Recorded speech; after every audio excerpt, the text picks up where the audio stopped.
Say it with me. I am not in a cult. Say it again. I am not in a cult. I am not in a cult.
We're going to devote our energies to sports and gardening, all the cultural pursuits as far as they're concerned. In fact, we're going to put the goons to sleep. Meanwhile, we dig.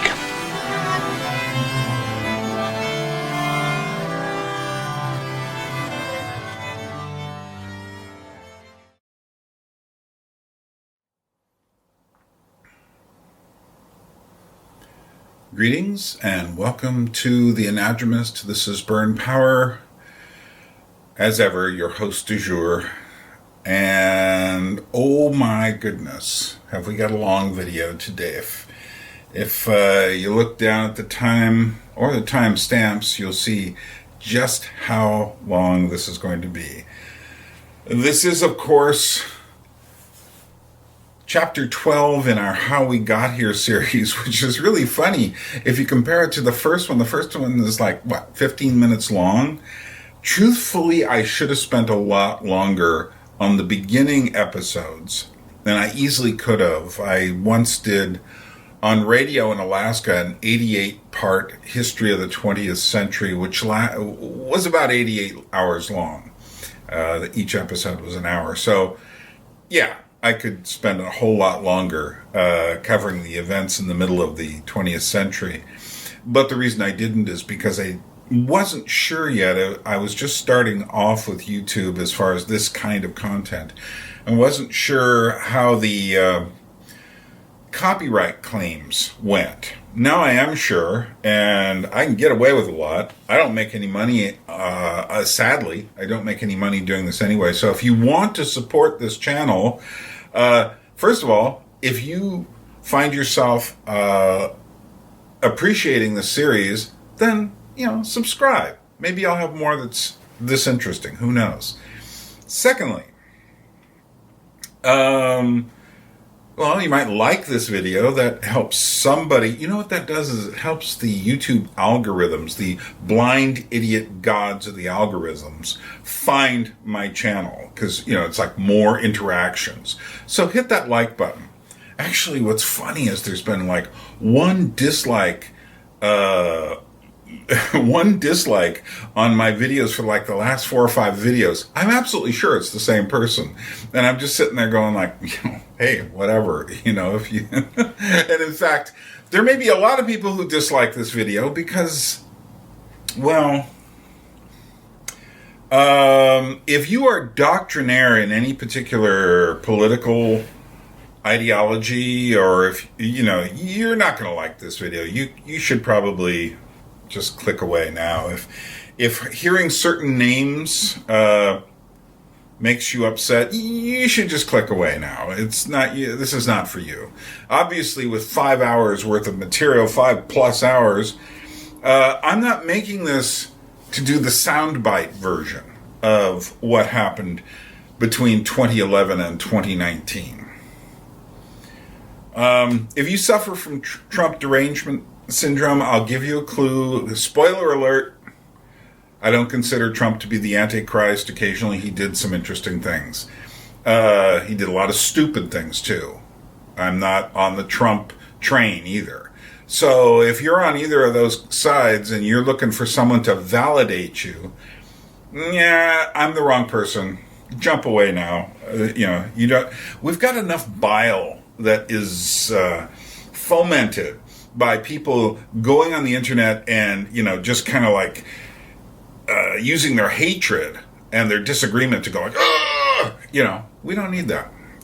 So click away now. This is purely an investigation of the history. And to really investigate the history, you have to kind of step back and be a bit neutral. Not that you don't have your sides. I certainly do. But at the same time, I try to be fair in understanding what's going on. My sources of information. Well, let me just start off by saying during this period, there has been a shift, a major shift. Now, the media has often had a liberal kind of bias. I mean, this is true when I was younger, watching Walter Cronkite on television. It was certainly true watching PBS. The BBC has kind of had a liberal to left bias for a while. But we've really shifted. In the last 5 years, we've seriously shifted. When you see things like Jeff Bezos buying the Washington Post, that he didn't turn it into a fair assessment of what was going on. Every article I've read of the Washington Post for the last, 5-10 years, ever since it got bought, has extraordinarily biased towards this kind of corporatist, technocratic, virtue signaling, heavy on the virtue signaling, leftish content. But they're not the only ones. I mean, CNN has essentially become another version of MSNBC. MSNBC was always the liberal to leftish American channel, and they did that to go against Fox News, which was always the more conservative to right.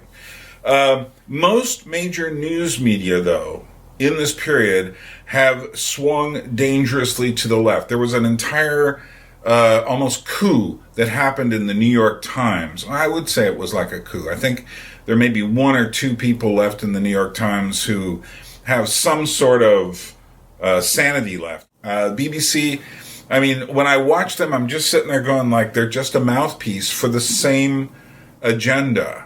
And they're not trying to find the truth. They're simply trying to keep their truths,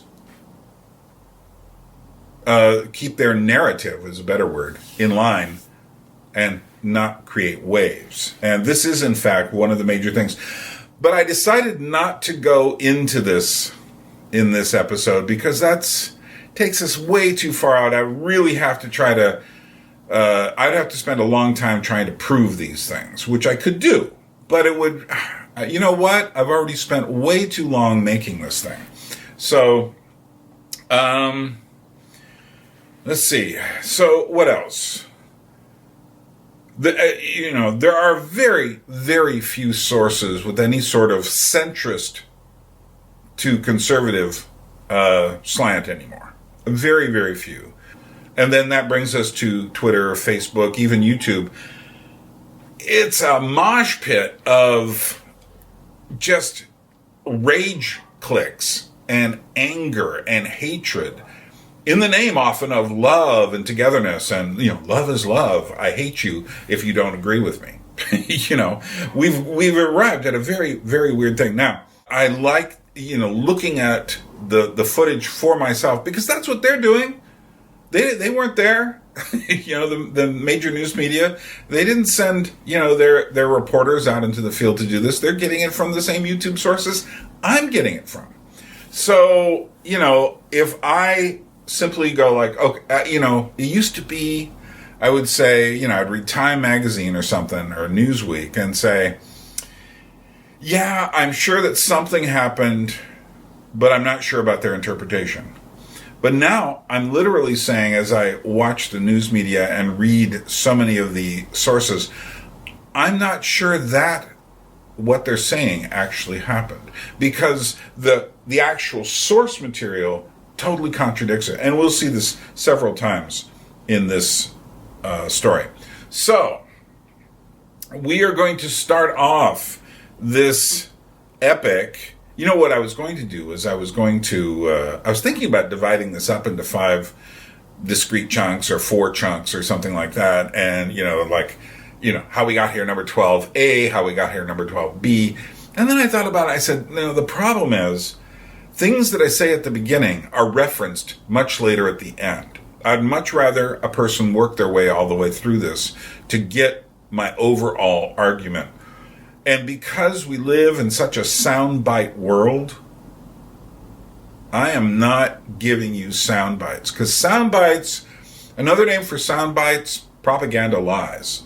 If someone gave an hour speech and someone clips literally 15 seconds out of it, what do you know about the speech and the intent of the speaker? Nothing. All you know about is the intent of the organ passing you the clip. One of the great things I've come to see about YouTube, for all of its many, many faults, is that it does allow for much longer content, as evidenced by this video, as evidenced by there will eventually be thousands of people who will have watched this video, as evidenced by my other 3-hour videos. People are actually hungry for the real thing. And if you're getting your news sources primarily from the mainstream media, you're in deep, deep shit. That's all I can say to you. Because they are, essentially, I'm not trying to give you a conspiracy theory. This is just what you can see with your own eyes. I mean, are they giving you really quick sound bites? Yes. Are they giving you glossy people to interpret these? Yes. Are they slam dunking their opponents? Yes. This is all just propaganda. It is not a real examination of news, a real examination of what's happening. Now, I don't consider any of this stuff news. We're now looking at history. And as we look at history, as I mentioned in How We Got Here, number 12, the aughts. I think 2011 is a very, very crucial turning point. There were 3 big things that happened at that time. By the way, I'm doing that because my fingers are too clunky to they're too big and thick, and I'm getting too old to just do a simple 3 like this. So I'm doing it like this. But you know what's funny is in this time, what used to just be simply the OK hand symbol is, according to the mass media, the new white power salute. Just like, and this is part of why I started doing this series, is because it's just like, how in the world did we get here? Well, I know how we got here. I've been following this for years. And we now live in a fictitious propaganda panorama. So, 2011, 3 big things. 1, the Arab Spring. 2, Osama bin Laden is caught and executed, bringing to an end the September 11th era, so to speak. Although I think the recent Taliban incursions to finally capture Kabul really puts an end to that whole thing. It just makes you wonder what just happened. But I'm not going into foreign events. I will mention them a little at the end, though. So, but 3, and this is where we start. The most important thing was Occupy Wall Street. And what was Occupy Wall Street? Well, we're going to go into it in some depth here because there is a turning point within Occupy Wall Street that is something I think we really need to understand if we are to understand what happened in the rest of the teens of the 21st century. And that turning point has to do with, it starts off as a protest against the corporate bailouts from the 2008 financial collapse. To stand up and say something. I'm here myself as a free individual to humanize the markets and to have true participatory democracy, bottom-up democracy, and to make Wall Street hear the sound of what democracy means. What kind of power? People power! Wall Street, it crashes, and people starve, people lose their jobs, things like that. We're very angry at Wall Street. It's the heart of capitalism, American capitalism especially. That's why we're here today at Wall Street. There's no reason to not be peaceful. We just want to get a point across. We're just trying to let people know what's going on and why we're here for it. 1 in 7 children in the United States suffer from hunger. At the same time, we're giving billions and almost $1 trillion to Wall Street just for bailouts. Something needs to change. We need an economy for the people and by the people, not by the rich and for the rich. I mean, and the government's doing the work for us. All they have to do is cut some more people's insurance, unemployment benefits, and it won't be a bunch of 20-year-old white college students out here, you know? What would make today a success? What kinds of changes would you like to see as a result of everyone demonstrating today? Okay. A success, it's already happening. They corral the bull, and that's pretty much a huge symbolic statement. They have everything shut down for no reason. They don't want people on the streets, but it's technically a public street, so I don't know why they should close it down. We talked to a police officer and we asked him what it was for. He goes, we're blocking it for the protest. And I said, for the protest or against the protest? Still doing the same thing, frozen. Okay, just making sure. I just want to ask America and maybe the world why, if this is even legal or constitutional, the people have the right to speak where the heart of the problem is. If we're gathering here today, it's maybe because we feel that the problem comes from this symbol, this system, and the response is kind of expected, even though we have been saying that this is a peaceful, nonviolent, creative, disobedient act.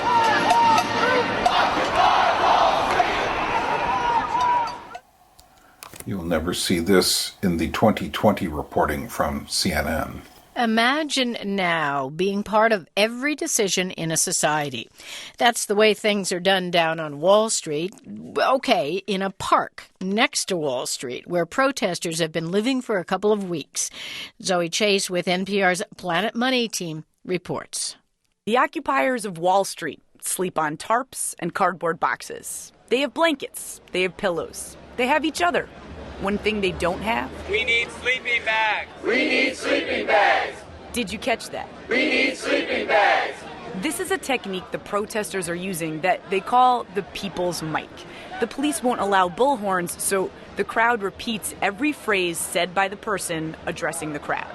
Here's another example. If we buy $120 sleeping bags. If we buy $120 sleeping bags. That would be enough for the time being. That would be enough for the time being. Okay, I'm going to set the scene here. This meeting is called the General Assembly. It's held in the 7 o'clock hour every night, as of a few days ago, when that was decided. It's raining, it's dark, it's cold. The protesters are about 400 deep, looks like. Purple-haired, dreadlocked, army-jacketed, bearded. That's the norm, but not the rule. The General Assembly is where decisions are made that affect this group. The meeting is led by 2 people, facilitators. You can probably tell that decisions are made by consensus. The group consents to proposals by waving their fingers in the air, kind of like jazz hands. If they don't agree, they also do jazz hands, but face down.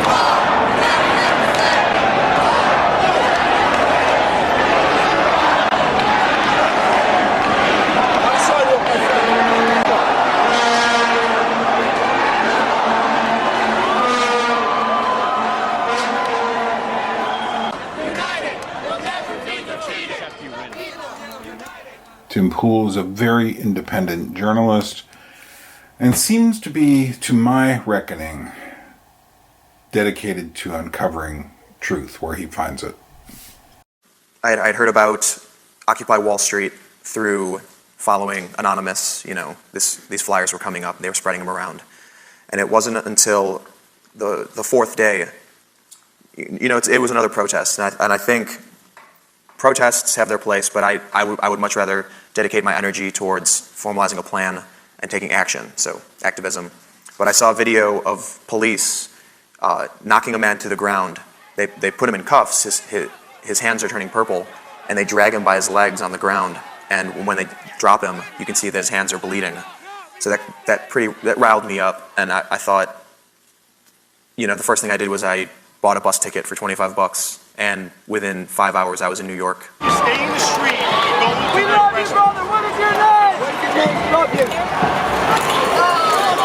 The whole world is watching. Don't push, guys. Don't push. We love you, brother. Relax, guys. You are following in the footsteps of heroes and peaceful men. The world will see you as a hero. Right here. No, you're there. Yeah, guys, everybody just relax. Let's try and go forward.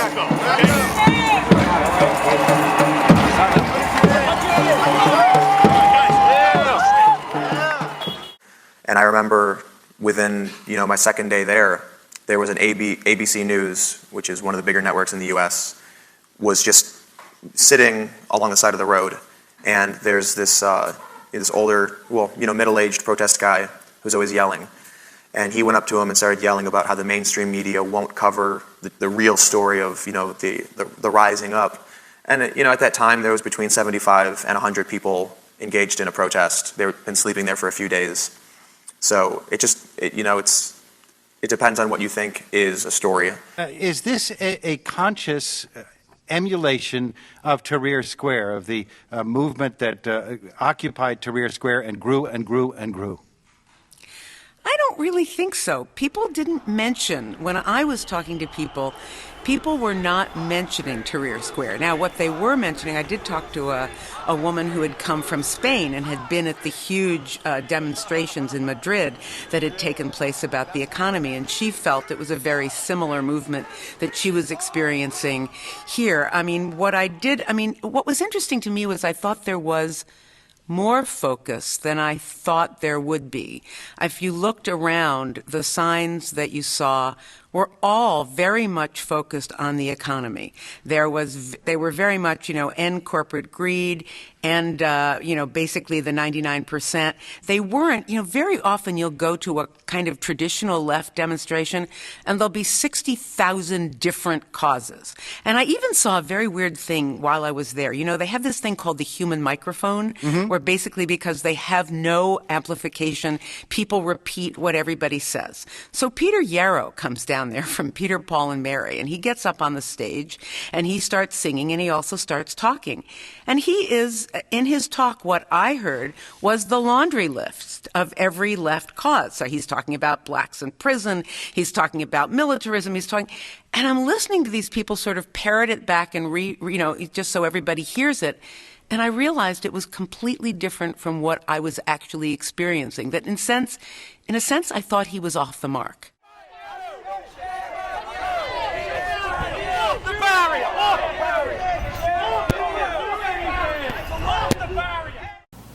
And that, to me, was a legitimate cause to put pressure on the country to make fair what was unfair.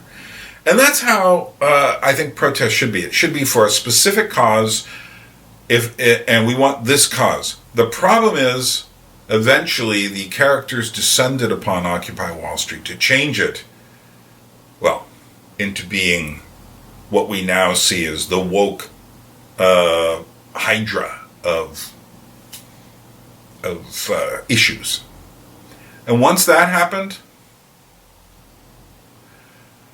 the blueprint was written for much of what was going to happen in America, and by further implication to the Anglosphere, and trickling out into the world in different ways.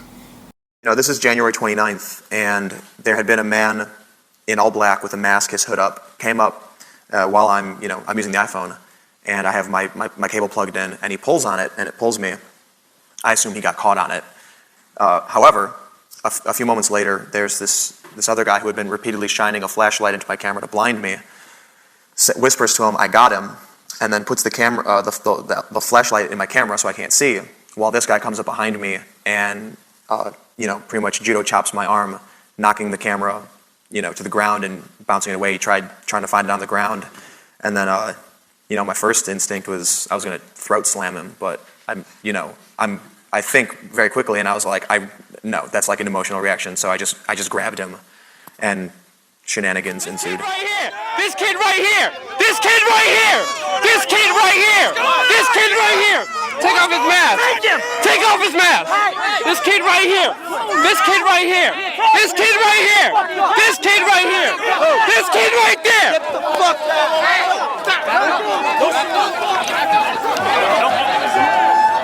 Just got pushed down by the police officers. Caught a kid attacking. Getting dragged right now. I caught a kid attacking Tim. I caught that on video. Do you have your phone? No. Someone grabbed it for me. Someone just attacked Tim from live stream. What just happened? I got that on video. I just chopped me. No, I got his face. I got his face, and I got him on live stream doing that. I got him on live stream doing that. And my friend Luke then went up to him and pulled his mask off, and pictures of his face shot out all over the internet. And no one's found him. The police came up and pretty much let him go.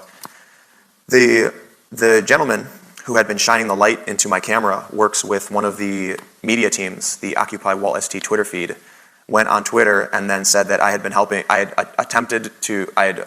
helped the NYPD make an arrest. That's exactly what he said. And after an hour, someone else from the team intervened and deleted that tweet, but created this huge conspiracy theory that I was some kind of cop. They don't want me streaming. That's the problem. You're right, dude. Why don't they want you streaming?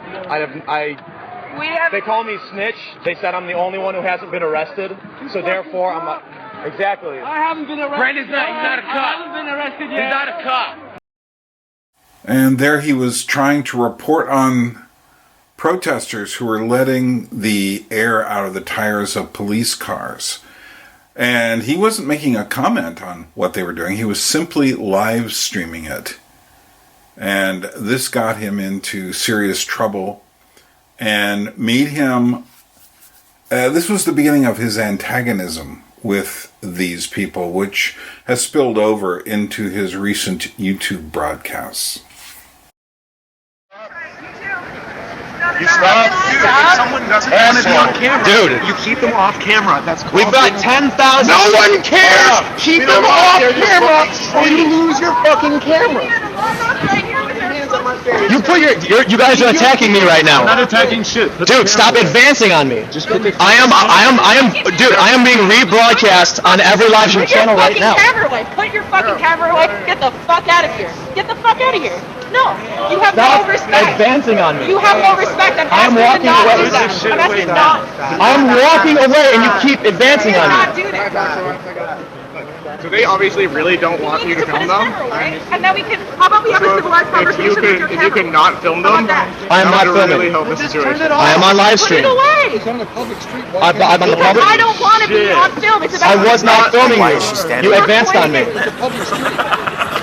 Sir, this would be a lot easier on everybody if you would just put the camera down. I am not putting the camera down. When 10,000 people are watching, when Global Rev is rebroadcasting us, when every live stream channel is rebroadcasting us, and 4 people come at me and start pushing me and putting their hands in my face. The protesters had been relatively peaceful, but when the police overreacted, they started to escalate their tactics.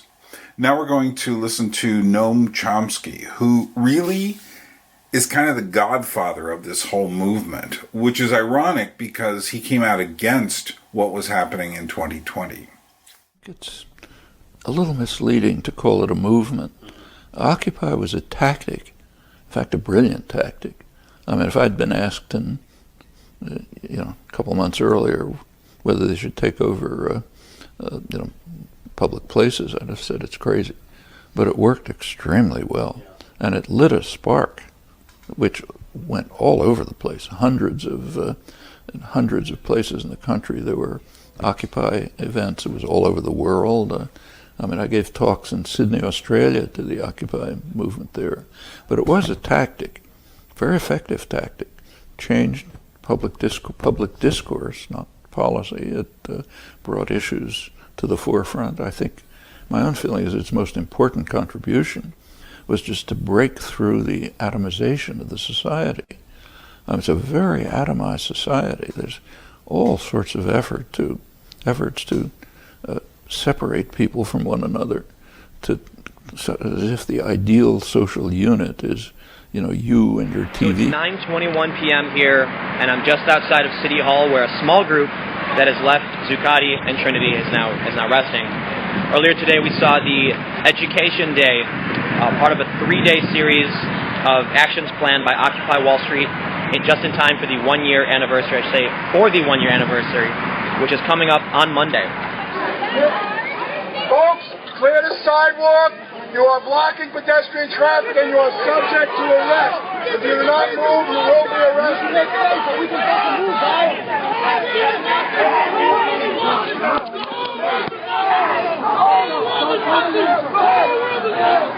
Nice and easy, guys. Nice and easy.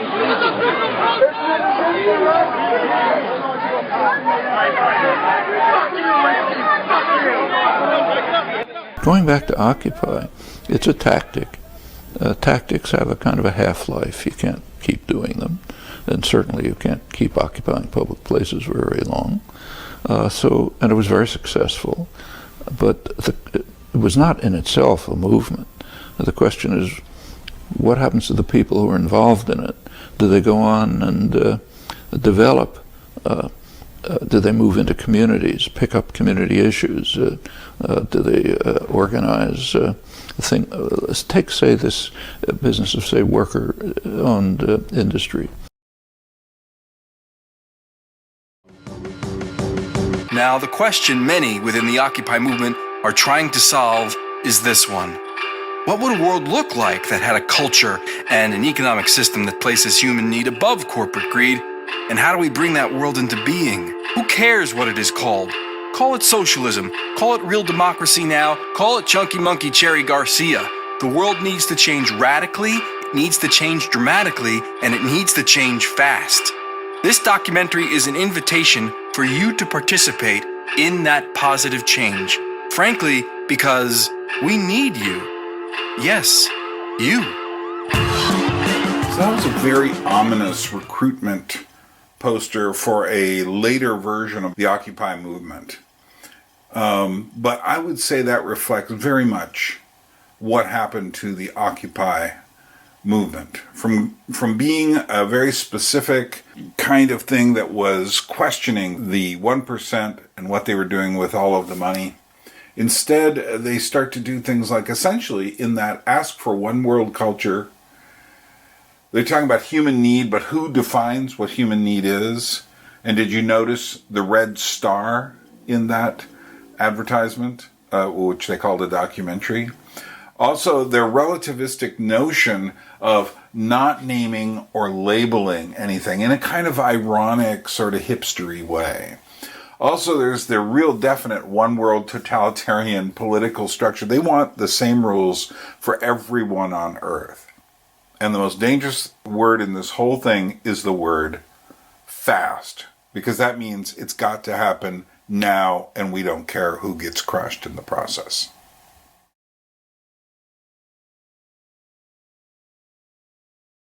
Yep. Occupy was everybody versus the 1%. Yeah. And then all of a sudden, the millionaire, black woman is now oppressed, and the homeless white man is the oppressor. So, would you say that that was the start of this? Identity politics? Occupy? Occupy.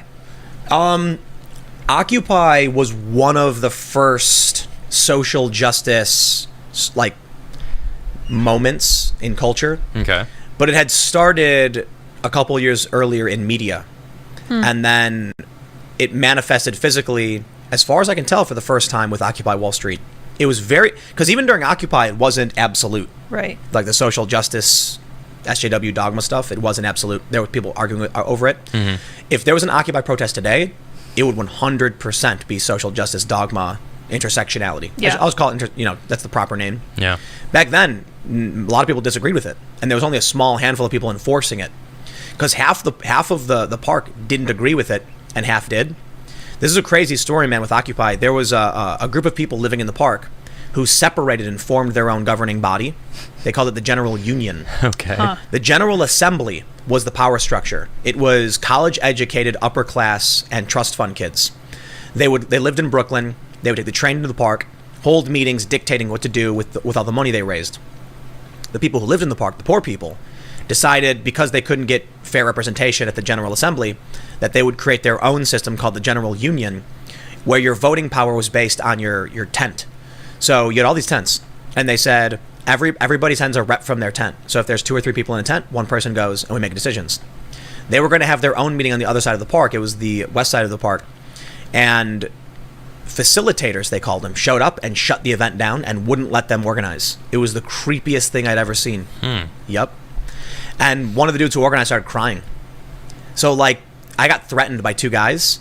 They said they told me to shut up or they'd shut me up, because I was just filming. Yeah. I was filming. I'm like, these guys have something to say, and they were like, the General Assembly activists showed up to their side and started going, mic check, mic check, mic check, over and over again, and the crowd just mindlessly drones along so that no meeting could take place. That was creepy. That was really creepy. And then the only thing you could do, they started was go to the General Assembly. They started putting up flyers saying anybody collecting donations for Occupy was scamming you. So the only way to give them money was through their official channel, where they made a bunch of money. One guy was spending nights at luxury hotels. People were stealing stuff. Oh, man. Yep. And sounds like corruption. Absolute corruption. Absolute corruption. And there was one moment, because the General Assembly didn't work, it was like, the General Assembly was everyone sits down, and then they say, I want to do this, and then everyone raises their hands. If someone blocked it by making an X, it was stopped until you could get past that block. One block, it was done. Unless they moved for like a supermajority. And there was one moment where they were trying to do something with money, and there were a bunch of people blocking it. And so then they said, we can't move forward because we have all these blocks. We're going to vote for a supermajority. And the guy everyone raises their hands, and a bunch of people make the block sign. And then he goes, yep, we got it. We're good. And then they're like, wait, what? No, he goes, no, we're good. We're good, everybody. And then they were like, no. One thing that happened with regularity during this period of time is that there were mass shootings. Some of them done by white supremacists, some by Islamic folk, some by people who simply, we don't know why they did what they did. Others, that there were various people from different ideologies who sought to exterminate or to create hypertension or to promote some sort of jihad or civil war. And these things, of course, always made the news. And this also gives way to a rising tide of fear. We're going to look at some of those things right now. But I want you to understand that one of the worst things that happened as a result of this is that, and as a result of the propaganda during this time, is that every time there was any sort of shooting or bombing incident where numbers of people were killed at once, the first thing that happened in everyone's mind was to ask what kind of person it was. Who were they? And because we wanted to know if they were black or white or Islamic or Christian or communist or fascist. We wanted to know these things. And because everything was interpreted suddenly as, if you could say that there was a crazy guy who shot a bunch of people in a church, you could say like, aha, I knew it. The white supremacists are everywhere. Which is one of the reasons why white supremacy has become a code word these days for people who are basically saying we want to redress our grievances, but they're using the most extreme word they can possibly find to, and then pointing at the worst people they can possibly find to say, you see.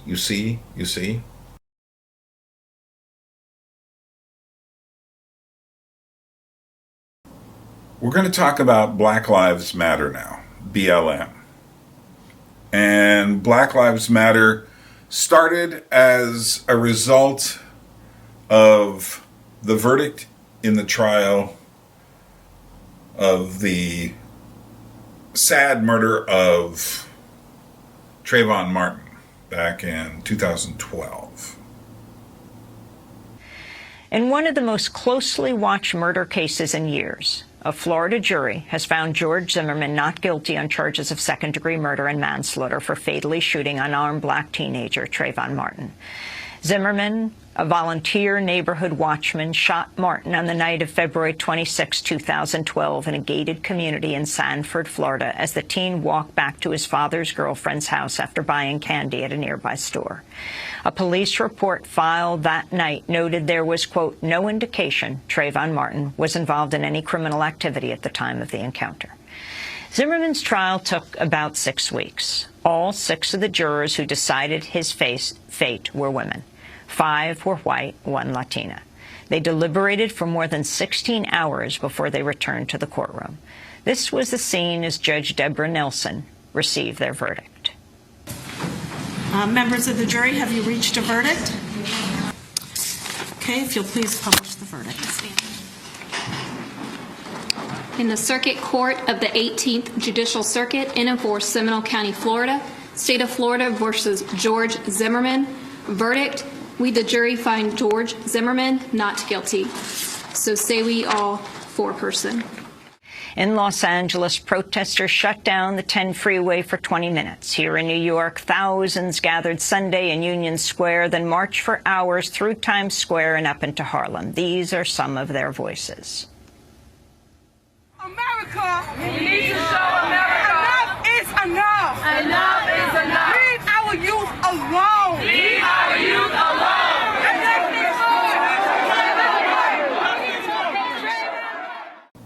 Eventually what we would see is that Occupy Wall Street and Black Lives Matter are in no way the same as what happened in the civil rights movement of the late 1950s, early 1960s. They will sometimes use the rhetoric, but very often they're more focusing. For instance, one phrase you hear all the time is no justice, no peace, which was a phrase which came to prominence during the Los Angeles riots and the protests in different parts of the country related to that. And no justice, no peace was also connected with smashing windows out in stores and essentially creating trouble for people because there was no justice. And what never seems to have occurred to people is if there is no peace, there is also no justice. That is to say, you could flip it around and say, no peace, no justice, no peace. So as long as you create conflict, you will have no justice, because it takes law to create justice. Justice does not come at the end of a mob, from carrying torches and pitchforks.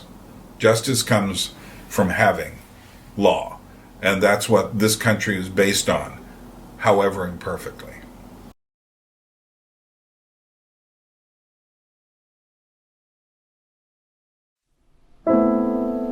The optic was just terrible. A black boy dead in the street, shot by a white policeman.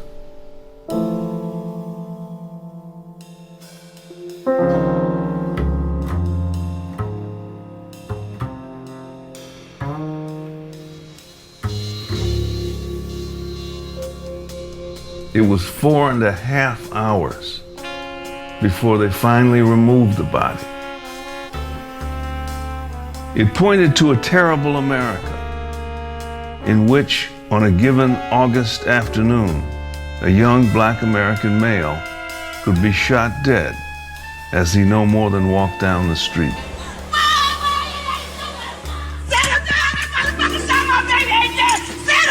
You don't do a dog like that, man. You know how hard it was for me to get him to stay in school and graduate? You know how many black men graduate?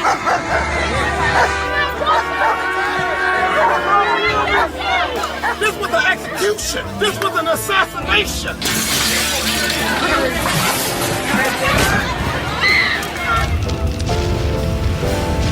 What are we fighting for?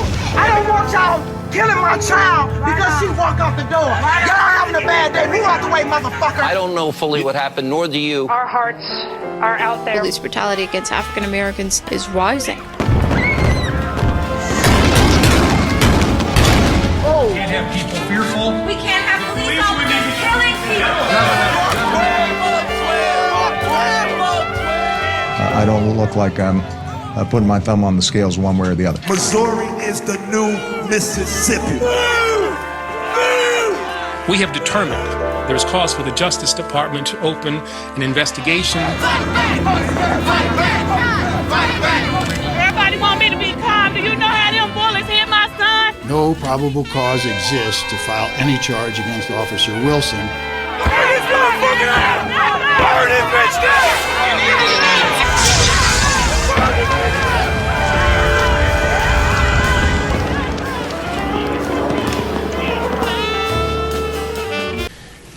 Now, second, I want to address something that's been in the news over the last couple of days, and that's the situation in Ferguson, Missouri.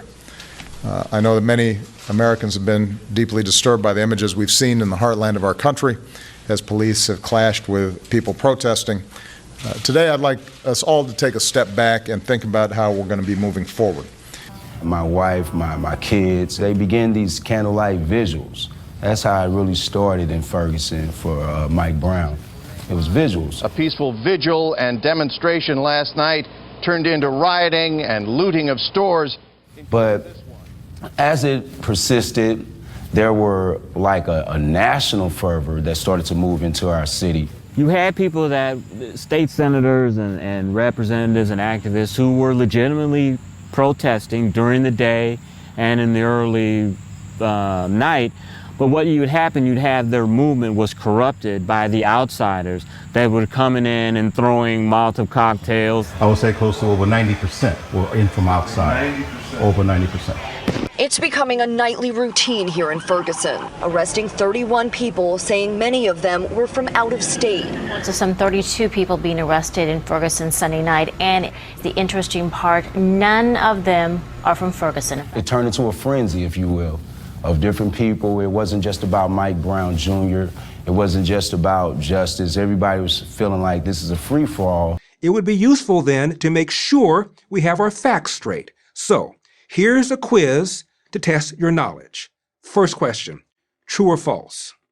A young unarmed black man, Michael Brown, 19, was killed by a white police officer, Darren Wilson. The answer is true. True or false? Wilson stopped Brown for no good reason. False. Wilson, driving a police SUV, had just received a call on his radio that a local convenience store had been robbed. He saw two men walking in the middle of the nearby street who met the description of the store thieves. Wilson drove up to them. When he asked the two men to move to the sidewalk, one of the men, Michael Brown, refused. Officer Wilson then attempted to get out of his car, but Brown blocked the door, punching the officer through the open window. As Brown tried to grab Wilson's gun, a struggle ensued. Wilson managed to fire his gun, wounding Brown in the hand. True or false? Michael Brown's back was turned to Officer Wilson when he was shot and killed. False. After being shot in the hand, Brown ran away from the police car. Wilson got out of the vehicle and pursued him. Brown then suddenly turned and charged Officer Wilson. Here's how one witness whose testimony closely fits the forensic evidence described the scene. Brown ran towards the officer full charge. The officer fired several shots at him, and Mike Brown continuously came forward in the charging motion. And when he stopped, that's when the officer ceased fire. When he charged once more, the officer returned fire with, I would say, 3 to 4 shots. And that's when Mike Brown finally collapsed.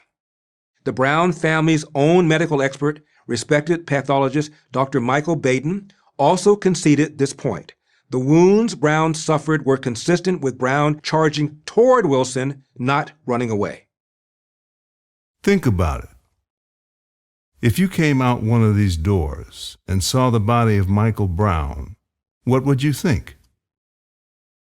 Groups pass on their identity to their young by telling cautionary tales. Watch out for tales. For blacks, watch out for whites. So if you're black and you see Brown's body, there is already a framework of meaning in place.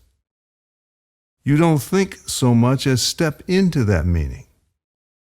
And at that moment, before any evidence or witness testimony, all you can see is a victim of American racism.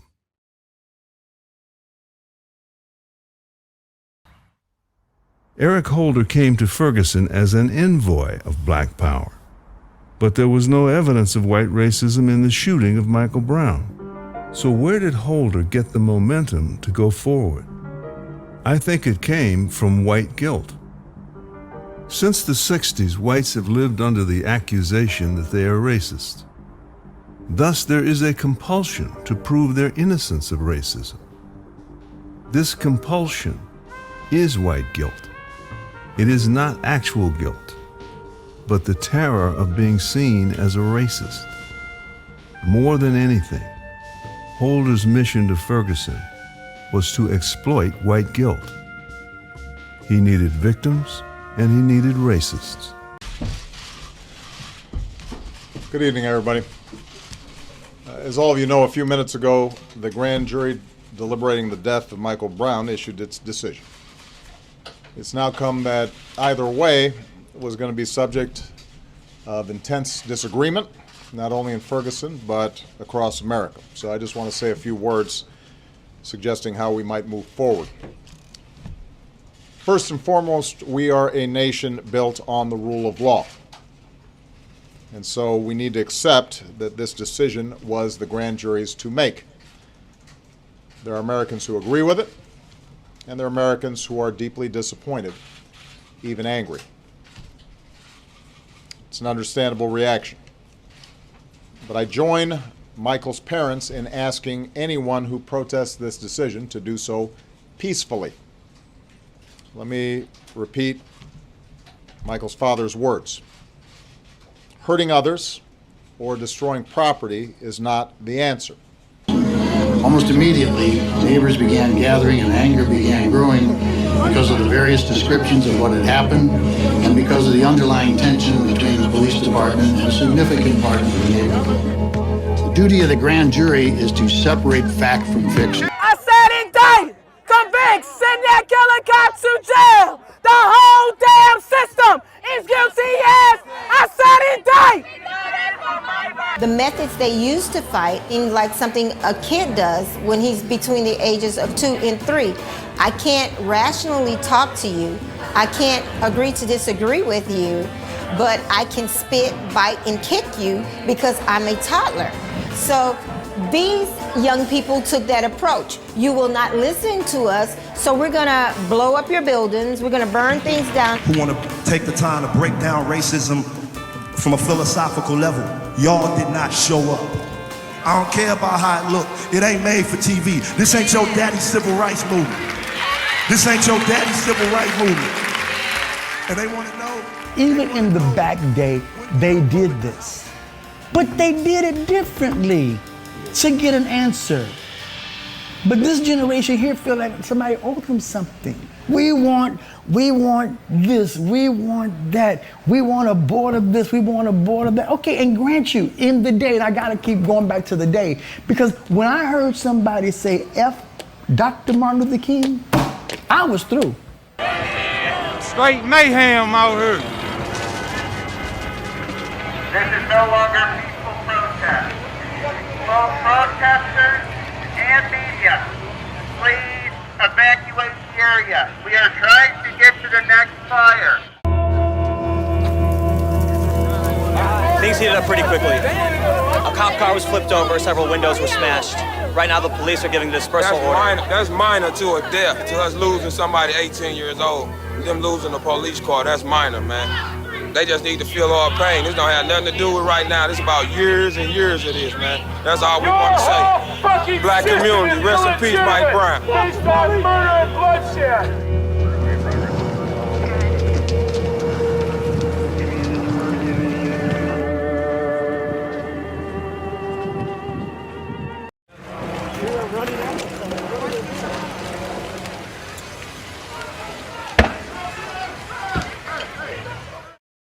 This is just the beginning. This is going to go on just like it did before for days and days and days, and they're going to need the National Guard because it's not finna stop. 4 years later, not much has changed. It's decades of systemic neglect, abuse, racism, marginalization. All of those things contribute to a situation like this. And, you know, Ferguson, this side of Ferguson deserves a chance. The story of Ferguson was quickly shaped by what I call poetic truth. This is a distortion of the actual truth that we use to sue for leverage and power in the world. It is a partisan version of reality, a storyline that we put forward to build our case.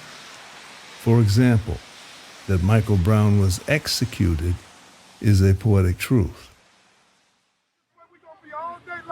Put your hands all the way up. I want your hands all the way up. Because this how he was when he got shot. When he got assassinated. When he got executed. This how it was. So we gotta do it like this. Let's keep it real. He put his hands up and the police officer shot him. 4 or 5 people told me that's when I started the hands up, don't shoot right there. Black people don't see that as a justified action, don't see that, hey, he was rushing the cop. Michael Brown's DNA is on the cop's gun, is on the window. You know, everything points out that he tried to attack this cop. But there are people that still think that Darren Wilson murdered him. He got out the car, bruh, dude on his knees like this, like, bruh, don't shoot me, bruh, don't shoot me.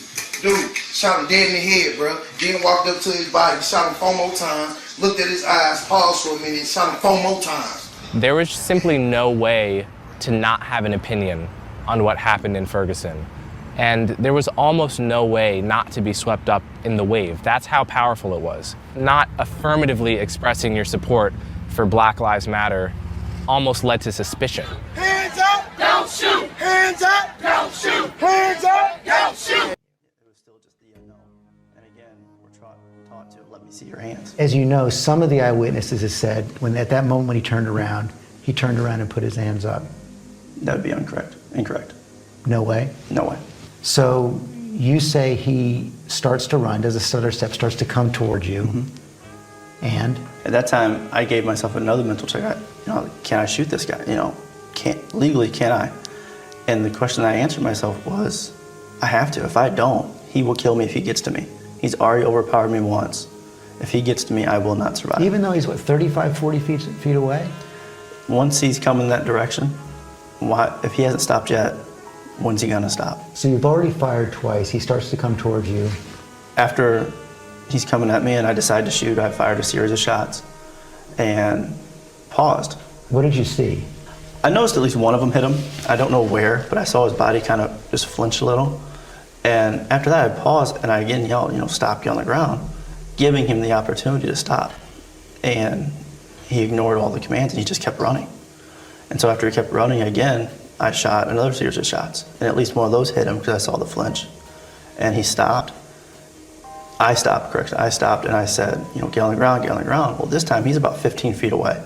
So I start backpedaling because he's just getting too close and he's still not stopping after. You were backpedaling? Yes, away from him. Because I was like, he's already running through these shots. I mean, they weren't phasing him. It didn't matter to him.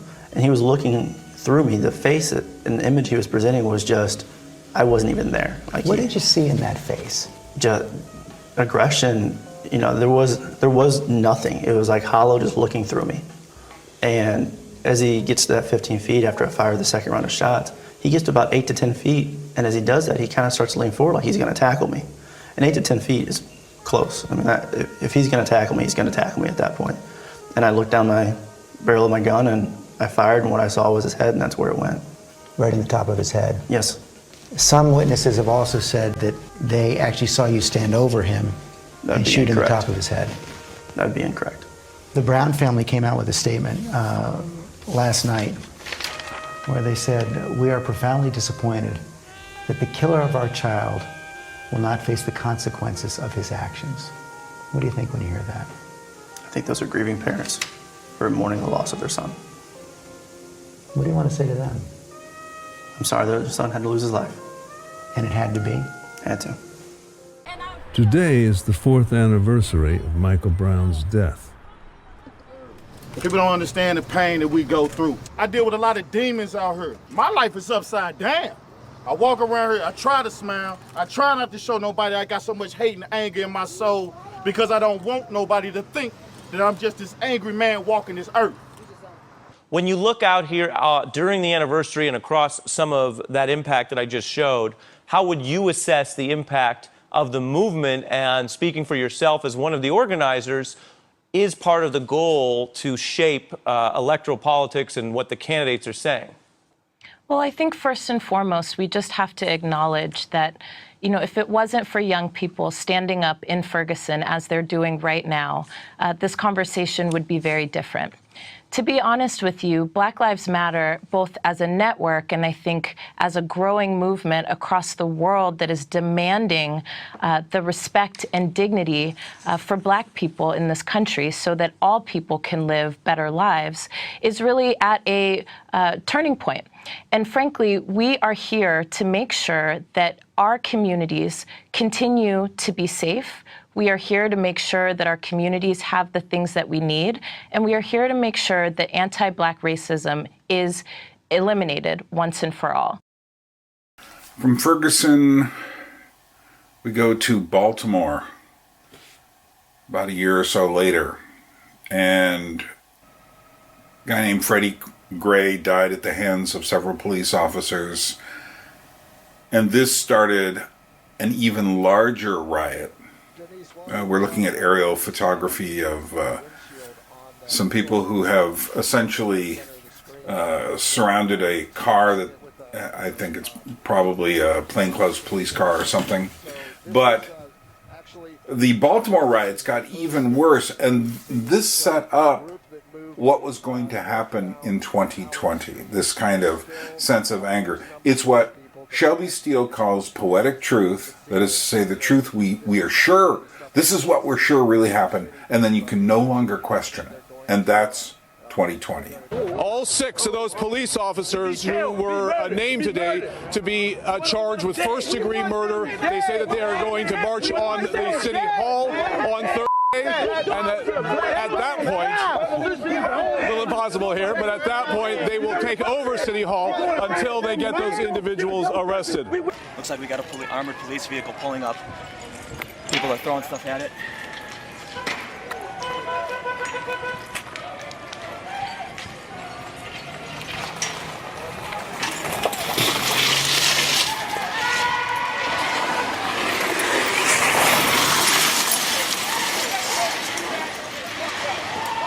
Police just tried to pull up in some kind of armored vehicle, and it got just bombarded with bottles.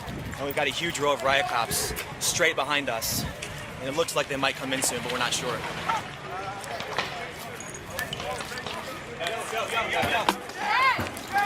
Police are firing.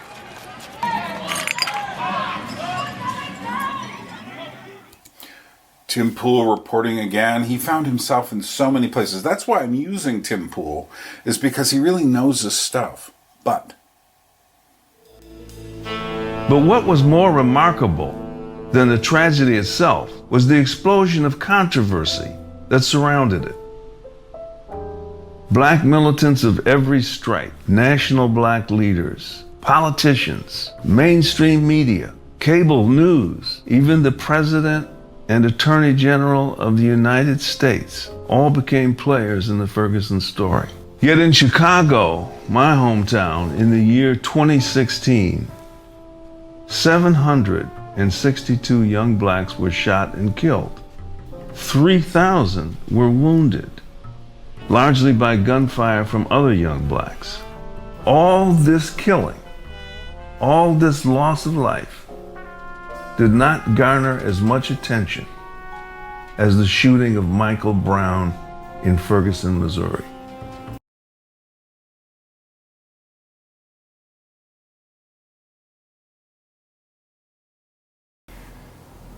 so we eventually started to find ourselves around 2013, 2014 in a new world And this was especially true on college campuses. But as some very interesting people have said, what happens on the college campuses isn't just a microcosm. It eventually happens in the real world several years later. And the reason is those college students graduate, sometimes, and end up out in the real world. And if they've learned a certain kind of new dogma about social justice, they're completely absorbed with a missionary zeal to promulgate this idea. And this is what we started to see. The ideas of the second half of Occupy Wall Street and Black Lives Matter began to percolate through the schools and creating these very strange situations where students, on the basis of being offended, would create so much pressure for everyone, including their teachers. Well, of course, where did they get these ideas? They got them from their professors. They got them from the staff. They didn't invent these ideas. Nevertheless, they took these ideas and began to create a new world of pressure and offense. But what's interesting is someone from the older world, like Camille Paglia, has a very good takedown on why this is such a problem. And essentially she said, these are people who have spent no time dealing with the darkness of the world. So they are wanting a utopia. You see, it's like when you're not exposed to complex works of art, like Dostoevsky, for example, right? Then you end up with a simplistic view, okay, of human life. You see this utopian view, somehow everything can be, like butterflies and birds and so on. And the dark side, okay, of human existence is completely missing, okay, from these people's experience or study. Now our generation, I think, was more realistic because our parents have been part of the Depression, World War II. The Holocaust was huge. Hi, media. Can I talk to you? No, you need to get out. Well, you need to get out. No, I don't. You need to get out. I actually don't. All right. Hey, who wants to help me get this reporter out of here? I need some muscle over here. Help me get him out. Who's going to help me? Are you documenting? What are you doing? I'm documenting. Okay, well, you need to get out. You need to get out. This is public property. And I know that's a really good one. I'm a communication faculty and I really get that argument. But you need to go. You need to go. You need to go. You don't have a right to take our photos. You have a right to take our photos. The same First Amendment that protects you standing here. No, I do have the photo. I do have the right to take photos. First Amendment. I can't hear you. Excuse me.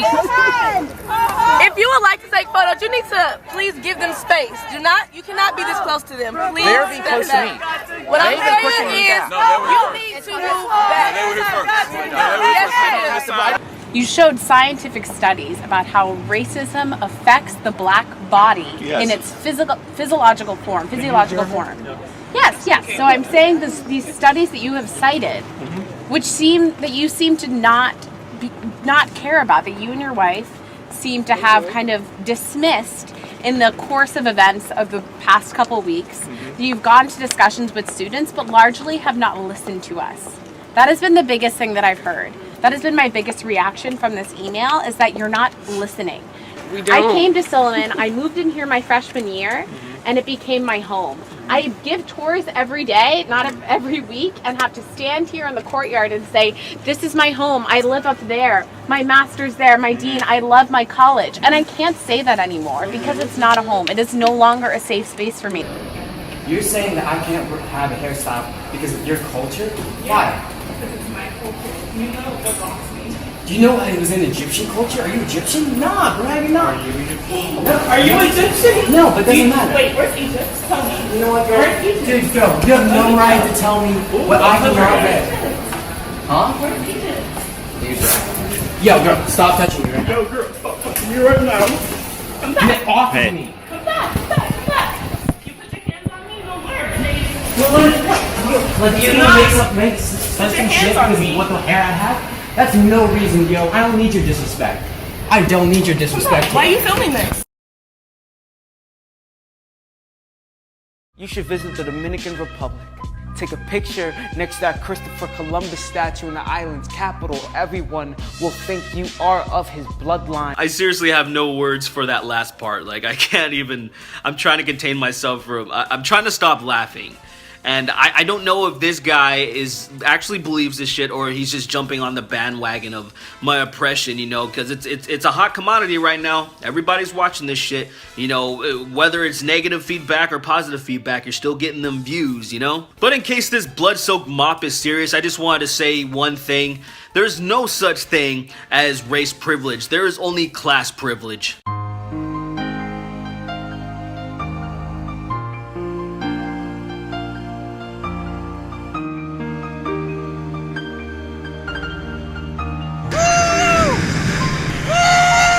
I rest my case.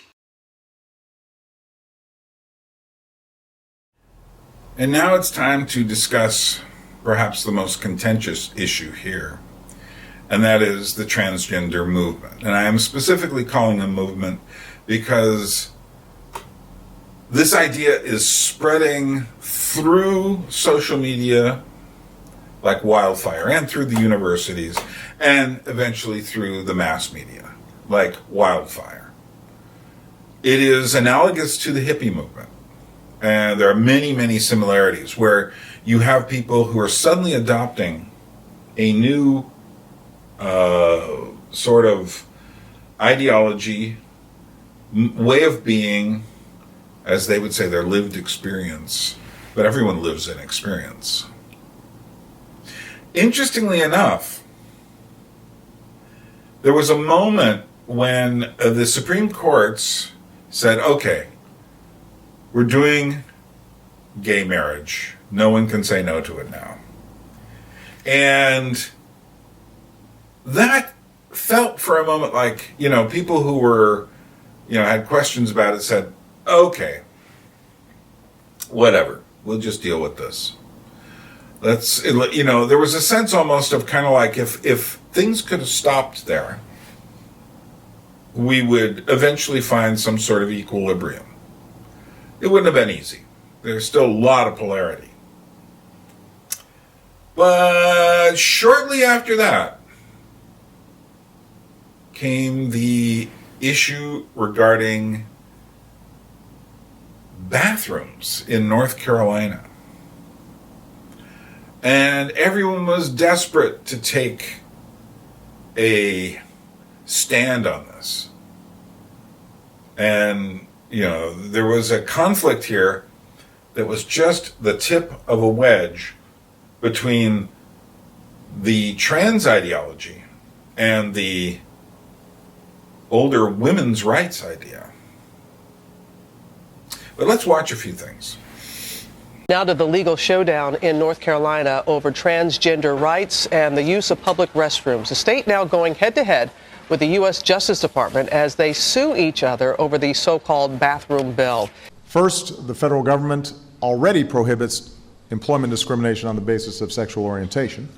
Once I sign this order, the same will be explicitly true for gender identity. A strong believer in equal rights for everyone. Yeah. A very strong believer in that. I was wondering, though, with all the pressing issues that you have before you right now, right, why is the issue of which bathroom a person uses such an issue? Well, you know what? It's a great question. Somehow people think I made it an issue. I didn't make it an issue. There are a lot of things that are more pressing. You're absolutely right. What happened and what continues to happen is you have transgender kids in schools. And they get bullied. And they get ostracized. And it's tough for them. And, you know, we're of a generation where that stuff was all out of sight and out of mind. And so people suffered silently. But now they're out in the open. And the question then is, schools are asking us, the Department of Education, for guidance.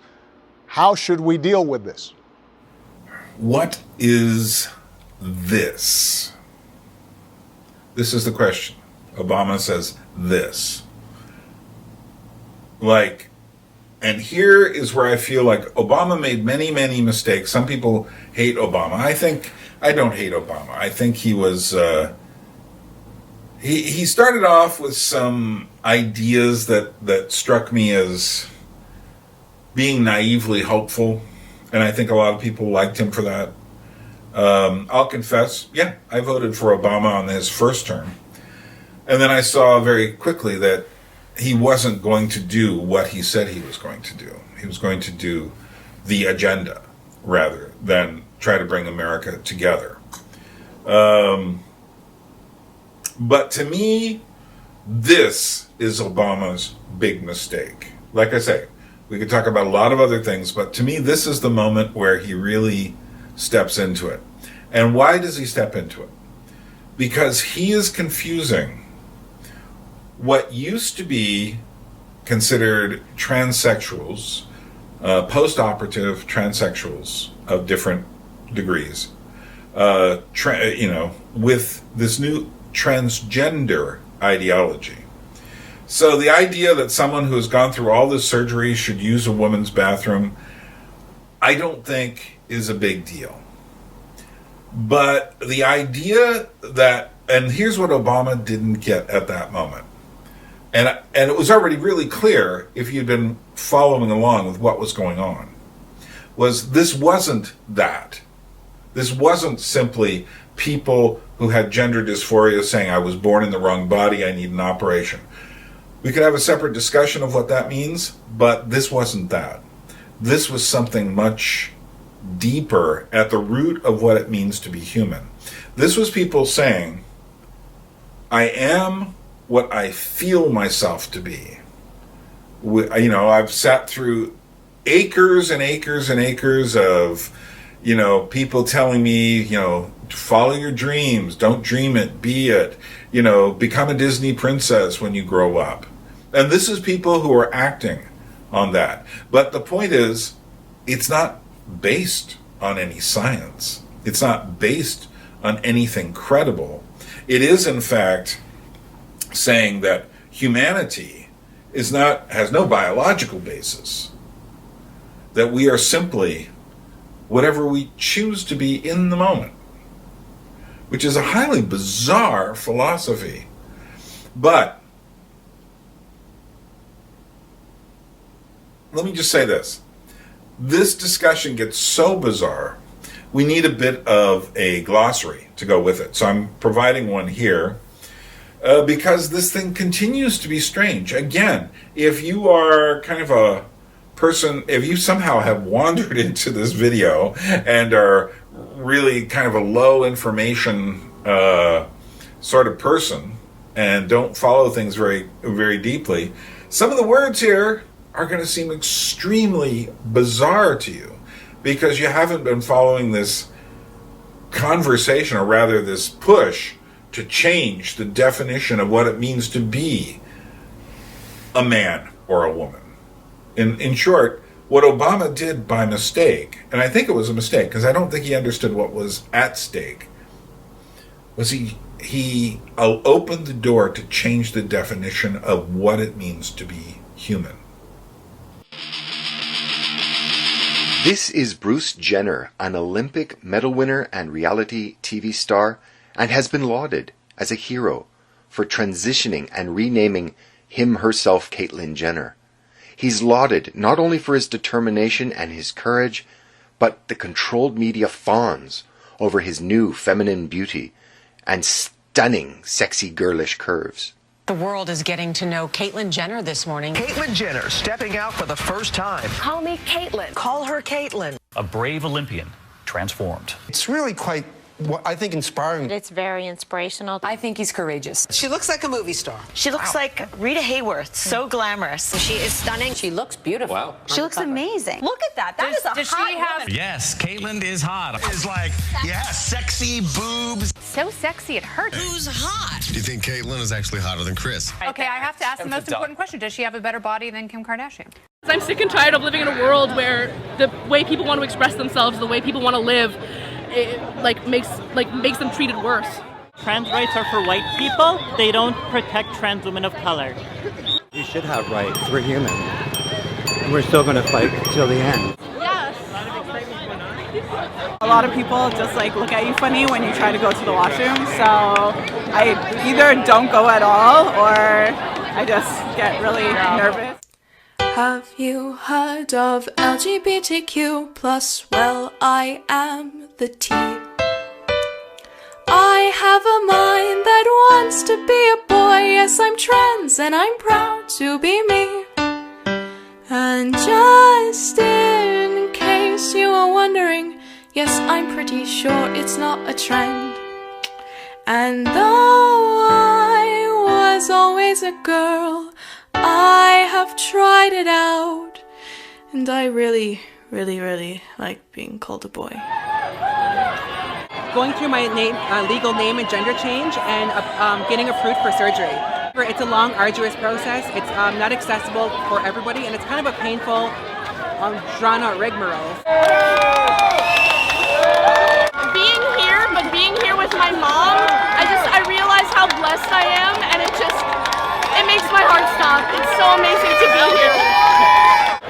It's really funny when you have to think about, things like what is a pronoun, because it's something that's so basic and it's so everyday that you often forget what it actually means.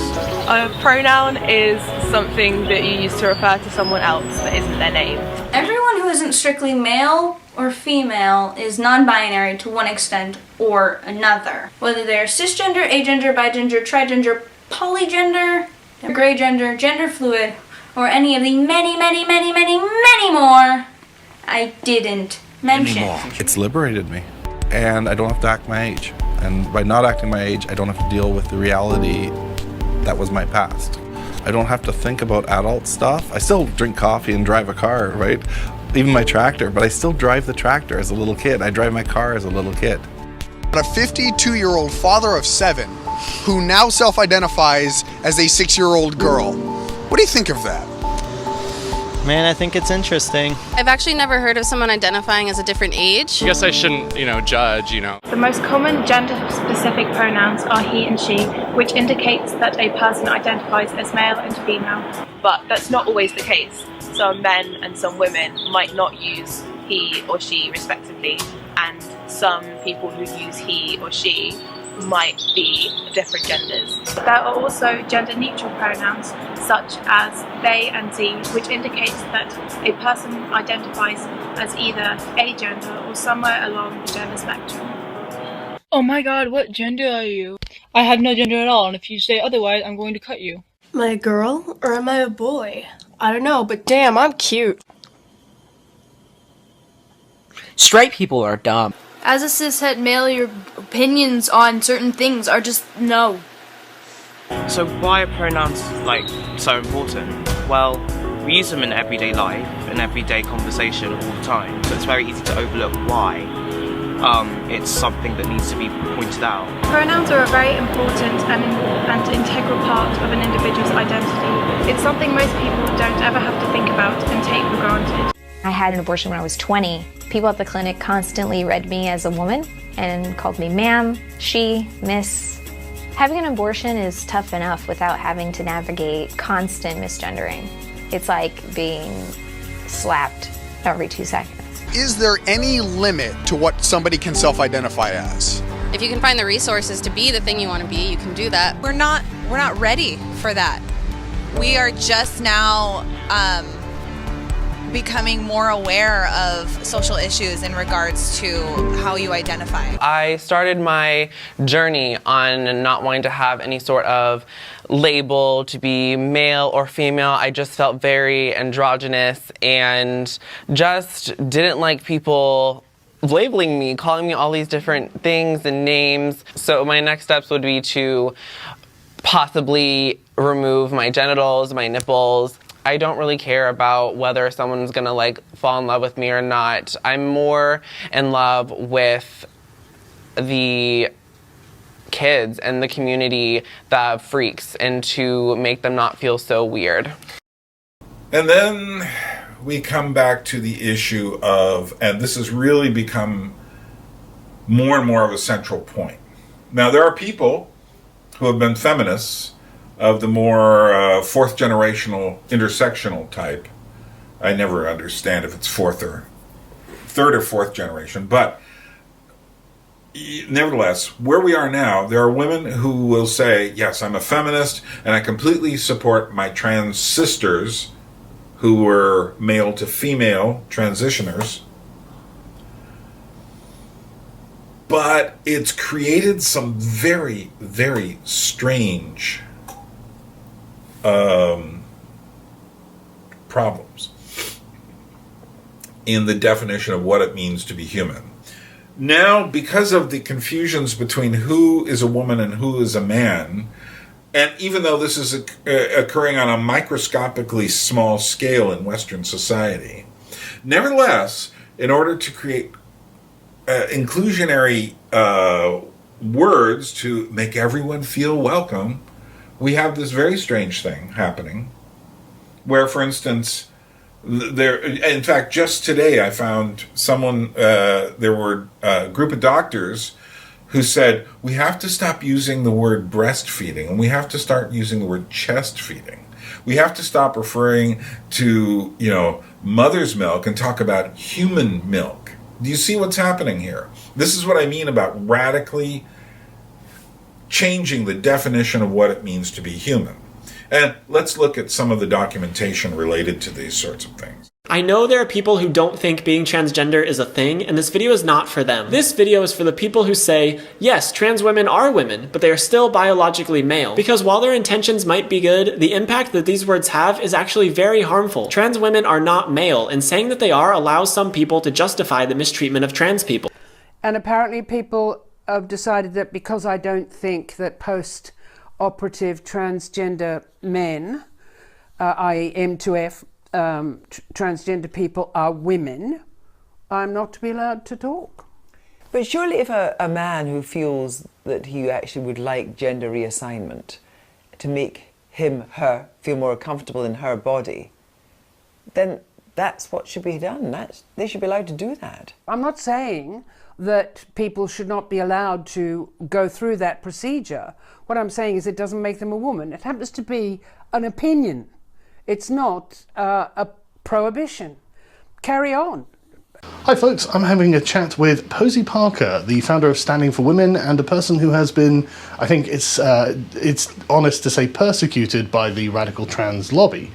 Is that true? Yeah, I've been interviewed under caution by the police twice, yeah. I guess that's Welcome true. Welcome to the club. So you found yourself running afoul of the intersectional feminist lobby. Yes. Would you like to just tell us about your background and how these people ended up getting introduced into what it is you do? So my background is literally nearly 18 years ago I had a baby and then I stayed at home and I've got 4 of them. And then about 2015 I was quite aghast about the Tories being elected. I joined this very badly named Awesome Lefty Women group on Facebook, and it grew, and then a lot of the women weren't actually women, and it was a terrible thing to point that out. Right. And so then once I found out that you weren't allowed to talk about it and you weren't allowed to say that they are men, I just started talking about it all the time, because that's what you do, isn't it? When someone says you're not allowed to touch that, you're like, that's all you want to do. And I wanted to find out the root of it, why people didn't know what was going on. Then I stumbled into the IOC stuff, the Olympic Committee rules allowing men to compete. That was about 2016. And it escalated, and then I sort of shot into people's consciousness when Susie Green, the CEO of Mermaids, reported me to the police. Author J.K. Rowling has defended her right to speak out on trans issues without fear of abuse. In an intensely personal essay, she explained the complex reasons for her interest in the subject, revealing painful details from her past. The Harry Potter creator has long been a target of criticism by trans activists who take issue with some of her social media posts. And then J.K. Rowling, in Maya's defense, tweeted this: Dress however you please, call yourself whatever you like, sleep with any consenting adult who'll have you, live your best life in peace and security, but force women out of their jobs for stating that sex is real. Hashtag I stand with Maya, hashtag this is not a drill. Okay, this tweet is just like riddled with like sneak disses. Like this woman is just tweeting out sneak disses. Dress however you please. Being transgender is not how I dress. I could wear all boys clothing throughout the duration of my transition and still be a woman. Call yourself whatever you like. What do you mean call yourself whatever you like? Face value, you would look at that and just be like, okay, she's saying do whatever you want. She's saying dress how you want, call yourself whatever you want.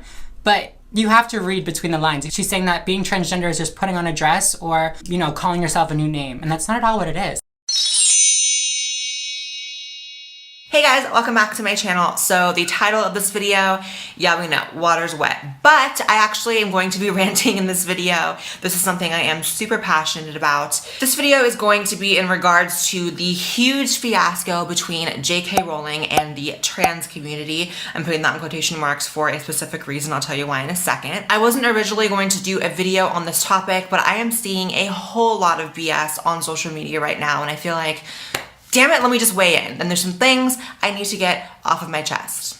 Not these though, they're too expensive. Now this huge fiasco that is officially labeled J.K. Rowling as transphobic stemmed from these 3 tweets by Rowling. And I'm just gonna go ahead and state my opinion before I even read these tweets. I, as a trans woman, did not find these offensive or transphobic at all, literally at all. Now, if you're of the opinion that J.K. Rowling is transphobic or these tweets are transphobic, I asked you just for a second to really analyze them with me because I, as a trans woman, cannot find the transphobia. Hi, I'm Ariel. I'm a lesbian, and I don't think gender is a social construct. I don't think cis straight white men are evil. I don't believe that genital preferences are transphobic or that there are 97 genders. I don't think that male sex offenders belong in women's prisons. I don't think it's normal for people to be praised for walking around with shirts that say kill TERFs. I don't think like these people, and I no longer want to be associated with them. I've reached peak LGBT. This is my coming out video. I have a suggestion. Talk about what you said on RuPaul. Trans women are dying, and you said that we, as trans women, are not like regular women. We get raped more often. We go to domestic violence more often. A trans woman was killed here a few blocks. I have been followed home. So have I. So have I. We're the same. My point was we are the same.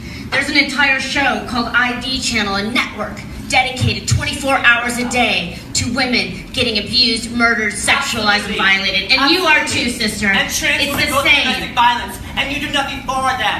Trans women are in men's prisons, and what have you done for them? What have you done for women? Lots of things. I've done lots of things too. You don't know my life. Don't sit down. Sit down. Sit down. Enough. Get lost. I am a woman, and trans women. Congratulations. So am I.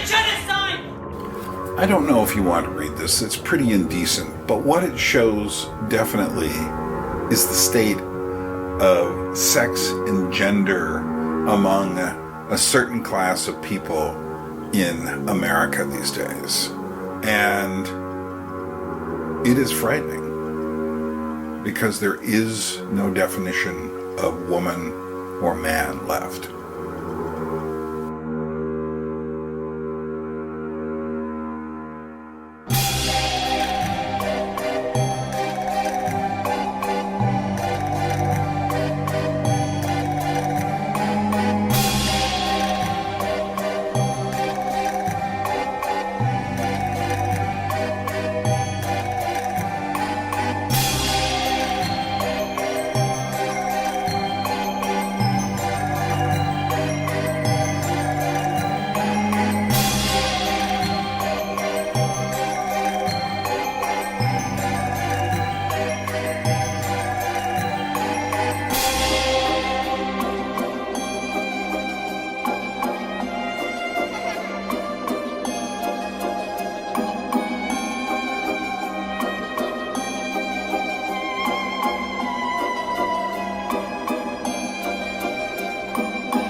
Hi everyone. In a surprising turn of events, my Twitter account has been reinstated, so I have been unbanned. Even though when I was banned I had filed an appeal and been denied, I guess they decided to reverse course, and I credit everyone who spoke out, so thank you so much, it means a lot. Of course, many people who really shouldn't have been banned remain banned, so we do see that Twitter's decision-making is often quite arbitrary and subjective, but at least this time they seem to have listened to us. I am profoundly ashamed that City Hall is willing to sponsor a Trans Day of Remembrance lighting in a building that has police, that has humans who are not on the side of the liberation of my sisters and my children.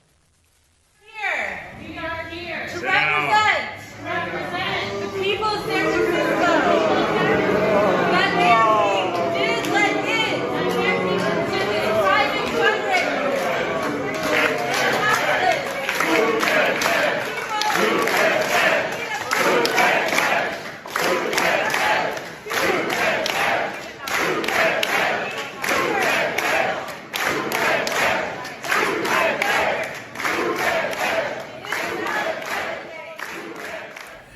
And then there is the most dangerous problem related to all of this, the transgender movement and children. And not only are there parents out there who are saying, my 9-year-old is transgender.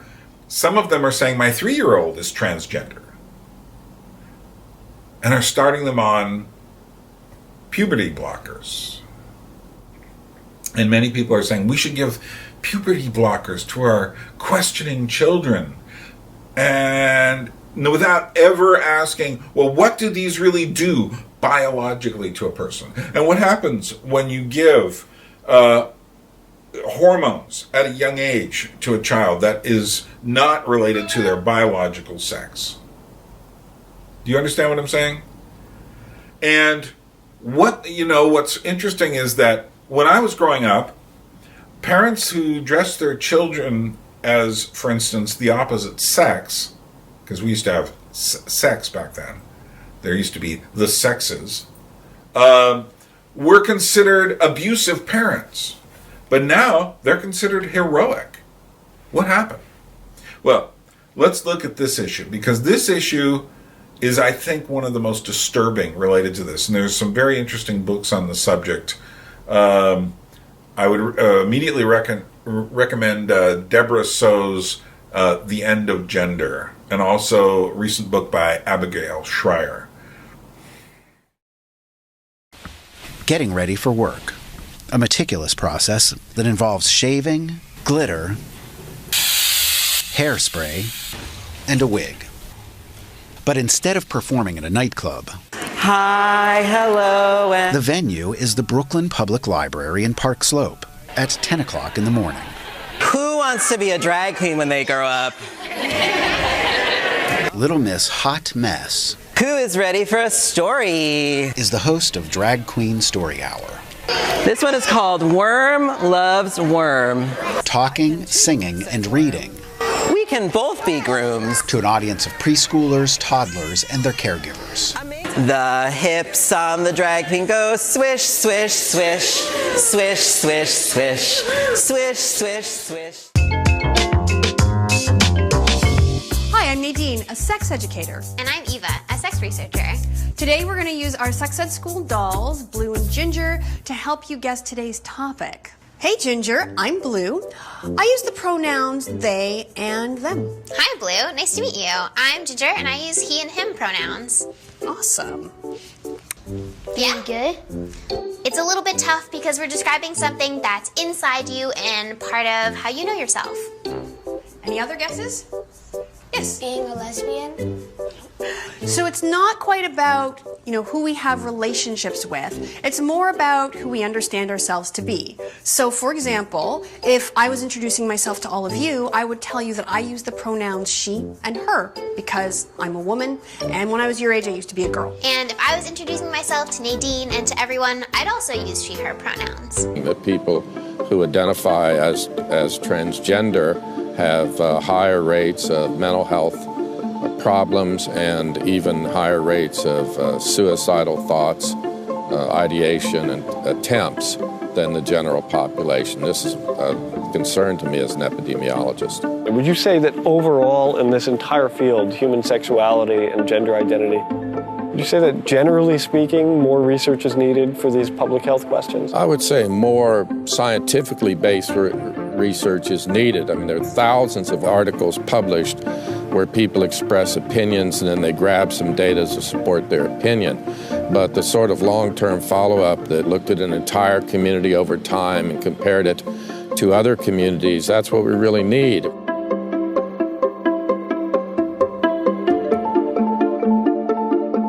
What is it that has led you to look into this transgender question in the first place? Why do you care about these matters, and why should the rest of us? Well, I care about the welfare of children a great deal. In fact, it's probably my primary concern, and I got involved when I read more and more statements about the discovery that children as young as 2 years old were transgendered, or their parents declared they were transgendered. When in fact, majority of children who at some time in their life identify with members of the opposite sex actually grow out of that. The notion of gender among children is very, very fluid. Desmond the drag kid is once again in the news after his family announced on Instagram they had been investigated by Child Protective Services as well as other law enforcement agencies that deal with abuse and exploitation. They said after a wave of complaints, they received announced and unannounced visits by law enforcement to their home and Desmond's school. Now, the complaints likely came after video emerged of Desmond performing on stage, removing clothing in exchange for money from the audience. In fact, there are many videos of this even on YouTube. I think that anyone can do what they want in life. It doesn't matter what anyone else thinks. If you want to be a drag queen and your parents don't let you, you need new parents. If you want to be a drag queen and your friends don't let you, you need new friends.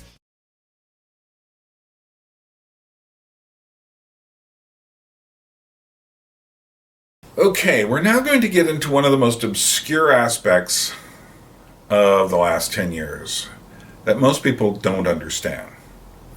And that is Gamergate. You may have heard this word somewhere floating around, and you may have heard it in passing through some news story, or you may have heard it just kind of in the atmosphere and not understood what it is. Well, it is difficult to understand. So I'm not even going to begin to try to tell you what it is. I'm going to let people who actually were involved in it tell you what it is.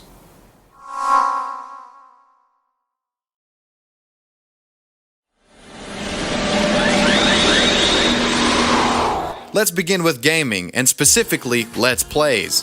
So what is a Let's Play? Let's Plays are essentially videos of a YouTuber playing a video game with their commentary and reaction to the said game. A rather simple concept, but YouTubers at the time took the idea and ran with it. It's impossible to mention Let's Plays without thinking of one particular YouTuber. Care to take a guess? Yeah, PewDiePie. PewDiePie is widely considered to be the godfather of the Let's Play genre, starting back in 2010 with Let's Plays of mostly horror games such as Amnesia. He gained massive popularity on the website, and by the time 2013 rolled around, he had amassed a whopping 10 million subscribers, a growth never before seen. With PewDiePie getting the ball rolling, gaming quickly became one of the most popular genres of video on YouTube. And many other YouTubers found massive success on the platform, such as Markiplier and Jacksepticeye, using this Let's Play formula. At the same time, we started to see a massive growth in the YouTube user base, and the website seemed to explode into the mainstream. Take, for example, PewDiePie being featured in an episode of South Park. I mean, how more mainstream can you get? The following chart is a snapshot of the amount of video hours that were uploaded across YouTube's history, and notice a spike around 2012 and 2013. People were generally becoming more aware of YouTube, and the incentive to upload and watch was greater than ever. But one significant event from 5 years ago continues to impact the culture, and that is Gamergate. The New York Times summed it up in one simple headline: everything is Gamergate. What Karen described as the other side of this story, which the New York Times highlighted in a series of articles about Gamergate this month. Multiple women developers and video game critics like Zoe Quinn and Anita Sarkeesian face serious harassment, stalking, and doxing. The New York Times makes the case that the playbook used back then is still being used today. I spoke with YouTuber Jeremy Hambley of The Quartering, who covers the intersection of escapism and activism. He summed up Gamergate. I recognize that there are bad actors on both sides, and that ultimately I think it was a noble kind of cause that most people only remember the most extreme sides of it, which is common, I think, in the way we remember and the way it's covered. And I think more hilariously is that how it just never ended for a lot of people. And I think that these people are the people that felt like they lost. And they just continually, when I hear Gamergate in 2019, I'm like, I just roll my eyes. It's been gone forever. It's used as a pejorative to discredit people in the video game community specifically. People write articles about me all the time, say that I'm like associated with gaming. I wasn't even making videos at that time. I never had any association with it, but people try to, in their minds, smear me with it. Now, this is the Wikipedia page for what they call the Gamergate controversy. Interestingly enough, they define it from the get-go as an harassment campaign. And there is a move to change the name to the Gamergate harassment campaign. So if you were going to explain it in 2 minutes, how would you explain the thing that is Gamergate? Well, just the first thing to know, I am not a gamer. Yeah. And in fact, I've looked at some of the games that are there's too much violence and mayhem, and but I also don't like shows like Breaking Bad, or I can't watch them. Too much violence. Right. But you believe they should exist if but people of course, so choose. it's not my taste. I do prefer, Pride and Prejudice, or the latest PBS, Downton Abbey, that sort of thing. Yeah. But it's not, I don't impose that on everyone, and I recognize there can be great movies. Alfred Hitchcock was a great director, but I will never see Psycho. I'm too afraid. It's not I don't enjoy that experience of being terrified in the theater. Right. But people do, and it's harmless. And so when the video game controversy erupted, I took a measure of it, and I saw some familiar players, because I'd been in some of these same battles. And I saw that some of the feminist critics were cherry picking, they were misrepresenting, and that the Gamergate was being judged by. There are some extreme people associated with it at the periphery, but the media, like everything, but right? What movement? Yeah. I mean, Occupy Wall Street. There were crazy people on the periphery. Sure. And Black Lives Matter. You go to the periphery, but what you should do is go to the center. And what are they saying? That's what I tried to do, is go and see what they were saying. Yeah. And these critics, first, you had critics that said video games are causing mayhem. They create violence. No one has been able to show that. And psychologists are already just tired of it. Forget it. It's just going in a circle. No one has been able to show that. Yeah, and hasn't there been some studies that have proven it actually does the reverse, because people Many. get some of their aggression out instead of actually shooting someone? And then there was the feminist critics, and they were saying that it was causing they were saying two things. The games themselves are sexist, and they create attitudes of sexism. And I just did not see evidence of that. I did see that some of them had sexy women, and but if the players like it, and many of them, men are known to like images of sexy women, I just didn't understand why we were demonizing that. And people say, well, feminists will say that the male gaze, looking at women's bodies, objectifying. Which feminists? I was a part of a group of pro-sex feminists or libertarian feminists who. It was live and let live. I mean, I'm not against people. There was a whole group of feminists that were against having, women posing in Playboy or the Sports Illustrated swimsuit issue and all of that. Catherine McKinnon, Andrea Dworkin. But there was a whole group of us that were opposed. And I think we won the argument. But apparently they won the assistant professorships. They've been there ever since. Teaching these right, so you might have won the battle, they might have won the war if they're teaching We won all the battles. When they were the first so-called culture war, we won the arguments. We had the New York Times on our side. We had the media. And now There is a sort of insurgent move in video games from a couple of wacky left-wing feminists, and these are sort of far-left, Israel-hating, socialist weirdos.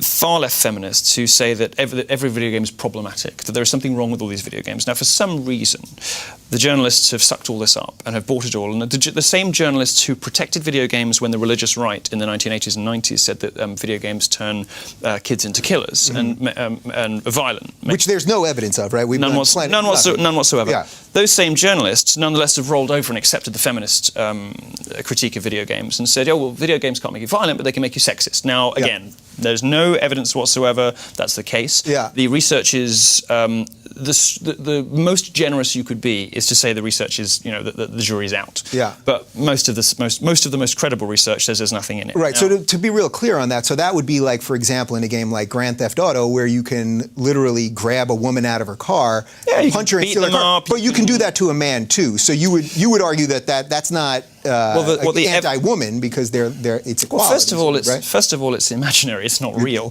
And second of all, it's on a computer screen. Yeah. And second of all, what much of the evidence shows actually is that people who get stuff out of their system, and it's mainly boys who get the stuff out of their system playing video games, are nicer to people in the real world because it's that sort of boyish testosterone thing. I mean, even as homosexuals, we have some understanding of that male need to sort of win and crush and and do that kind of thing. I like to think so. Well, you probably play sports, I don't, but I take that out horizontally. But.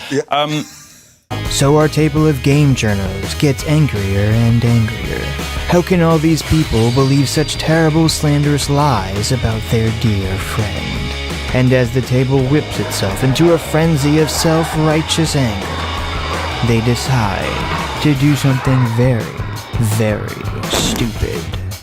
The table rises as one, walks on stage, stops the music, the room goes silent, and they say, "Everyone in this room is a horrible, sexist, misogynist, loser, scumbag."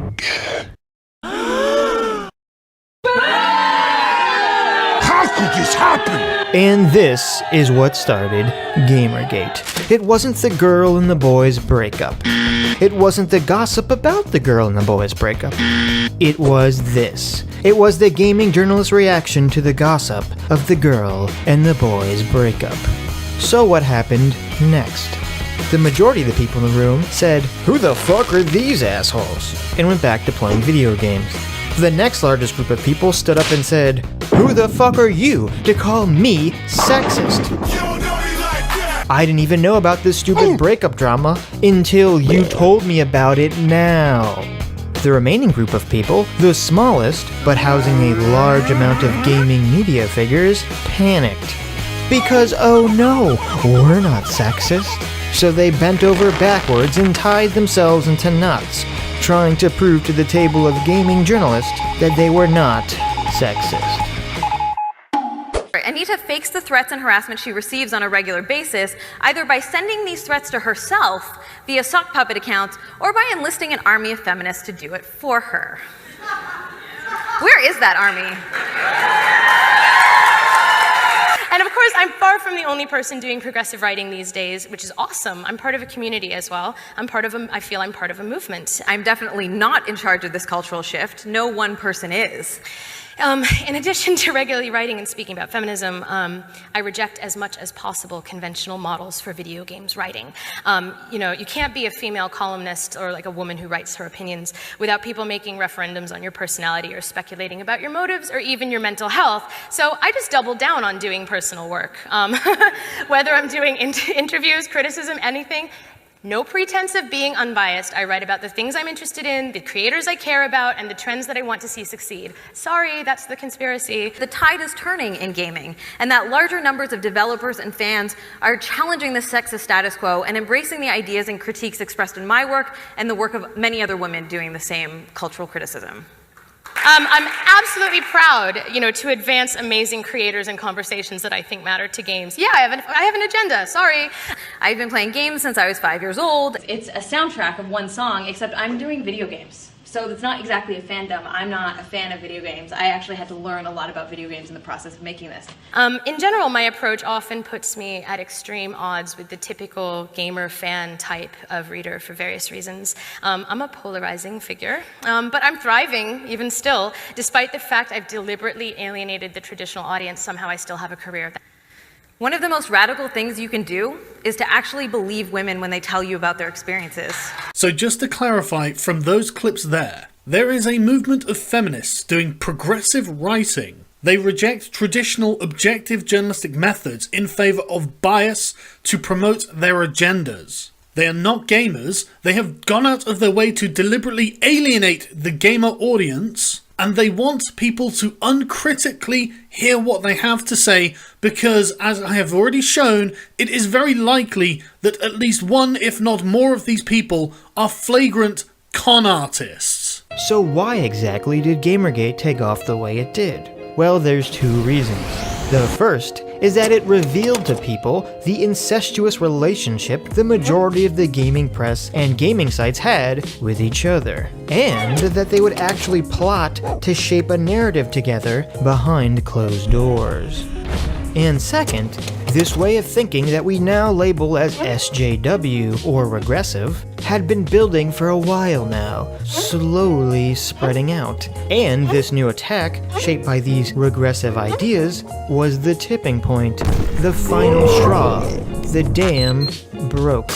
I'm as mad as hell, and I'm not gonna take this anymore! This attack and the response was the first true battle of the current culture war. Now, it's a well-known fact that today's crop of journalists are some of the best, most professional and trustworthy individuals that you could ever wish to meet. Whether it's reporting on current events, politics, or the world of entertainment, these fearless seekers of truth can always be relied upon to ask difficult questions and deliver hard-hitting, impartial, and unprejudiced answers, no matter how uncomfortable they may be. And truly, no members of this esteemed group are held in higher regard than video game journalists. These paragons of wisdom and knowledge are the first port of call for any self-respecting gamer looking to broaden their knowledge of the video game industry, obtain deep and insightful reviews of the latest releases, or generally educate themselves on how to become better people. And it got me to thinking, what do I have to do to be one of them? Do any of us mere mortals possess the right stuff? What exactly do you have to do, say, or be in order to join their hallowed ranks? Hello, freak bitches.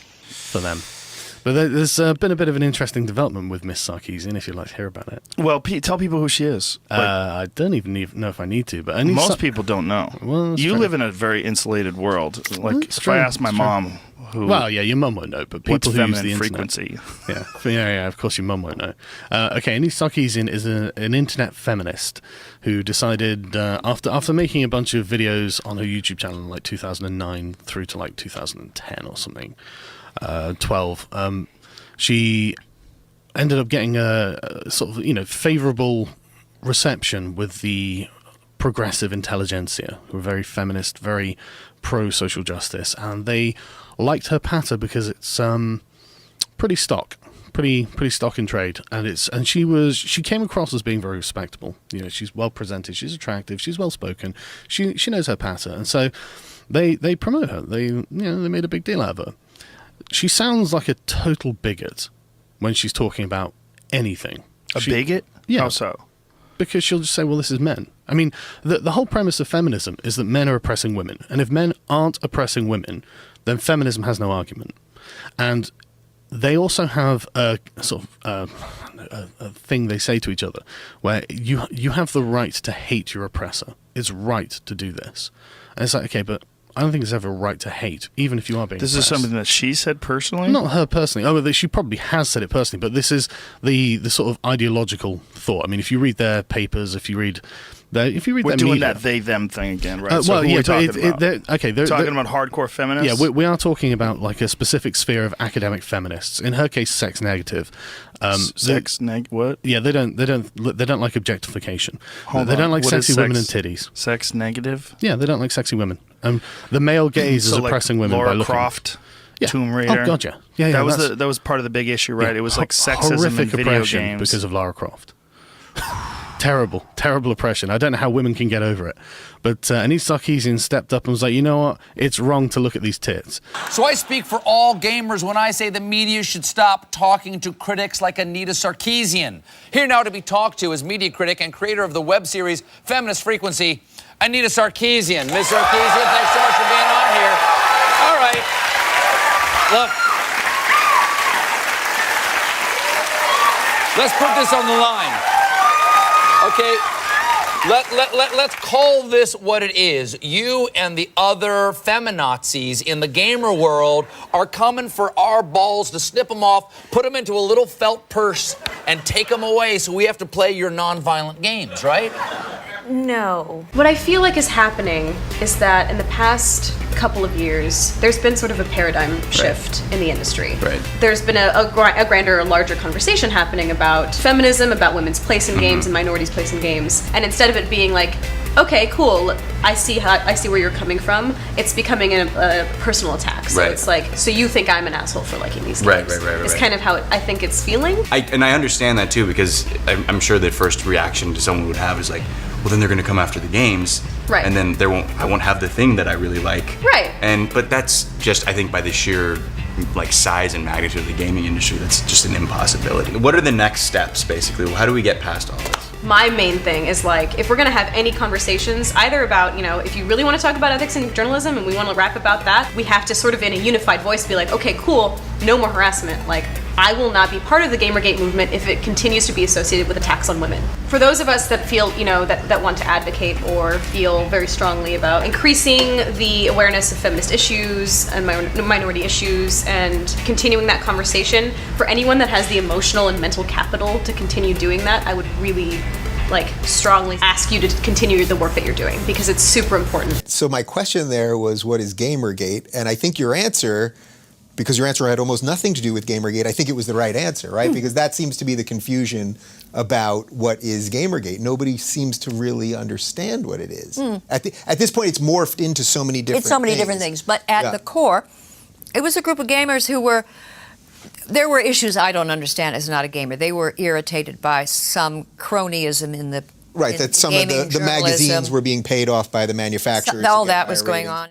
But then they also would find themselves in, getting attacked by game critics or games evaluated because they objectified women or something. And they were just thinking, we just want to play our games. And we don't really, so whatever. And then they had these critiques of the games that were so cherry-picked. And these gamers, they know their games. Don't mess with that. And they know the games. And then, so they were, this is, of course, Anita Sarkeesian in her videos. It was infuriating. And these are some young guys, mainly, and some girls, and they see their games being misrepresented, or she'll pick a scene out, make it look like one thing and was totally different, or take a video no one ever watched that had, a following of 5 and act as though it's typical of the game. So they knew it was cheating. They knew, and they got really mad. Now, what I liked about many of them is they fought back with arguments. They made videos. It was this explosion of communication. Now, there were crazy opportunists at the edges, or maybe they weren't even part of Gamergate. Maybe no one knows who sent threats. Right. And people on both sides of the controversy get them. Yeah. It is no secret that the video game industry boasts some of the most sexually objectified, stereotyped, and downright oppressive portrayals of women in any medium. So with that in mind, I decided to launch a fundraising campaign on the crowdfunding website Kickstarter, where I would create a series of videos to look specifically at the way women are represented in video games. The idea being that if you were interested in the project, you could donate, and if you weren't interested, you could choose not to donate. It's pretty straightforward, right? I mean, what could possibly go wrong? Yeah. Turns out that there are a bunch of male gamers out there who were, shall we say, not too excited about this project. Now, I'm a pop culture critic, I am a feminist, and I'm a woman. And I'm all of these things openly on the internet. So I'm no stranger to some level of sexist backlash. I've sadly gotten used to sexist slurs and sexist insults, usually involving kitchens and sandwiches. But what happened this time was a little bit different. I found myself the target of a massive online hate campaign. Now, the next couple of slides represent just a tiny fraction of the harassment I received, and they come with a very large trigger warning. All of my social media sites were flooded with threats of rape, violence, sexual assault, death, and you'll notice that these threats and comments were all specifically targeting my gender. The Wikipedia article about me was vandalized with sexism, racism, and pornographic images. There was a campaign to report all of my social media accounts, including my Kickstarter, my YouTube, my Twitter, and they would report them as fraud, as spam, even as terrorism, in an effort to get them suspended. They attempted to knock my website offline, hack into my email and other accounts. They attempted to collect and distribute my personal information, including my home address and phone number. There were images made, pornographic images made in my likeness being raped by video game characters and sent to me again and again. There was even a game made where players were invited to beat the bitch up, in which, upon clicking on the screen, an image of me would become increasingly battered and bruised. You get the point. We'll move on.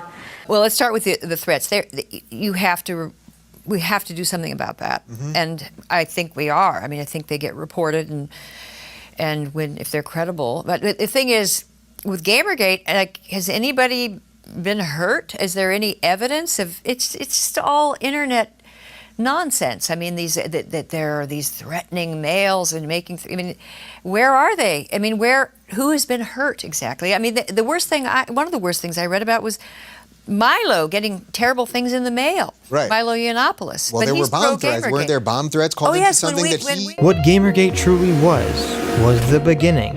It was the first time a large group of people stood up against the spreading of regressive SJW ideology, stood up and said, no, we're not going to take your shit anymore. Gamergate was the first organized battle of the new culture war. So if someone wants to know what Gamergate is, you can simply say it was a reaction to an industry calling its customers sexist. So realistically, I'm done. The channel's shut down. I'll pop up maybe in 6 or 7 months. None of you are going to remember what I sound like. You're probably not going to find the channel. That's just how I'd prefer it. I didn't like a large audience. And to be frank with you, the whole Gamergate thing is depressing. It was the opportunity to finally kick the teeth in of social justice warriors and Tumblrettes and draw a fucking line in the sand and push back against all these hypersensitive cunts. And for a while it was working really, really well. All you had to do was attack. See, that's the trick. That's why I love polls so fucking much. People think you need to be a moderate or an independent or a neutral. They're wrong. You need to pick an extreme. You need to pick a side with a yes or a no answer. That's how you attract people to you. If you're too focused on being a moderate, if you try to approach the middle to appeal to moderates, you become indistinguishable from them, and your message becomes diluted. And as time went on, that's what happened to Gamergate. And it's too fucking painful to watch happen anymore. Ah, Mr. Medicare, the internet aristocrat. Jim, nobody knows what he really looks like. Well, as I allow these Marvel trailers to zip by at 1,000 miles per hour, I just want to point out that the woke messaging has so overtaken everything in the mainstream media that now it's hard to find a Marvel movie that doesn't have woke messaging. It's hard to find a television show that doesn't have a mandatory diversity casting and woke messaging. It's hard to find comic books that don't have woke messaging. It's hard to find, now many video games have woke messaging. And no one has pointed out better what has happened than a guy named Will Jordan, goes by the name The Critical Drinker on YouTube. Very funny, very sarcastic character. Check him out. So I was stirring my gin into my porridge this morning when I decided to catch up on the latest financial news, as I often do. And blow me, it seems like things aren't looking good for Disney Star Wars. Attendance at their new Galaxy's Edge theme park has fallen way below expectations. Solo was a box office failure that lost the company over $100 million, and The Last Jedi effectively split the fan base right down the middle. middle, pitting people who hated the movie against people who pretended to like it. Wow, colour me shocked. How on earth did this happen? I honestly thought Disney and Lucasfilm had a winning formula on their hands. I mean, this is the company that released a string of movies that were either direct clones of the originals or powerful vehicles to push present-day identity politics down our throats. Movies that boldly proclaimed they wanted to move away from the original trilogy and forge a new path for themselves, while simultaneously milking the nostalgic fan base for all it was worth. A company that successfully diminished, disrespected, disregarded, and outright destroyed our most beloved characters from the original trilogy, not to mention blowing the one and only chance they had to reunite our three main heroes on screen for the first time in over 30 years. They also successfully eliminated the highly popular and profitable expanded universe, which by the time of the Disney takeover encompassed hundreds of books, TV shows, games and comics. Longtime fans were sure to be won over by the destruction of some of their favourite characters and stories. Now, while this drama is happening, you simultaneously saw some major structural changes within YouTube itself.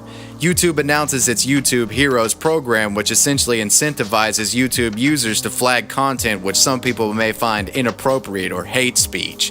This is where we begin to see YouTube beginning a turn to a more PC route.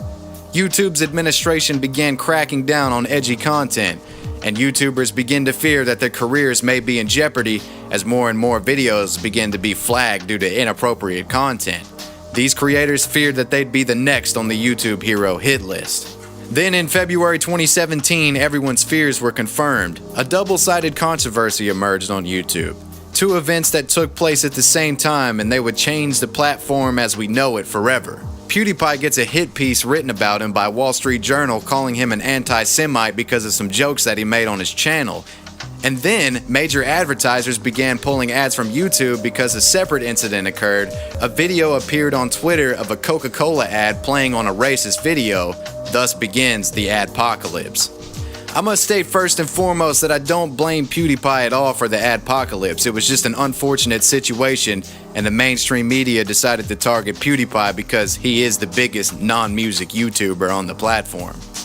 Because of the adpocalypse, YouTube will automatically flag videos with curse words in them, or videos that contain political discussion, or as alternative comedy that may be deemed unacceptable by PC members of the audience. And this decision was made by YouTube in order to keep the big advertisers like Coca-Cola around on the website. Now, YouTubers who have been on the site for years are starting to find their entire channels being demonetized in front of their eyes.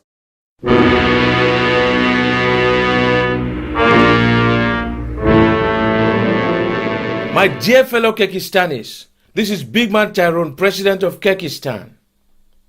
Today is a sad day for us in Kyrgyzstan. I've watched with sadness how the Cox News Network has tried to trample over our freedom of expression. Oh shit, here we go again. Now, if Gamergate seems obscure, what follows even seems more bizarre. The Great Meme War. Memes. Richard Dawkins talks about memes. He talks about essentially memes as he describes it. He used this in, I think it was the Selfish Gene book, but as he describes it, a meme was something that was kind of in the atmosphere, that was spreading around in different places. You could look at, the invention of the movie camera that way. Suddenly there was someone in France working on it. There was Thomas Edison working on it. There was someone in Germany working on it. Someone in Britain working on it. And they didn't have much communication, but they were all kind of at the same place.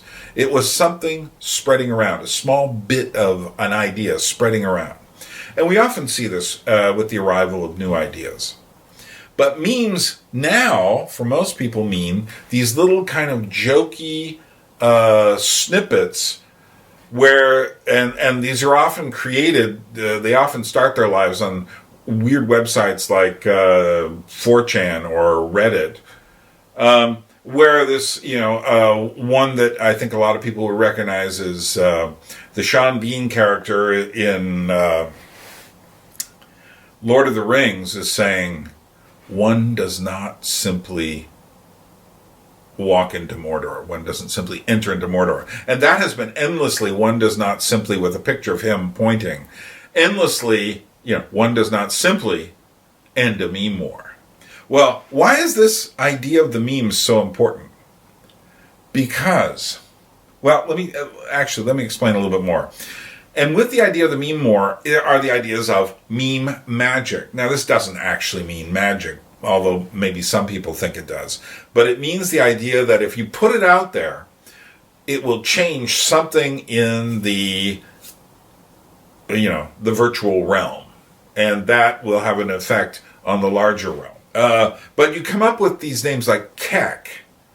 And Kek was actually, I think, started off as the Korean word version of LOL, laugh out loud. And so Kek is the memers version of laugh out loud. But it eventually got connected with this Egyptian god, and it was named Kek, with a frog head. And then you have Pepe the Frog. And then you have Kekistan. Now, all these things are tremendously obscure. And in fact, let me give you a good taste of meme magic. And then let me ask you a question. Did this have any effect on the real world? And the answer is far more than you know. You could say, why did Donald Trump get elected? And there's a very strange lineage between Gamergate to the Great Meme War to the rise of Donald Trump. That's not the only reason, but there is a connection there. Let's watch some aspects of the meme war kind of put into one spot for you here. So you got these young kids right now who are talented. Yeah. I see in them this level of nihilism that they don't have a f***ing future the way things are going. You're talking from an employment standpoint. They have no economic future. They have no romantic future. There's no families waiting for them in the future. There's nothing. And they feel it. You see, we live in an age where everything we do, we say, we think is filtered and monitored. So how do we exchange information freely? Well, we use art. We use pictures. We take an image, we infuse it with our intention, and we slide it under the door of censorship, of algorithmic suppression. The mistake they made was moving our culture and our information online and then engaging in an information and cultural war with the generation that grew up waging war online. They look at their systems like programs. We look at their systems like video games. That's why we're winning. We have effectively taken a generation and shifted them one step over to the right.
Folks, we're going to take our country back from these people. We're going to take it back. These are bad, bad people.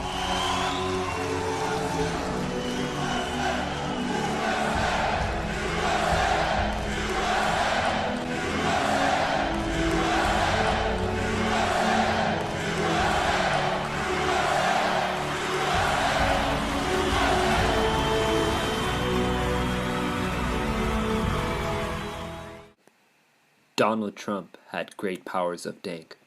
Any normie attack would only make him stronger. His power spread far and wide, and many people became supporters of the Kekistan cause. He became an incredible force in the rebellion.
Now we're going to talk about one of the most confusing, hard to understand parts of this story. And it's the rise of the alt-right. Now, alt-right was a name created by Richard Spencer And Richard Spencer, he will say he's alt-right, not a neo-Nazi. But in fact, what he believes is just simply a milder form of Naziness.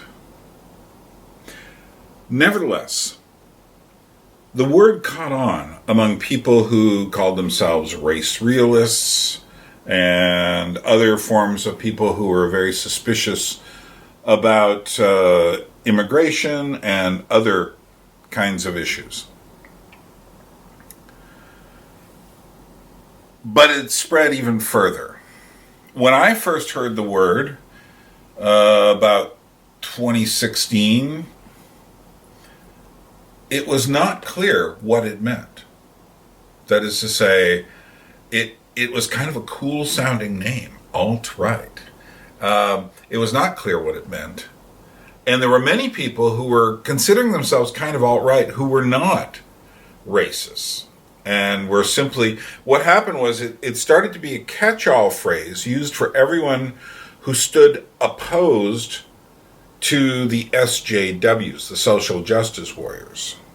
Everyone who had questions about these leftist ideologies started to see themselves under a similar umbrella. And this gets really complicated to understand, but let me give you some clips here to help you to begin to understand.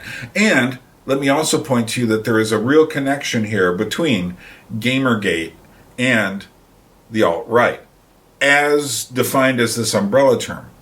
But there is an event coming down the line, which we will see, which clearly delineates the difference between the alt-right and what would then be called the alt-light, and other kinds of conservatives who also had great questions about the new developments in the realms of social justice and other similar ideas. And after the past 16 years of absolutely corrupt politicians, absolute scumbags, not that the corruption doesn't go back further, of course, but George Bush, Barack Obama, you know, it's like the politicians just keep getting worse. There's just so much disgust with the political process. And so all of us have been so happy to see somebody flipping politics on its head, flipping the media on its head, and then we get Donald J. Trump, and of course, Paul falls in love with him, as have we all. Now, the interesting phenomenon that allegedly started happening, and you can argue whether this is confirmation bias or not. It doesn't matter whether it is or not, okay? If probability mattered, casinos wouldn't exist. Let me just put it that way.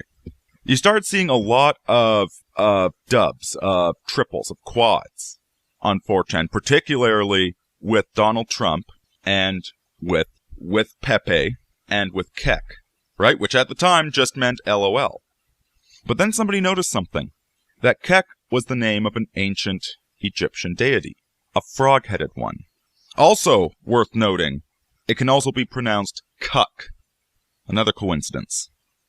And allegedly, I haven't found documentation on this, but the hieroglyphic spelling of Kek, and there's a whole bunch of frog statues going around on Amazon with this, involve a person sitting in front of a computer, and on the other side is internet/meme magic. And thus the cult of Kek was born, the god of chaos, the god of primordial darkness that ushers in the light. Quote, Kek is the deification of the primordial concept of darkness in ancient Egyptian religion. He embodies the time right before the dawn, making him the bringer of the light. Kek is portrayed as a man with a frog head. In hieroglyphics, Kek is portrayed as a man seemingly sitting at a computer screen. What is the alt-right? I get asked this question a lot, so I'm going to try to go through it real fast because I think everyone assumed that there's a bunch of Nazi nuts who aren't going to do anything, and then Trump was their Hitler, and then they won. So they go, wait a minute, 50% of the country can't be Nazis. Maybe I got this alt-right thing wrong. Yeah, you did. Let me explain it. Pull up the screen, boys. All right. Here's how it works. This is the alt-right. This is me and my friends. This is the alt-right. They're too far. And then this sliver on the far, far right are these Nazi nut bars that you keep hearing about. They're divided into 3 groups I'll tell you about later. So let's start with the alt-right. That was started by, let me just tell you what they all have in common. Both sides have in common Western chauvinism. They're not embarrassed about whiteness or whatever. They don't think diversity is the be-all and end-all. But This side cares about Western chauvinism and ideas. This side says whites have to be a part of this. This side is inclusive and wants everyone to be friends as long as you accept the Western world as the best and refuse to apologize for creating the modern world type stuff. They all love Trump, too. So does alt-right, I guess. This guy gets into the JQ, Jewish stuff. They think Jews have an undue influence. They also think that whites are what's important here, not necessarily Western values. All right, so it started with this guy, Richard Spencer. Boop. He came up with the name alt-right, alternative right, and I like this guy. I like debating him. I like arguing with him. I think you should too if you have a problem. But he says there's no future in America for non-whites. That doesn't fit in my head. I don't really understand that. Where do we ship them somewhere? We're only, what, 70% white? That's a lot of people we got to get rid of. I don't really understand how that's going to happen.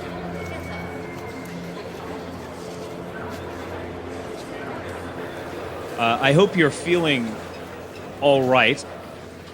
I've just had a headache for a week. I don't think it's about from having too much to drink last night. It's just the winning. It's too much winning. First off, stand up if you are under the age of 30. All right, round of applause. This is what a successful movement looks like, period.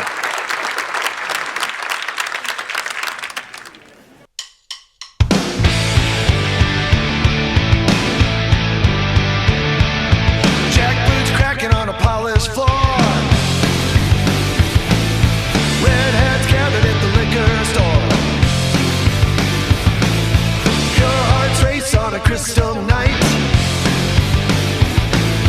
Everybody grab a torch to light.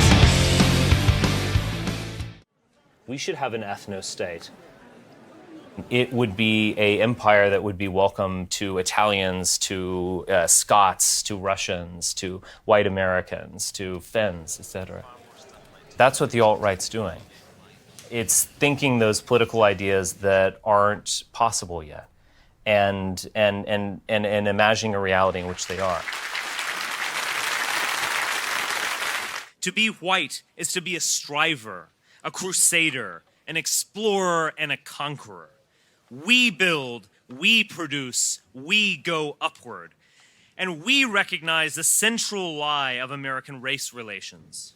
We don't exploit other groups. We don't gain anything from their presence. They need us and not the other way around.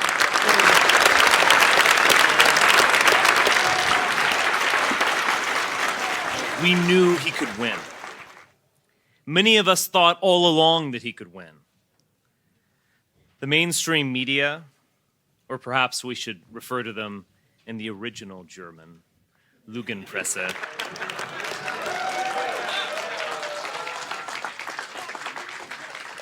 the mainstream media never did.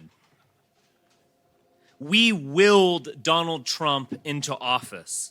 We made this dream our reality. Because for us as Europeans, it is only normal again when we are great again. Hail Trump! Hail our people! Hail victory!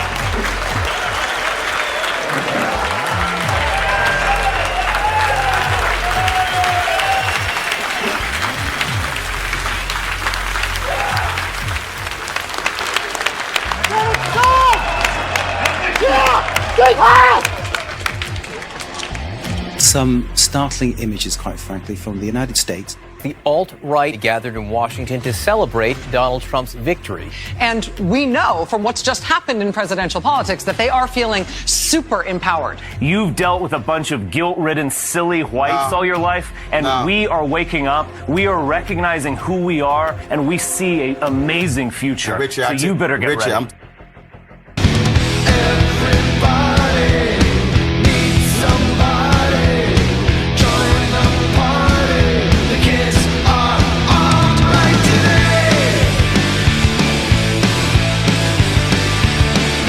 All right, Let's go to where the fun is now, over to alt-light. These people are like socially liberal conservatives, libertarians. I think we were all pro-gay marriage until gay marriage turned out to be a way to bully Christians. Then we went, you tricked us.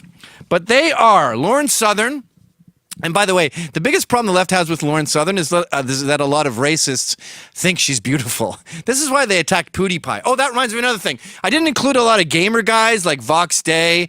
PewDiePie isn't remotely political. JonTron isn't really political. But I have a real aversion to video games. I think they're gay and a stupid waste of time. So I'm really behind when it comes to these guys. I like JonTron. PewDiePie seems like a great guy. Vox Day seems very intelligent. But I don't know. I'm biased. I can't take people who love video games seriously. Sorry. Yes, please mention in the comments how it's a hobby or whatever the hell you people believe.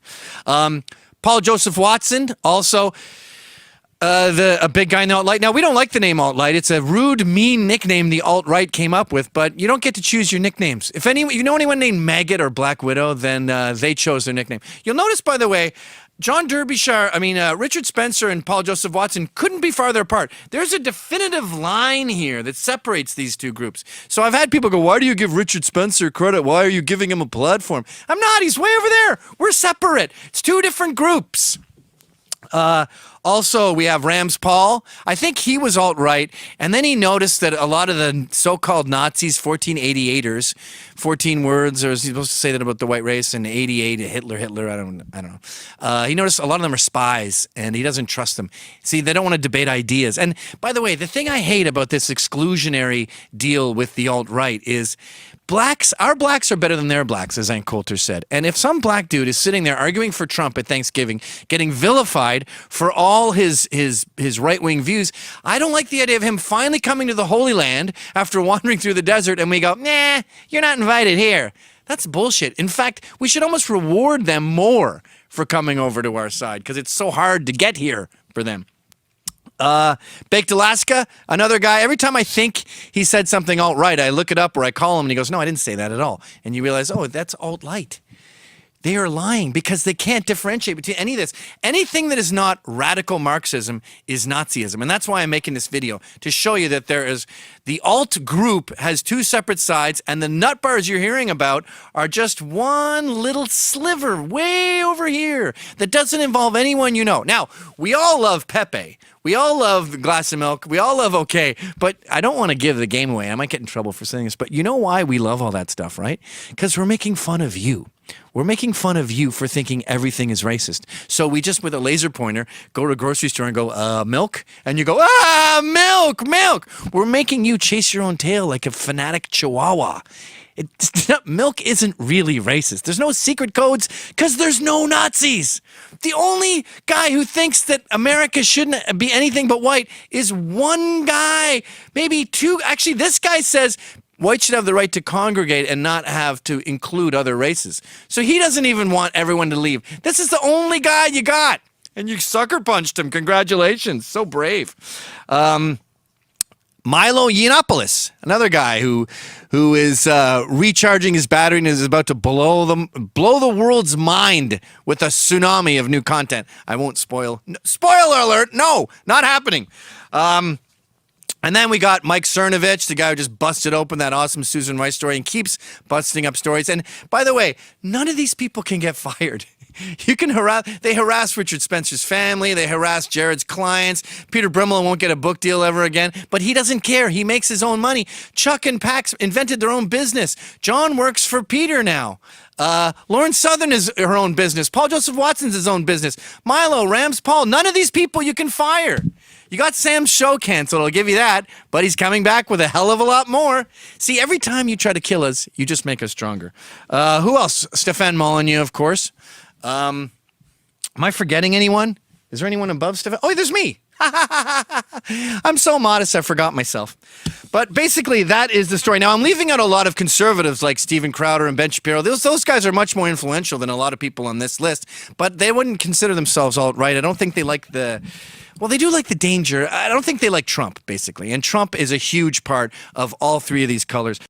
So that was Gavin McInnes's take on the various factions that altogether are sometimes lumped into the alt-right. But here in the background, you can see him kind of breaking down more and more, shall we say, the right to conservative to centrist factions in the culture war. And I'm purposely letting this play. It's interesting to listen to him talk, but I'm purposely letting this play just to show you that the mainstream media is absolutely wrong in essentially bracketing all these people that they simply can't take the message of as, quote unquote, the alt-right. Now, having said that, I think that this period of confusion about the alt-right is very important. And I came in on the conversation at that point, and I would see things like someone who had been woke, some, high school girl or some guy. Next thing you know, they're talking replacement theory.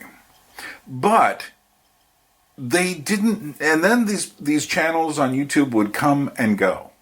And I think that there was such confusion because it seemed what the alt-right was good at doing was making it seem like the only alternative to the extreme left-wing radicalism is extreme right-wing radicalism. And having said that, nevertheless, they fulfilled a very interesting function. Some of these people were connected to Gamergate. Most of them weren't. Most of the people related to Gamergate were people who were what we would call alt-right or just conservatives. That is to say, or just libertarians. They were people who enjoyed playing video games, didn't want their video games being mucked with, and were beginning to see through something in the mainstream dialogue. Also, you have to remember, now I've got a lot of problems with video games, but one thing I will say is that the gamers, essentially, for all the time they squander on games, they are people who don't like to lose. And Christina Hoff Sommers points this out quite well.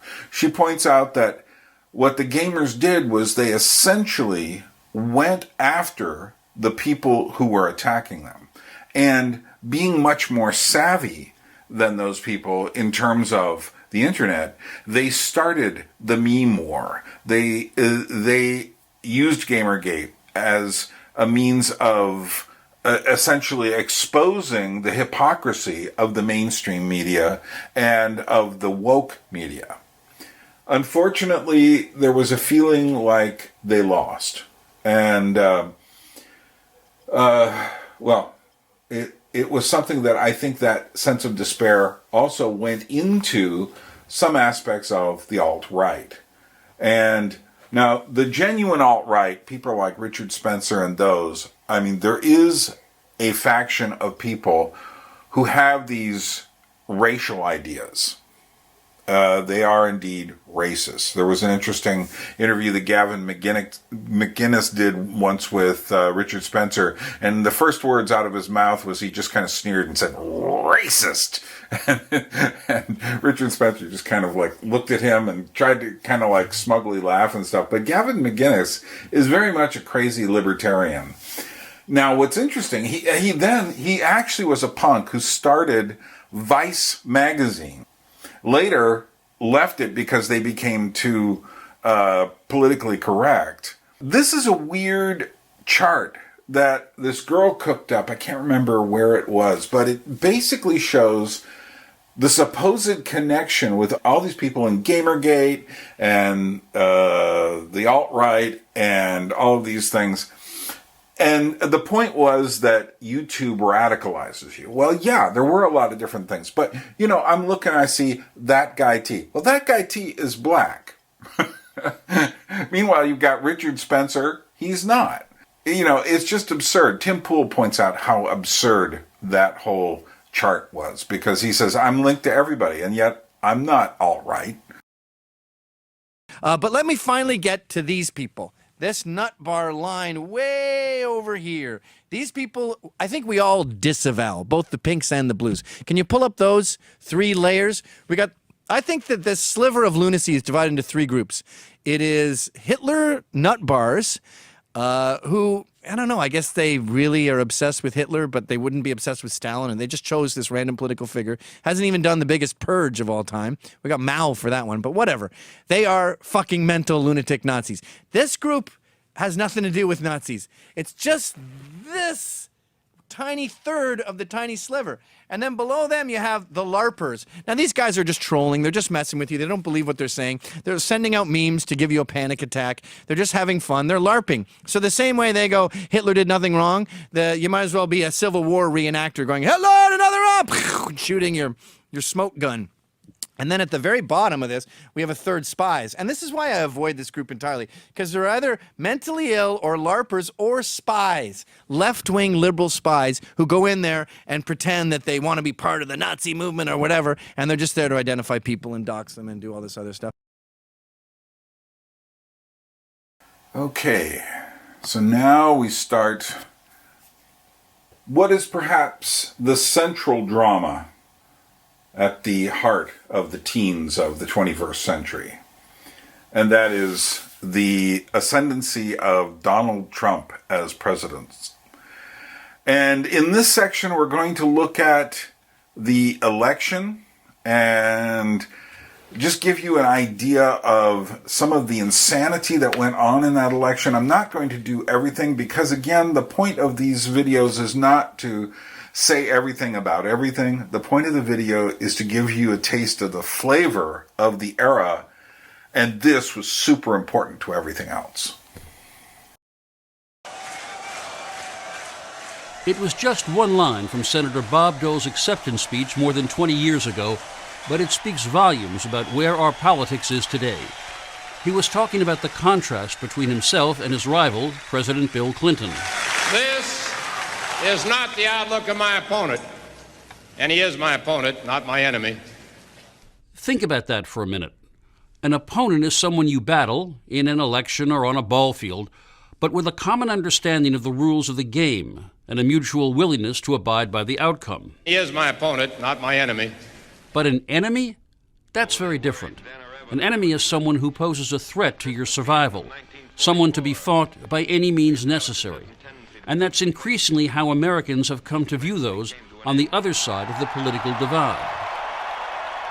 For instance, if your competitor is an enemy, it makes perfect sense for you to not just defeat her, but to imprison her. Lock her up is right. It makes sense to regard your critics not just as an inevitable part of the tension between press and politicians, but as something worse, the enemy of the American people. And this crooked media, you talk about crooked Hillary, they're worse than she is. And it's not just the president doing it. Back in October 2015, Hillary Clinton was asked who she regarded as her enemy. She answered, Well, in addition to the NRA, the health insurance companies, the drug companies, the Iranians, probably the Republicans. This increasingly dark view of the opposition has now become a dominant feature of the American political landscape. Survey after survey has shown that Republicans and Democrats now view each other not simply as wrong, but as malevolent, literally a danger to the republic. Now, but don't worry, some will say, as president, Trump will be surrounded by smart advisors who will rein in his worst impulses. So when a tweet gets under his skin and he wants to retaliate with a cruise missile, maybe cooler heads will convince him not to. Well, maybe. But look at who he's put in charge of his campaign. Trump likes to say he only hires the best people, but he's had to fire so many campaign managers, it's like an episode from The Apprentice.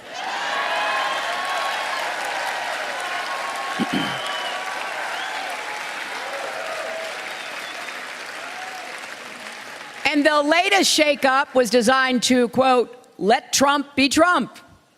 So to do that, he hired Stephen Bannon, the head of a right-wing website called Breitbart.com, as the campaign CEO. Now, to give you a flavor of his work, here are a few headlines they've published. And I'm not making this up. Birth control makes women unattractive and crazy. Would you rather your child had feminism or cancer? Gabby Giffords, the gun control movement's human shield. Hoisted high and proud, the Confederate flag proclaims a glorious heritage. And that one came shortly after the Charleston massacre, when Democrats and Republicans alike were doing everything they could to heal racial divides that Breitbart and Bannon tried to inflame. Just imagine Donald Trump reading that and thinking, this is what I need more of in my campaign. Now, Bannon has nasty things to say about pretty much everyone. This spring, he railed against Speaker Paul Ryan for, quote, rubbing his social justice Catholicism in my nose every second. No wonder he's gone to work for Trump, the only presidential candidate ever to get into a public feud with the Pope. It's truly hard to believe, but according to the Southern Poverty Law Center, which tracks hate groups, Breitbart embraces ideas on the extremist fringe of the conservative right. This is not conservatism as we have known it. This is not republicanism as we have known it. These are racist ideas, race-baiting ideas, anti-Muslim, anti-immigrant, anti-women, all key tenets making up the emerging racist ideology known as the alt-right. Now, alt-right is short for alternative right. The Wall Street Journal describes it as a loose but organized movement, mostly online, that rejects mainstream conservatism, promotes nationalism, and views immigration and multiculturalism as threats to white identity. Such a nasty woman. I want to build the wall. We need the wall. The Border Patrol, ICE, they all want the wall. We stop the drugs. We shore up the border. One of my first acts will be to get all of the drug lords, all of the bad ones. We have some bad people in this country that have to go out. We have some bad hombres here, and we're gonna get them out. When it comes to the wall that Donald... She's been doing this for 30 years. Why the hell didn't you do it over the last 15, 20 years? You were very much involved. Excuse me! My turn. So Hillary basically conflates everything that is online and questions the left-wing narrative, which she certainly is paying lip service to, and I don't believe her much at all, and evidently a lot of other people didn't either, when she talks about being against the big corporations and distrusting the insurance companies and stuff. Really? Don't really believe that. But she conflates everything into this alt-right, which is essentially neo-Nazi. And she even goes out of the way to say it is the alternative right, to explain it much like a second-grade school teacher. Interestingly enough, in the gay Trump mockery video there, Trump still comes out looking better than her somehow in that. And this is the problem the media had. The more they attacked Trump, the better he weirdly looked, setting up his eventual victory. You know, to just be grossly generalistic, you could put half of Trump's supporters into what I call the basket of deplorables. Right? The racist, sexist, homophobic, xenophobic, Islamophobic, you name it. And unfortunately, there are people like that. And he has lifted them up. He has given voice to their websites that used to only have 11,000 people, now have 11 million. He tweets and retweets. They're offensive, hateful, mean-spirited rhetoric. Now, some of those folks, they are irredeemable, but thankfully they are not America. But the other basket The other basket, and I know because I look at this crowd, I see friends from all over America here. I see friends from Florida and Georgia and South Carolina and Texas, and as well as, you know, New York and California. But that other basket of people are people who feel the government has let them down, the economy has let them down, nobody cares about them, nobody worries about what happens to their lives and their futures, and they're just desperate for change. It doesn't really even matter where it comes from.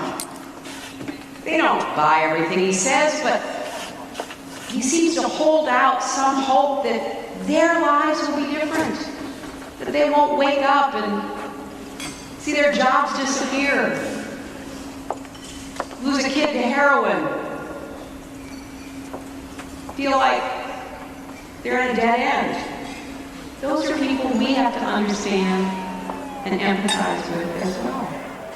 And that was Hillary's big mistake, that blunder of calling everyone deplorables.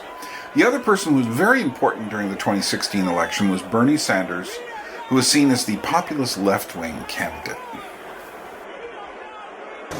When we began in Iowa, we were 50 points behind. When we began in New Hampshire, we were 30 points behind. And we were way behind here in Nevada.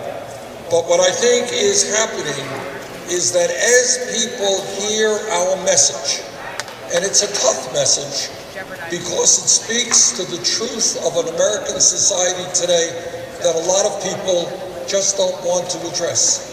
And that is the fact that we have a corrupt campaign finance system which is undermining American democracy and must be changed.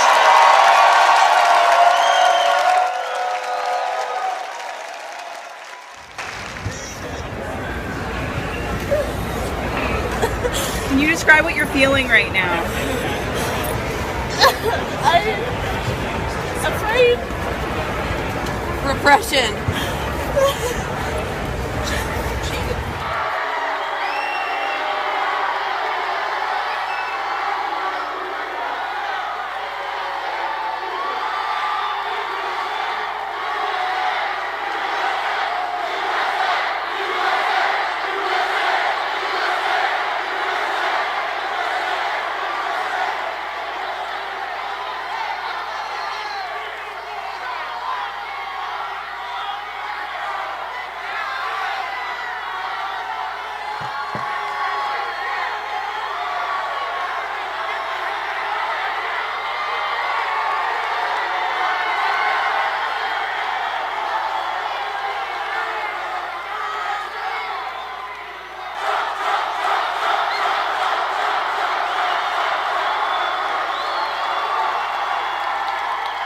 You see, in the good old days, law enforcement acted a lot quicker than this.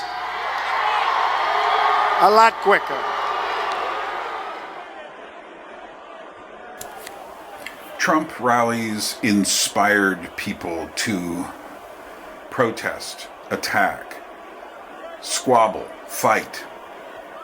And the people who were at the rallies were happy to give as well as take. And it was very interesting. The left absolutely despised Donald Trump. And I can see why. I mean, there are many, many faults with Donald Trump. We won't even talk about his relationship to women. We won't talk about his rather boorish attitudes, his very, the guy is just not what you'd call a pleasant human being. Nevertheless, in his weird sort of sense of business savvy, and people would argue about whether he really had business savvy or not, but he had enough kind of savvy to get in and become president. There are some people who thought basically he was just trolling the whole thing and was surprised to find himself actually becoming the president on September 9th. You know, that is to say, and yet I think he eventually decided, yeah, well, I'm the president. Let's see what we can do. a very, very strange thing. People lost their minds when they realized he was getting closer and closer to becoming the president. Now, there is one thing I want to show you that, to me, I think this was the moment when I realized how deeply in trouble America was going to be very soon. And it wasn't just that Trump was getting elected or something like that. It was that it was impossible to have a real dialogue anymore. Now, this is something I realized was happening. They were in the middle of the debates. It was Hillary Clinton and Donald Trump. And I happened to be watching. Evidently, this is CNN. And as I was watching, I noticed the comments on the side. And these really shook me. Why did they shake me? They shook me because I realized that this was dialogue in America circa 2016. And that with this as dialogue, there was no hope. And now what I've done is I have seriously slowed this down so you can actually read them. These were actually scrolling by me about 10 times faster than what you're seeing right now. This was, but I just felt like, oh, let me just capture this. Because to me, nothing said more about the state of America than the comments on this debate.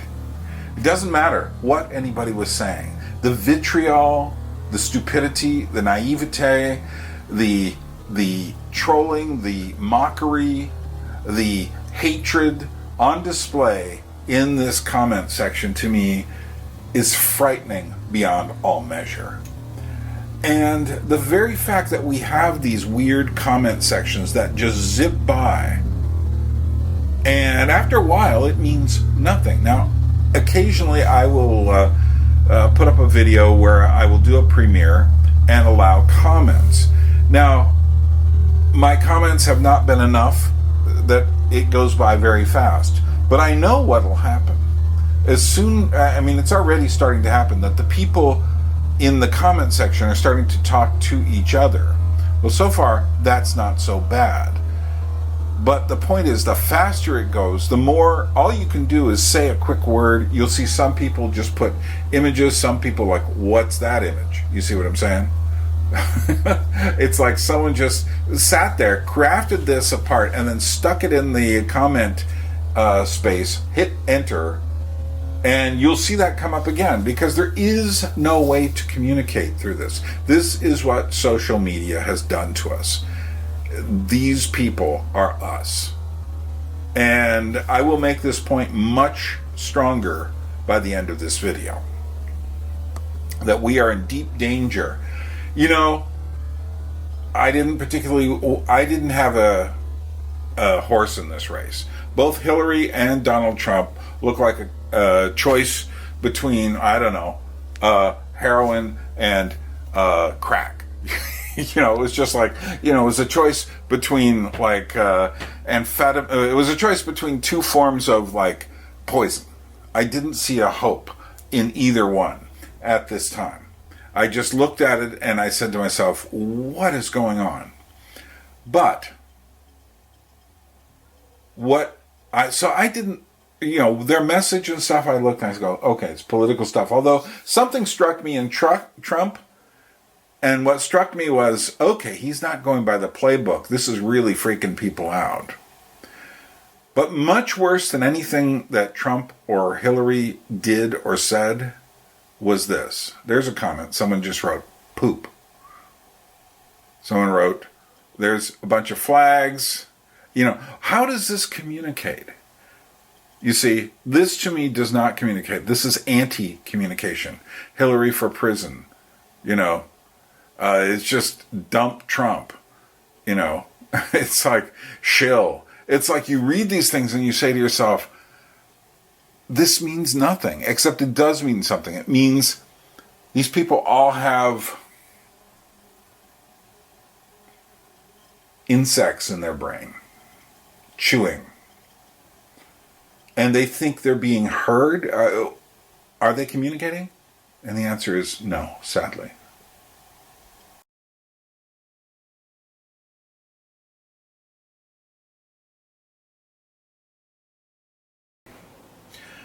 I want to show you what I think may be the last moment where America celebrated something that was nonpartisan. And this is just simply the Cubs winning the World Series literally a week or so before Trump wins the election. And I just want you to look at this, because this is the last event I can see that is not interpreted politically.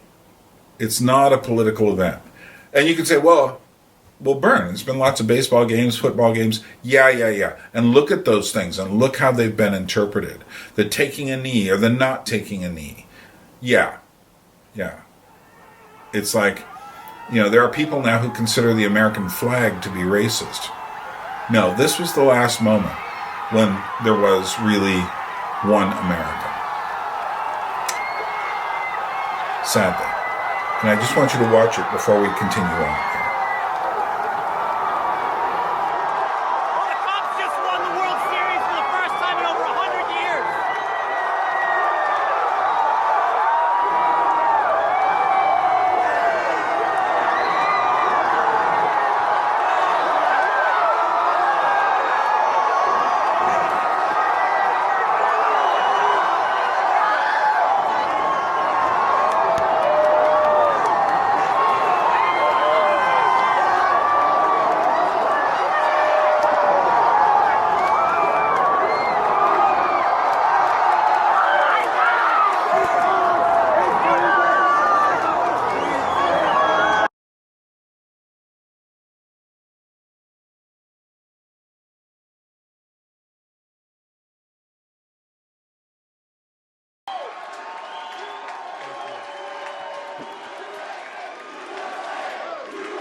Thank you.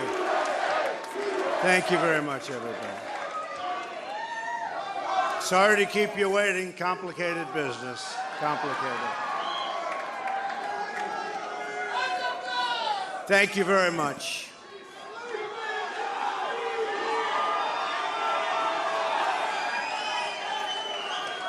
I've just received a call from Secretary Clinton.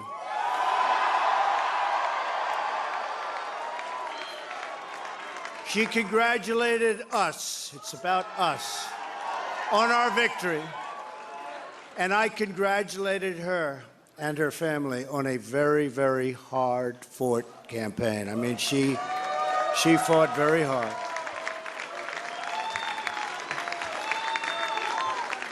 Hillary has worked very long and very hard over a long period of time, and we owe her a major debt of gratitude for her service to our country. I mean that very sincerely. Now it's time for America to bind the wounds of division. Have to get together. To all Republicans and Democrats and independents across this nation, I say it is time for us to come together as one united people. Time. I pledge to every citizen of our land that I will be president for all Americans, and this is so important to me.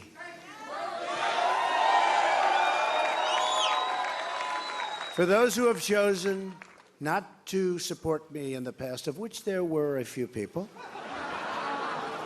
I'm reaching out to you for your guidance and your help so that we can work together and unify our great country. Morning, Tim. Morning. Howdy. How was Washington? Great. Fucking sweet. Yep. What? I'm not shocked at all, Tim. Tim, I haven't even been into makeup yet, Tim. I'm not shocked at all. I've been saying this for fucking months. Nearly a year The moment you think he can't do it is the moment he takes the White House. Of course Trump fucking won. What is everyone so fucking shocked about? Jesus, the media, the political elite, the pollsters, the markets, you, a draw on the floor. How can everyone be so fucking stupid? Hillary Clinton. What were the Democrats thinking? Hillary Clinton. Don't get me wrong, I wanted Hillary to win. I'd personally vote for Lucifer over Donald Trump. Trump, the pussy-grabbing, wall-building, climate change-denying, health-care-abolishing, tax-dodging, shit-spewing demagogue. How shit have you got to be to lose to that? Where was Sanders? Why wasn't he on the ticket? I have no doubt in my mind that Sanders would have beaten Trump hands down. But instead, they chose Clinton, a candidate who's been cozying up to the banks and dry-humping corporations for years, who is on record telling her corporate friends that you should have a public and a private persona. In other words, don't tell the truth to the plebs or you won't be able to rip them off. She'll do.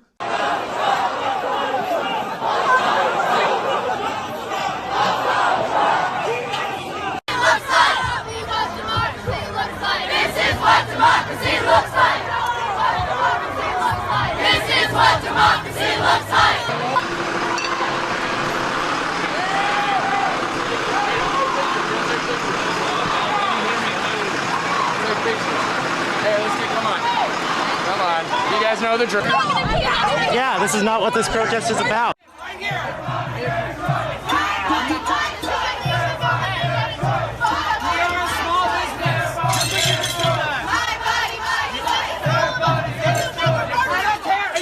Do you work here? Don't put your hands that has gotten way started moving against fascism. And I'm not going to let you generalize. You fucking are invoking violence right now, and you need to keep walking.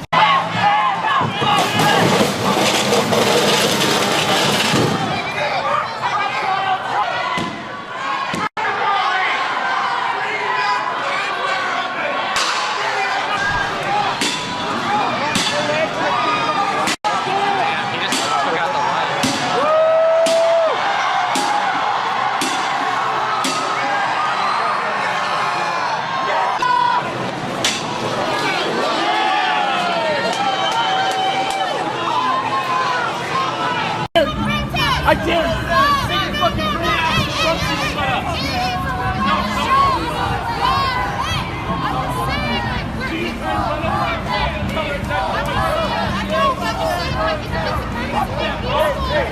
Peaceful protest! Peaceful protest! Peaceful protest! Peaceful protest! Peaceful protest! Peaceful protest! Peaceful protest!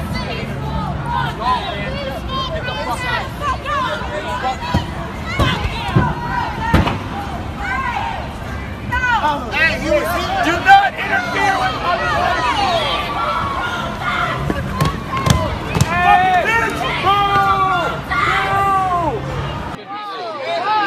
No, I protest. Freedom of speech. Don't touch me. Freedom of speech. Freedom of speech, motherfucker. Keep it fucking peaceful. They have the power. We gotta keep it. No, fuck the pigs. No, freedom of speech. I don't tell you what to say. You don't tell me what to say. Done. I'm not telling you.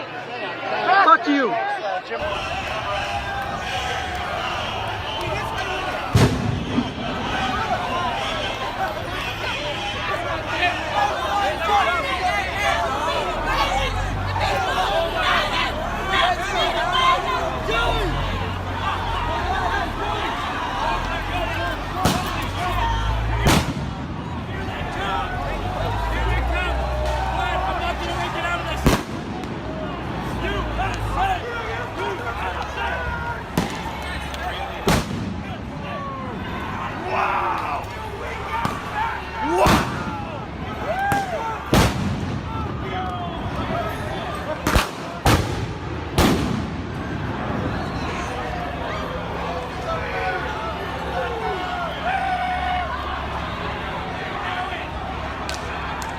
But thing is, I can't say that. I can't say this to any of my friends, Tim. People like me. I'd get lynched if I said this, because people like me won't listen. I did this. This is my fault. Fucking Donald Trump. The left is responsible for this result, because the left have now decided that any other opinion, any other way of looking at the world is unacceptable. We don't debate anymore because the left won the cultural war. So if you're on the right, you're a freak. You're evil, you're racist, you're stupid, you are a basket of deplorables. How do you think people are going to vote if you talk to them like that? When has anyone ever been persuaded by being insulted or labelled? So now, if you're on the right or even against the prevailing view, you are attacked for raising your opinion. That's why people wait until they're in the voting booth. No one's watching anymore. There's no blame or shame or anything, and you can finally say what you really think, and that is a powerful thing. The Tories in charge, Brexit, and now Trump. And all the polls were wrong. All of them. Because when asked, people can't admit what they think. They can't admit what they think. They're not allowed to. The left don't allow them to. We have made people unable to articulate their position for fear of being shut down. They're embarrassed to say it. Every time someone on the left has said, you mustn't say that, they are contributing to this culture. It's time to stop moaning. It's time to stop crying over spilt fucking Brexit. It's time to stop ignoring your opponents, or worse, trying to silence them. It's time to stop banning people from speaking in universities. It's time to stop thinking that reposting an article on your Facebook feed is political engagement, that banning a gymnast from doing what he's good at because he insulted someone's religion somehow achieved something. And sorry, when did the Gymnast Association start thinking it was appropriate to start enforcing blasphemy laws? It's time to realise that reading The Guardian doesn't make you a liberal, that retweeting Greenpeace doesn't lower your carbon footprint. And if my mansplaining is triggering you, you can either fuck off to your safe space, or you can engage and debate me and tell me what I'm getting wrong. Because Trump just won the White House. And most of all, I want to emphasize to you, Mr. President-elect, that we now are going to want to do everything we can to help you succeed, because if you succeed, then the country succeeds. Please, sorry. Well, thank you very much, President Obama. This was a meeting that was going to last for maybe 10 or 15 minutes, and we were just going to get to know each other. We had never met each other. I have great respect. The meeting lasted for almost an hour and a half, and it could have, as far as I'm concerned, it could have gone on for a lot longer. We really, we discussed a lot of different situations, some wonderful and some difficulties. I very much look forward to dealing with the President in the future, including counsel. He explained some of the difficulties, some of the high-flying assets, and some of the really great things that have been achieved. So, Mr. President, it was a great honor being with you, and I look forward to being with you many, many more times in the future. Thank you, sir. Mr. President. Please raise your right hand and repeat after me. I, Donald John Trump, do solemnly swear. I, Donald John Trump, do solemnly swear that I will faithfully execute that I will faithfully execute the office of President of the United States. The office of President of the United States. And will, to the best of my ability. And will, to the best of my ability. Preserve, protect, and defend. Preserve, protect, and defend. The Constitution of the United States. The Constitution of the United States. So help me God. So help me God. Congratulations, Mr. President. Yeah!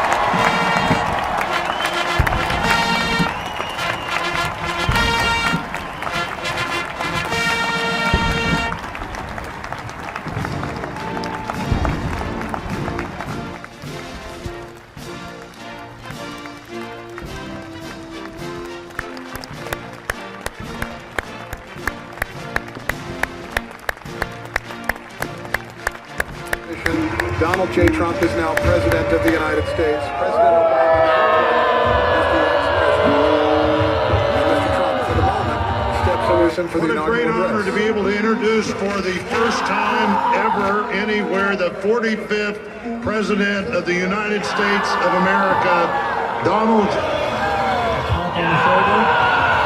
You adjust the microphone as you told, man. And for their gracious aid.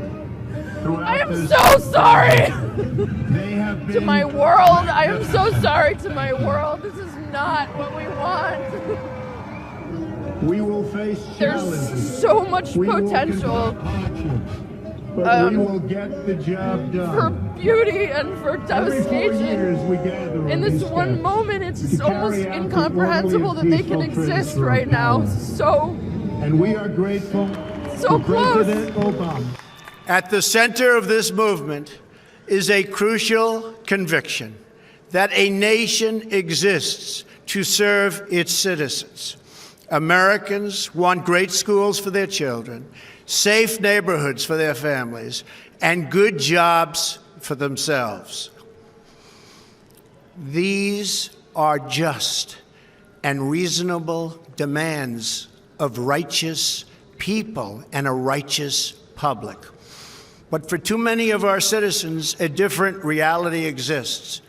Mothers and children trapped in poverty in our inner cities, rusted out factories scattered like tombstones across the landscape of our nation, an education system flush with cash, but which leaves our young and beautiful students deprived of all knowledge. And the crime, and the gangs, and the drugs that have stolen too many lives and robbed our country of so much unrealized potential. This American carnage stops right here and stops right now.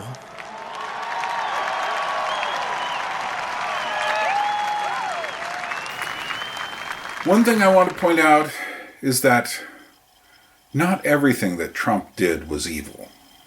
And I'm saying this to my more leftish friends.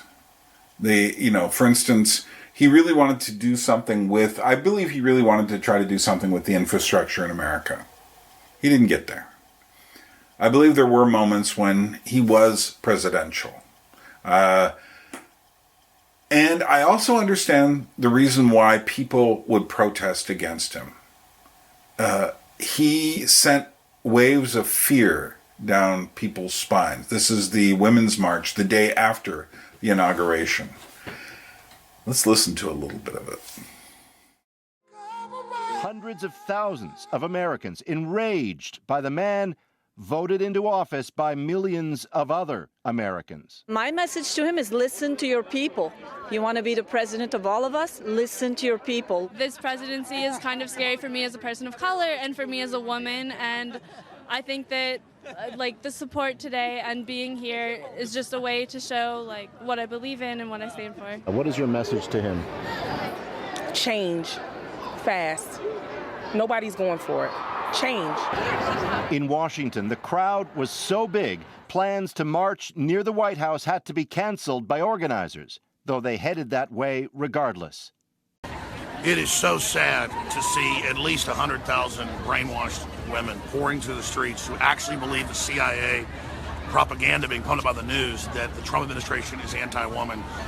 So this is still the power of the mainstream media to have the sheep who believe if you're a woman, especially an unattractive man-hating woman, that it is your job to just come out here. We already talked to some of them, and they just make jokes how he's a failure, he'll be impeached soon. It is truly sad to see this, but the sadder part is all the weird beta males that are all cucked. And I really mean that. They're like, I don't want to be leading a family or having any authority or anything. I just do what women tell me. Then they pat them on the head, but there's no family, there's no life, there's no soul to this. This is just absolute either total fool, useful idiots, or absolutely, brainwashed haters. The bottom of both hearts beating inside my miraculous female body. I want to thank our new president. You just started the revolution. Welcome to the revolution of love, to the rebellion, to our refusal as women to accept this new age of tyranny, where not just women are in danger, but all marginalized people. It seems as though we had all slipped into a false sense of comfort, that justice would prevail and that good would win in the end. Well, good did not win this election, but good will win in the end. But it gets worse. All yesterday. And InfoWars didn't even make a big deal out of this. We should. The media should. It's nowhere in the news. That everywhere we went, there were bleeding women targeted and viciously attacked by Black Lives Matters and other groups. We were attacked, and I mean women bleeding, trying to go into the Trump event, but that's okay because those are women that were trying to walk on the street. A lot of them were also trying to go to work. They were just blocking entrances to the event. They were blocking people going down the sidewalk, and it was so crazy that half the time I didn't even tape it, even though we caught it on tape a bunch, because it was just so crazy. We were in just the middle of it. And the police told us that they were ordered by Obama, who's over the D.C. police. You know, they appoint the head of the police, the president does, to just stand down and let them do this and let them attack people. And they would call it protesting when they burn things or knock people down or attack people. They go, oh, it's a protest. But just imagine if there were people out here trying to block these people from going in. It would be, oh my God, women are being attacked, not being allowed in. But when women were attacked yesterday, trying to go to the Trump rally, it was like, yay, punch him in the nose, bloody him. Yeah, the police are like, yeah, we're ordered to stand down. And to our detractors that insist that this march will never add up to anything, fuck you.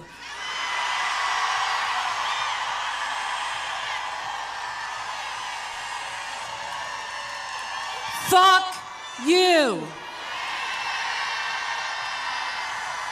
It is the beginning of much needed change. Change that will require sacrifice, people. Change that will require many of us to make different choices in our lives. But this is the hallmark of revolution. So, as the poet W.H. Auden once wrote on the eve of World War II, we must love one another or die. I choose love. Are you with me? Say this with me. We choose love.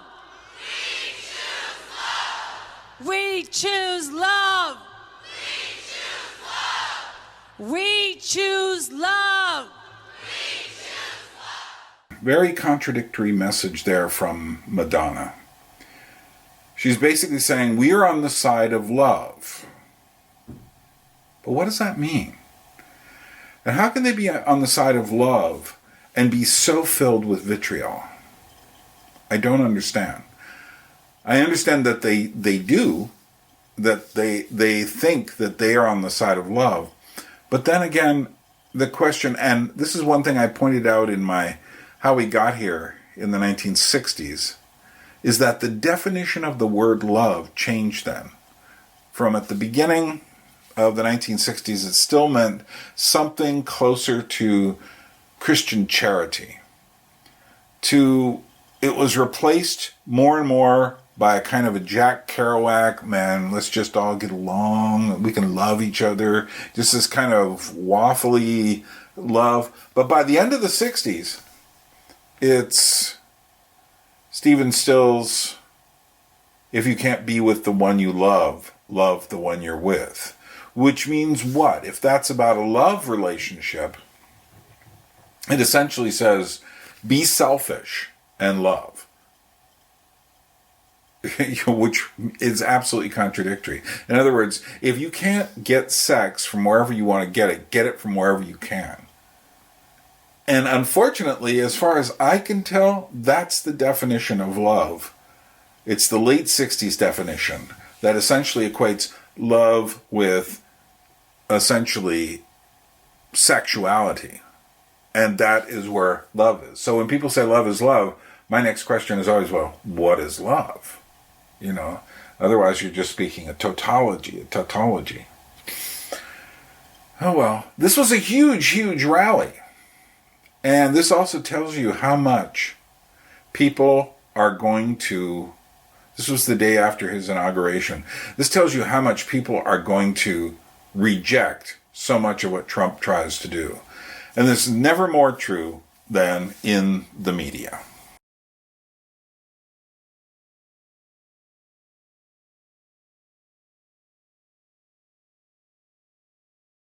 Well, that's odd. It seems like it's going to rain. Yeah, like there's a storm coming in. Fine! And I can show you. You're never going to believe what Trump just tweeted.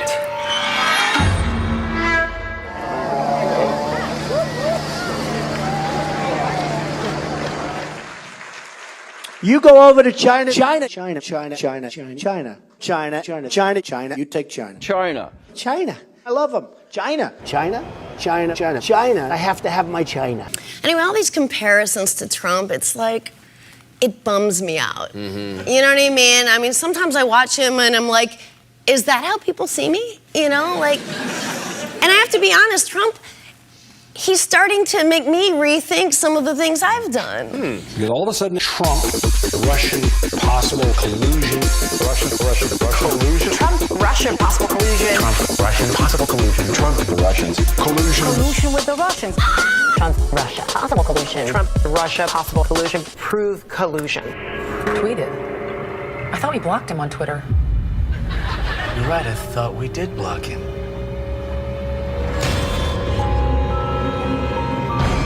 This isn't a tweet. This is a text message. That's impossible. He can't text us. Can he? Now he's texting fake news Stormy Daniels. Don't look at it! What?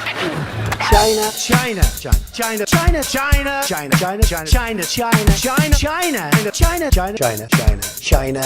I know China very well. Donald Trump has a lot of nicknames for people like Crooked Hillary, Rocket Man. Do you have a nickname for him? Poop Face. Mr. Tiny Hands. Cheeto. Can you do an impression of him? It's gonna be great. So you're a tough guy, like a really rough guy. Just can't get enough guy, just always so packed guy. I'm that bad type, make your mama sit tight, make your girlfriend live tight. My sister's your dead type. I'm the bad guy.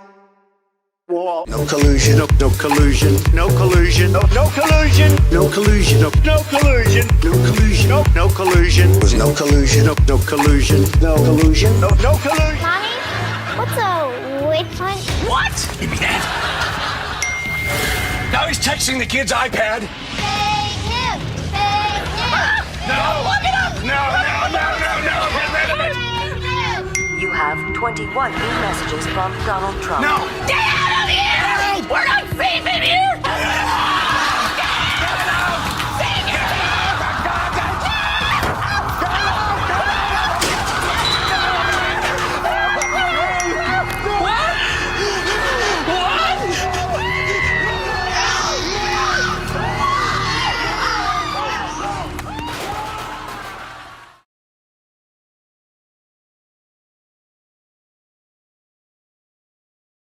And then there is the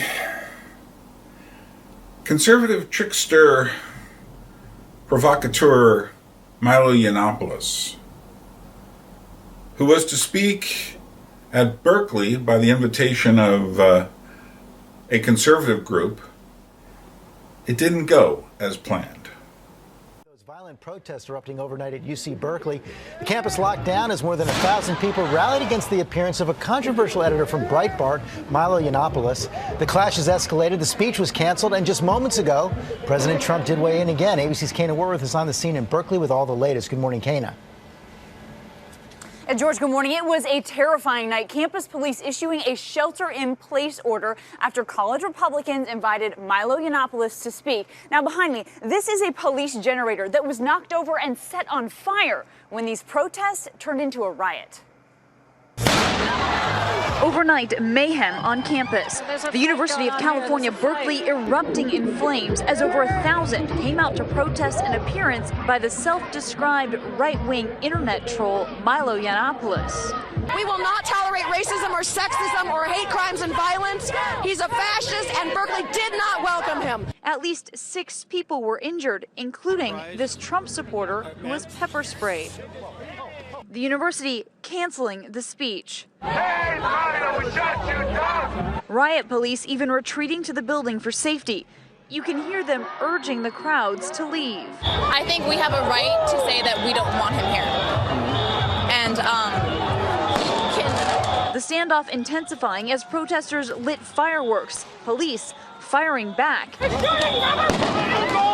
It's going too far right now. This is uncalled for. This is not going to get no message across. Yiannopoulos, an editor for Breitbart News and an avid supporter of President Trump, responding on Facebook, posting this video. Because they're so threatened by the idea that a conservative speaker might be persuasive and interesting and funny and might persuade, might take some people with him.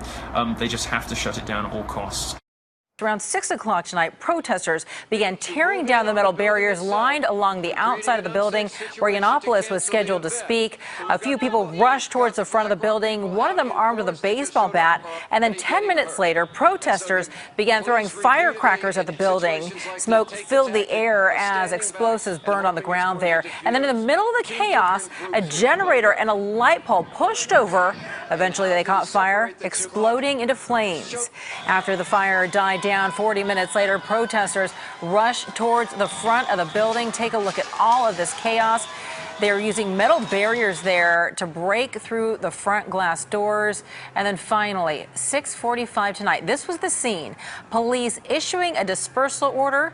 They were all dressed in riot gear, as you can see here. They stood on the second story of the building, ordering people to leave. Let's get you straight to 9 It's Jessica Flores. She has been in the thick of it tonight. She joins us now live from campus with the very latest. Jessica, what's happening right now? Well, it started as a peaceful protest, and I can tell you the crowd has dispersed here at Sproul Plaza, but it turned into what felt at one point like a riot, and you can see over here the glass broken. This is the student union, so just devastation left behind. But here, right here at Sproul Plaza, for the most part, the crowd has dispersed. It sends the message that under no means will we allow any of this to go on anywhere near Berkeley. Most demonstrators held signs, but others covering their faces vandalized property. After the portable light went down, it erupted in fire, flames shooting into the air, burning a nearby tree. While many protesters here were peaceful, some grabbed these barriers and smashed in the windows at the student union, leaving a trail of destruction behind. Well, I definitely think that the students went way too far. They crossed the line by vandalizing property and putting things on fire and stuff. At the home of the free speech movement, a battle over what that means. The Berkeley College Republicans invited Yiannopoulos, who critics say spews racist and sexist ideas. The school allowed the event, citing the First Amendment. So the college Republicans earlier said, look, I know that not everybody agrees with this man, but this is free speech. This is America. That he should be allowed to speak here. What do you say to that? Yeah, no, we discussed that, and a lot of us were wondering if we should even protest, because we were saying, if we really want to protest, we should, our form of protest should be just to boycott the event if we don't want to come. But it's not free speech, it's hate speech. One student with a Make America Great Again hat walked into the crowd. Protesters surrounded him. Many here rallying against President Trump as well. And as emotions flared, police announced the event canceled. But even after police officers demanded that the crowd disperse, hundreds stayed. Eventually, the protest turned into a dance party for some, celebrating what they called a victory. Protesters swarmed the UC Berkeley campus Wednesday night, forcing officials at the school to cancel the appearance of a right-wing speaker and writer for Breitbart News. University police placed the campus on lockdown and ordered protesters to disperse. Many remained to celebrate the cancellation of the talk. Others wore masks, threw what appeared to be fireworks and smoke bombs, then started fires. There have been no immediate reports of arrests. What is important to recognize here is that the violence that is occurring and the individuals that are inciting this violence, I don't believe that this represents the majority view of the student body. So I believe that we need to condemn these acts of violence, but still recognize that protest is important. 1046, well, to say that Milo Yiannopoulos is controversial is certainly an understatement. The former Breitbart editor is known for making inflammatory statements on a regular basis. For example, among his hits. Among his best hits, birth control makes women unattractive and crazy. And Muslims are allowed to get away with almost anything. Quotes from him. Earlier this year, he was scheduled to speak at UC Berkeley. Student protests got so out of control that the appearance was canceled. Now, Milo and others are planning to go back to Berkeley later this month. He's also been invited to speak here at Cal State Fullerton. And here is Milo. Good morning, Milo. Good morning. How are you? Pretty good. Thank you very much. Listen, I have a large question for you, and then we'll get to some smaller ones.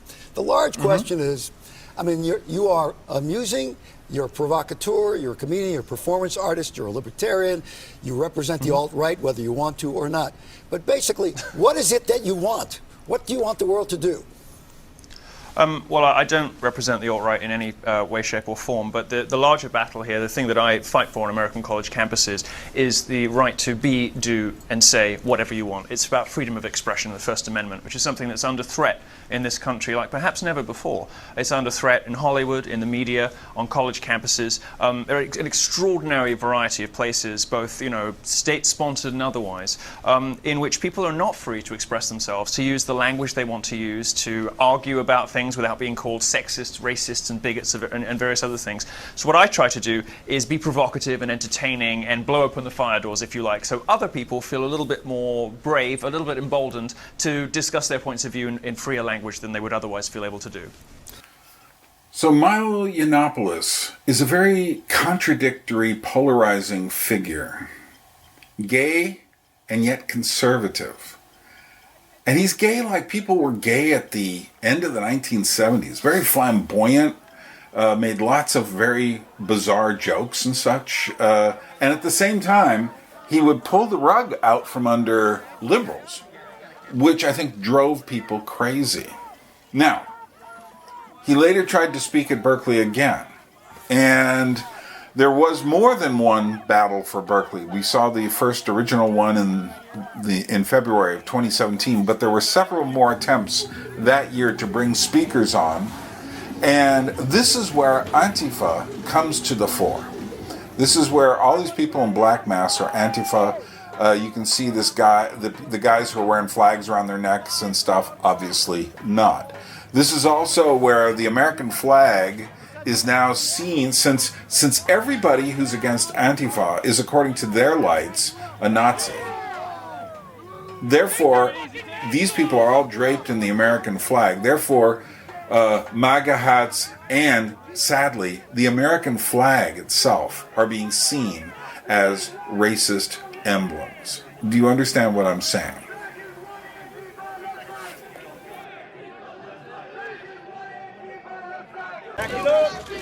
Back up. Our university!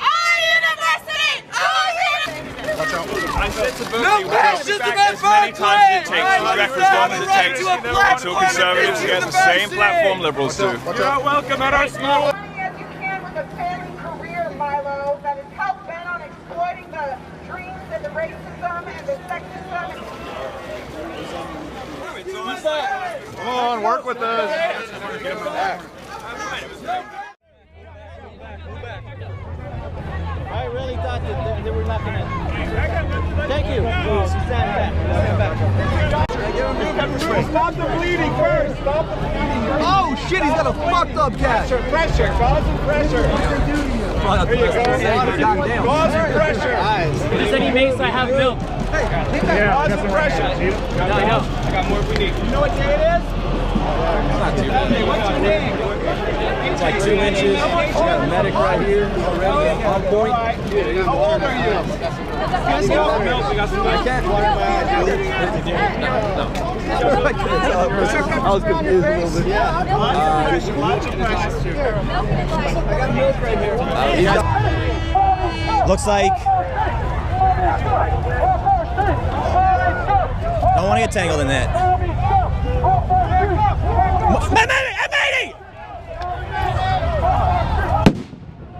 Somebody from the Antifa side just threw an M80 into the crowd. Fuck the police!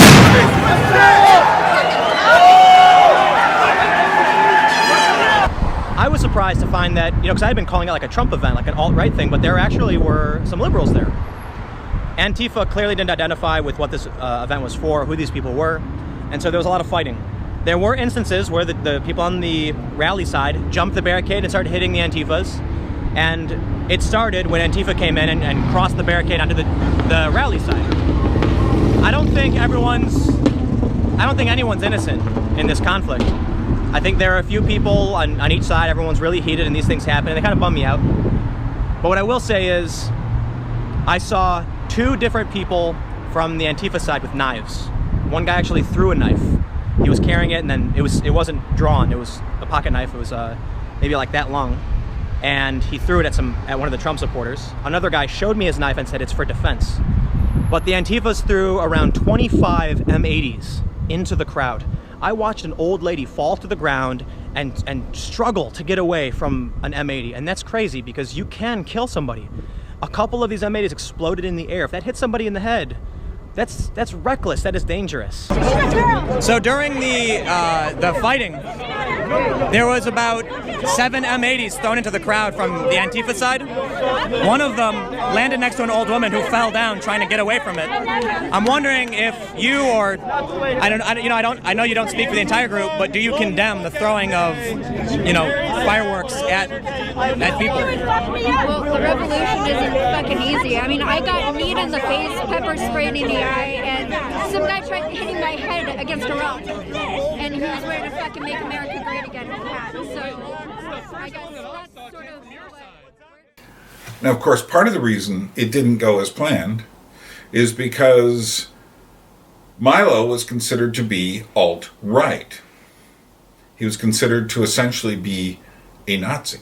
And in fact, every time someone comes along who is not considered to be on the new extreme social justice leftism train, they are immediately tarred as alt-right and some kind of crypto white supremacist. I'm sure someone will look at this and say that of me, to which I can only say, like, yeah, right.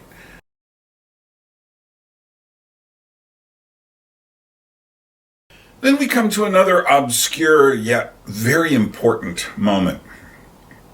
And this is what happened at Evergreen State College in Washington State in April of 2017. Now, there's a lot of material on this. Benjamin Boyce on his channel, YouTube channel, has 24 episodes of documentation on what happened at Evergreen State College.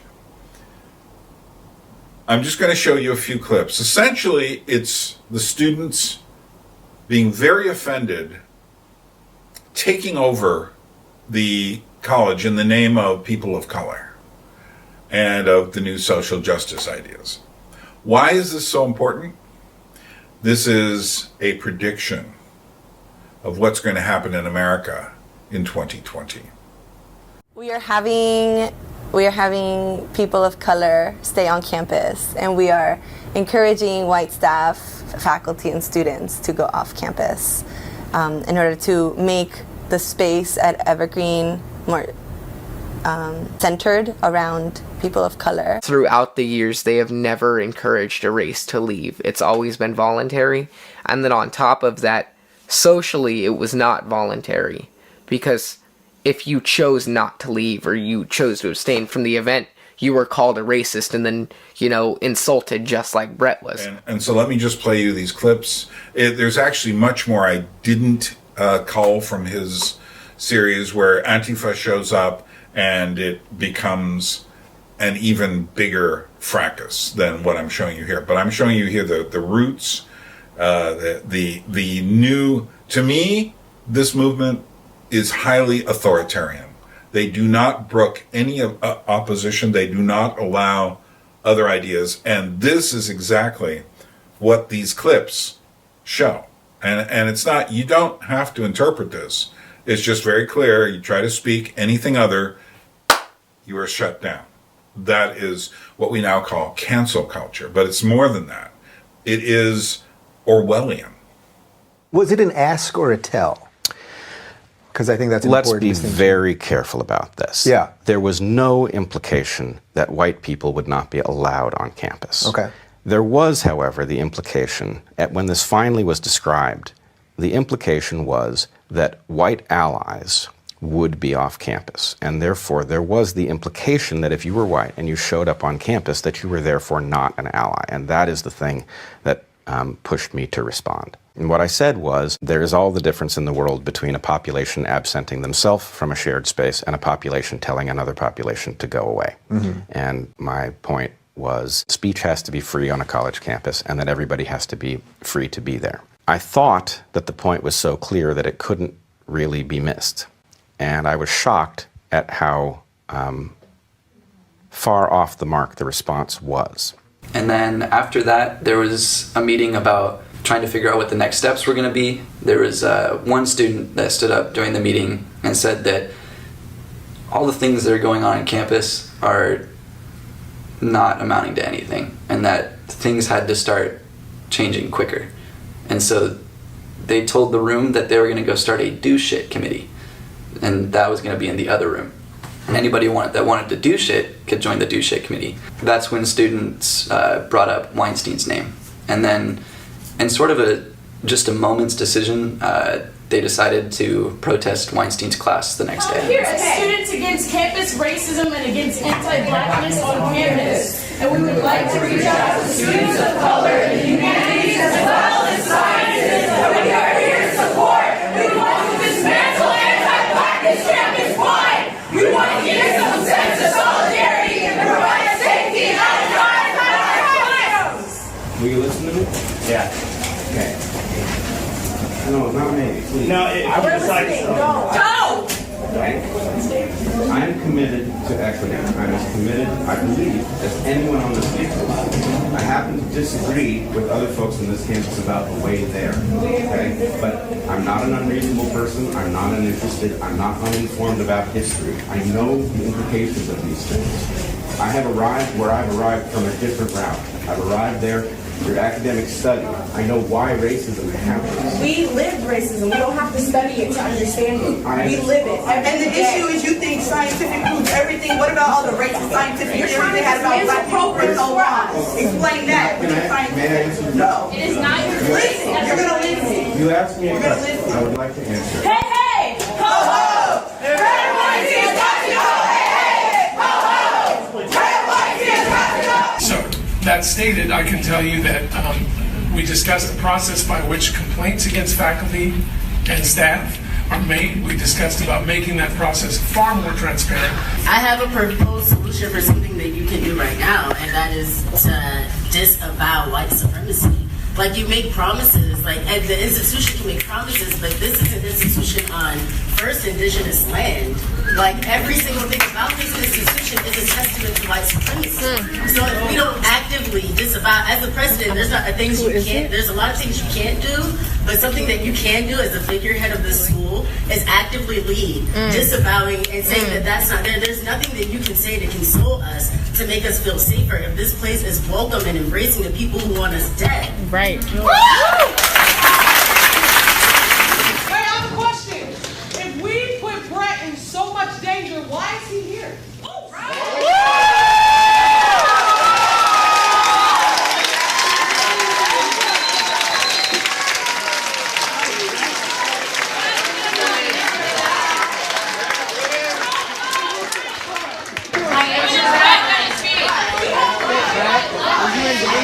My answer, Brett? No! No!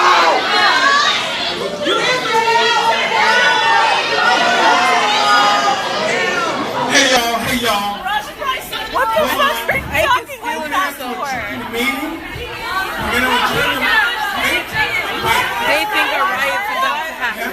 You're not gonna be done. You feel stressed? You feel fucking pressure? That's all day. Every day. Right.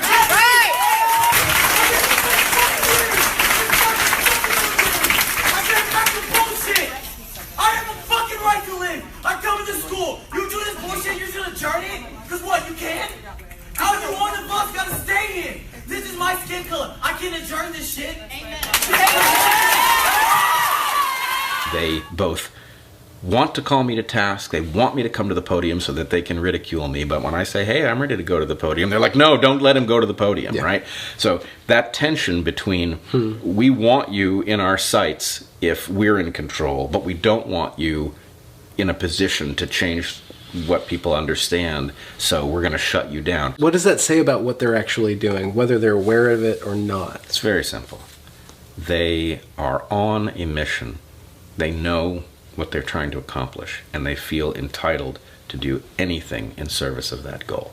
And so they want the benefit of every doubt. They want each rule to be active when it serves them and deactivated when it harms them. And so the point is, there's no consistency to this. There's no conservation principle. There's no fundamental thinking. It is simply, we know we have the right to, for example, remove police from the campus. That means anything that allows us to push in that direction is justified, and anything that might marshal in the other direction is illegitimate. And it's that simple. That's and the at the same time that they do that and say that, they're screaming to an authority figure, George Bridges, how unsafe they feel. And they want him to make sure that they're safe. Well, I mean, of course, if they're unsafe, then that gives them special rights to demand. So it doesn't matter that they're shoving away what's protecting them. There is, I saw, at the same time, no, collectively, individuals are different, but collectively I saw no ability to track a logical argument and follow it through to its conclusions. What I saw was people wanting to isolate each point, evaluate whether it worked in their direction, and then decide what they thought about that fact or that idea based on whether it helped or hurt them, not based on whether or not it was true.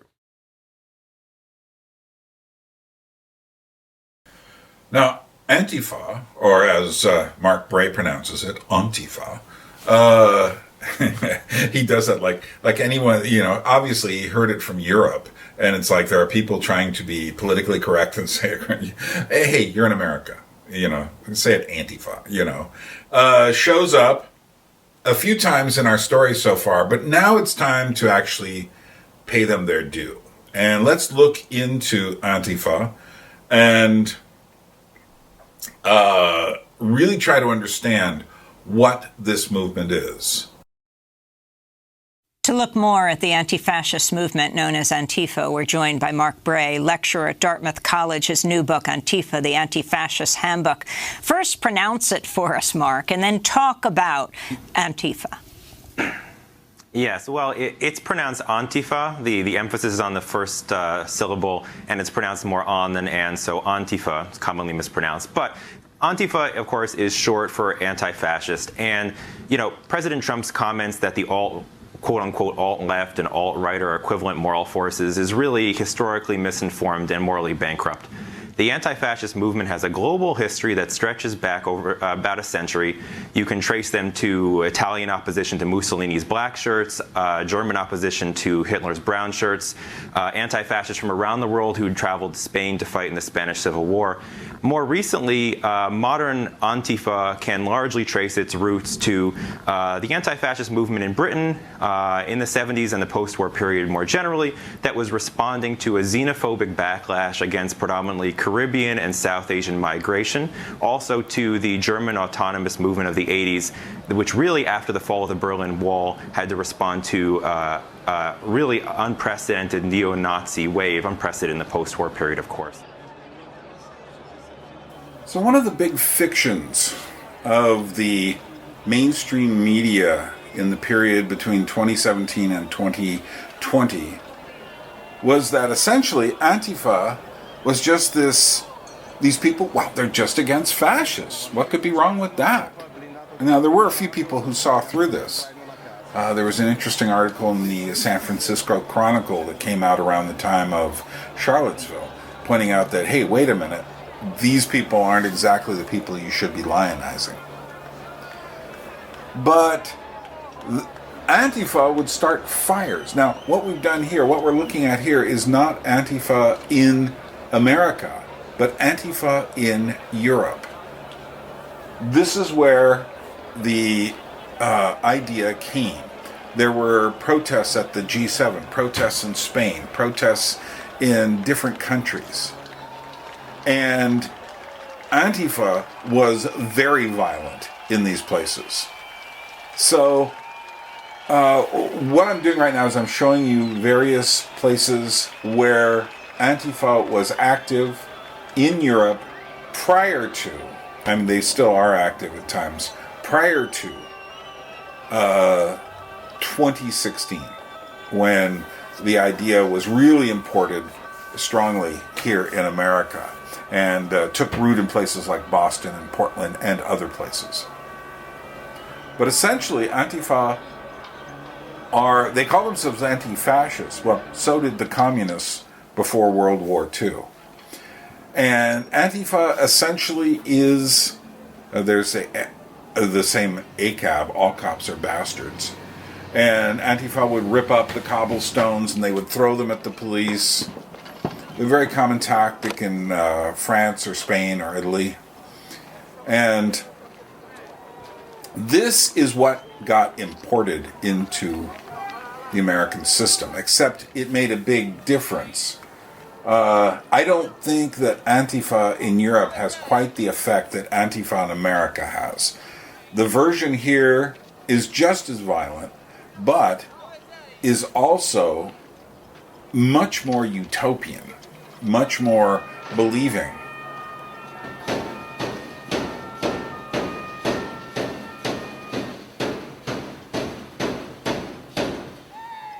That they will bring the New World Order, which will be a utopian left-wing vision of the world, essentially, and they will also carry hammer and sickles. I've given conferences for ages, and we'll usually expect some protesters, they'll do silly string or something like that. Then, a turning point. Watch this. Spencer was conducting an interview when, wait for it, a man walks up and punches him right in the face in the middle of the street. If you're doing something important, you're going to be attacked, verbally and even physically. So I'm willing to go through with it. The attack went viral instantly and sparked a spirited internet debate about whether or not it was okay to punch a Nazi. Every nation, every race, punch a Nazi in the face! Is that okay? I think that you saw a lot of people actually very inspired by the fact that the Nazis are not invincible. Of course it's not okay to punch a Nazi, any more than it's okay to punch a doctor who performs abortion, if you believe abortion's murder. The same people who insist that they are in the right when they are engaging in violence would be horrified if the roles were reversed. All cops are bastards! All cops are bastards! All cops are bastards! All cops are bastards! All cops are bastards! Who the fuck are you with? Who the fuck are you with? All cops are bastards! A-C-A-B! All cops are bastards! A-C-A-B! All cops are bastards! Greetings, slaves of the American way, and comrades alike. It is Dustin27, spokesperson for Boston Antifa and We Smash Fash. Today I'd like to begin with a little segment about what Antifa means to me. That when fascists come to our city to attack people, we are going to put our bodies between fascists and the people they want to attack and try to prevent them from doing that. When you say put our bodies, that sounds like a passive statement, but sometimes you are not just putting your bodies, but you are acting with your bodies. You're also hitting and you're throwing things and you're reacting violently. I think self-defense can look violent if you're looking at it as the person who responds in self-defense is as culpable, but we don't see it that way. We see ourselves as engaging in self-defense from groups who want to do our community harm.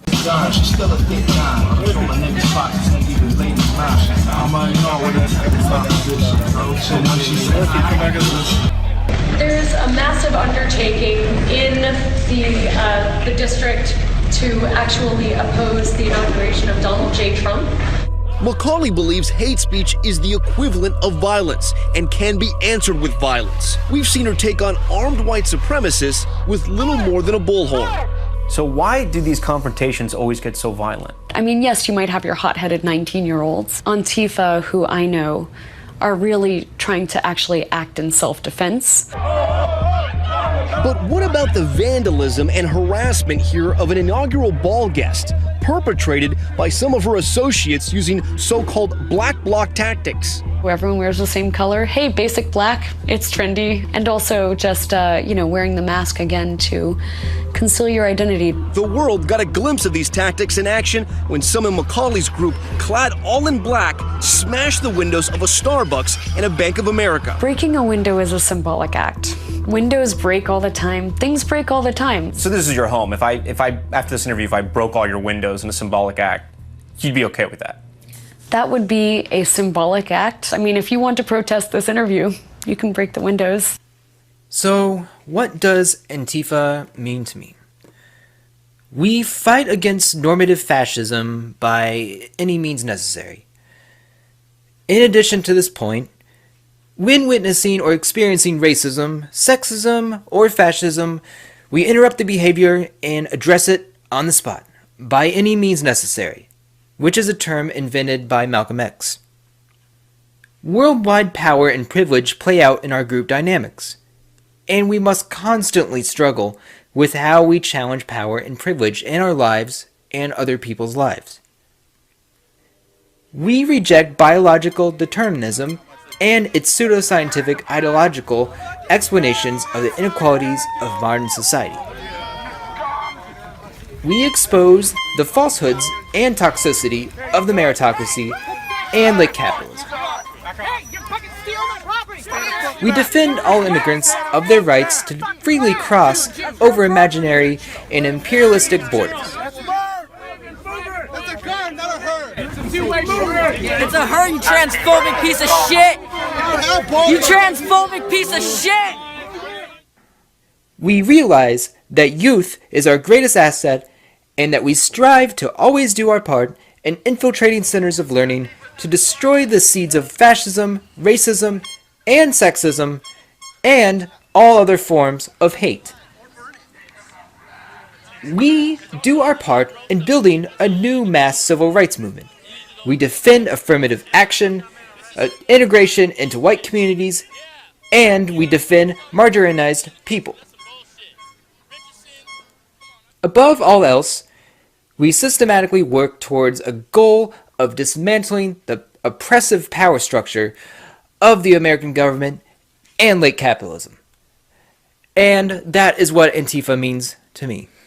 Jessica and Alex capture white supremacist rallies on video, then post identities of the participants online, outing them to their friends and co-workers. What is doxing?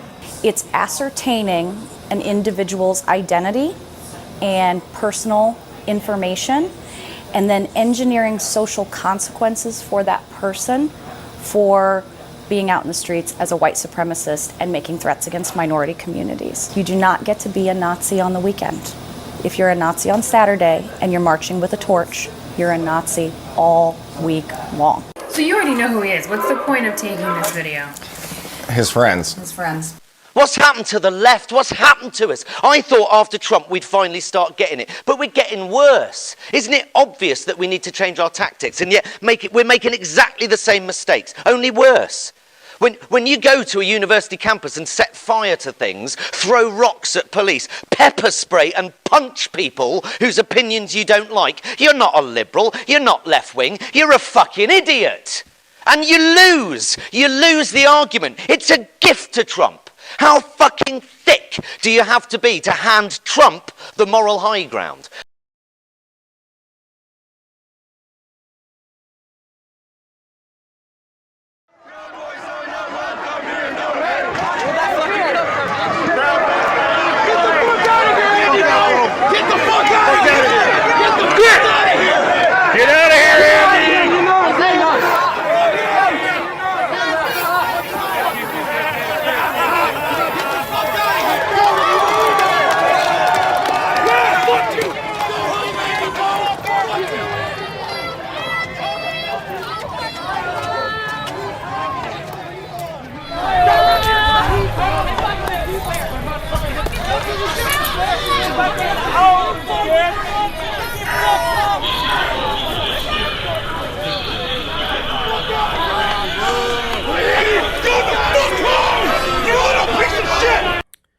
So who is in Antifa? Well, there's no formal membership, but arrests provide one set of data for us to look at who's behind the mask at some of these mass Antifa riots. Like other extremist movements, its ideologues are mostly male and young, and while claiming to operate on a mandate of diversity, they're overwhelmingly white. Anecdotally, a disproportionate number also identify as queer, trans, and/or non-binary.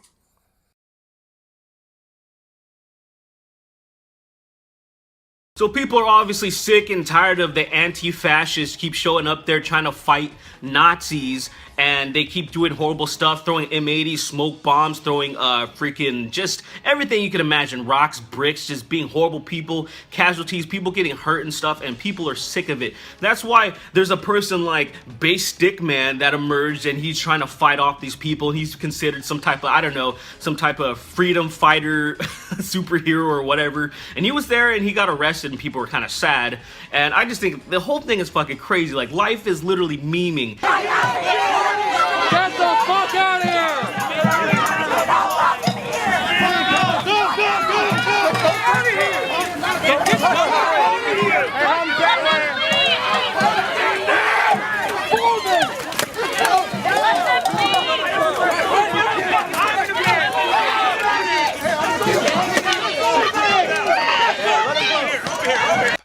Now, perhaps you're not very observant. Maybe you haven't really been paying attention. You're not tuned in to American politics. But it's not really in the best state that it's ever been in.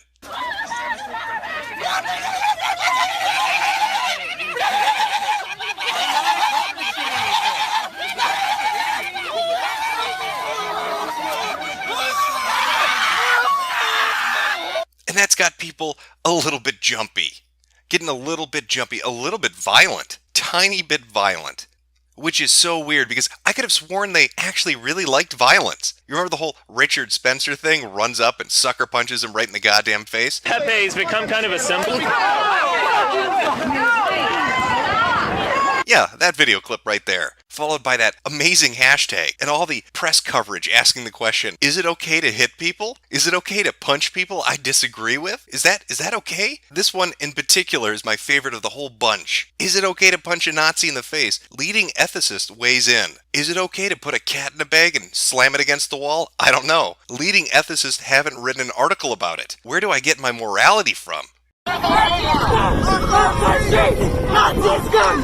Off our streets! Nazi scum! Off our streets! Nazi scum! Off our streets! Nazi scum! Off our streets! Very good. Get it from there. Yell right there. I'm just standing here. Off our street! They love to call people Nazis. And the people showing up at these protests all over the country, when it's anti-Trump something, or anti-alt-right, or anti-right-wing, or anti-conservative, are Antifa. What's Antifa, Jim? Well, the short answer is, it's the kid you didn't let up in the treehouse. You know, the one never invited over to a sleepover? That's who Antifa is. It's the kid that gets driven to a Starbucks in his mother's Prius, while he's loaded down with an iPhone and an iPad, trying desperately to keep them in the pockets of his skinny jeans. That would be Antifa. You got The Guardian running articles asking whether it's ethical to punch a Nazi. What the fuck are you talking about? Weighing up the pros and cons of arbitrarily labelling someone a Nazi in order to legitimise punching them in the face. What the fuck does The Guardian think it's doing? But if I were to express these views publicly, I'm the one that gets branded as a Nazi apologist. It's fucked up. The free speech movement started in Berkeley. Now they're tearing it apart. The irony of it. These people honestly believe they're fighting fascism. Shutting people's opinions down through violence isn't fighting fascism. It is fascism. The world's gone mad. Yeah.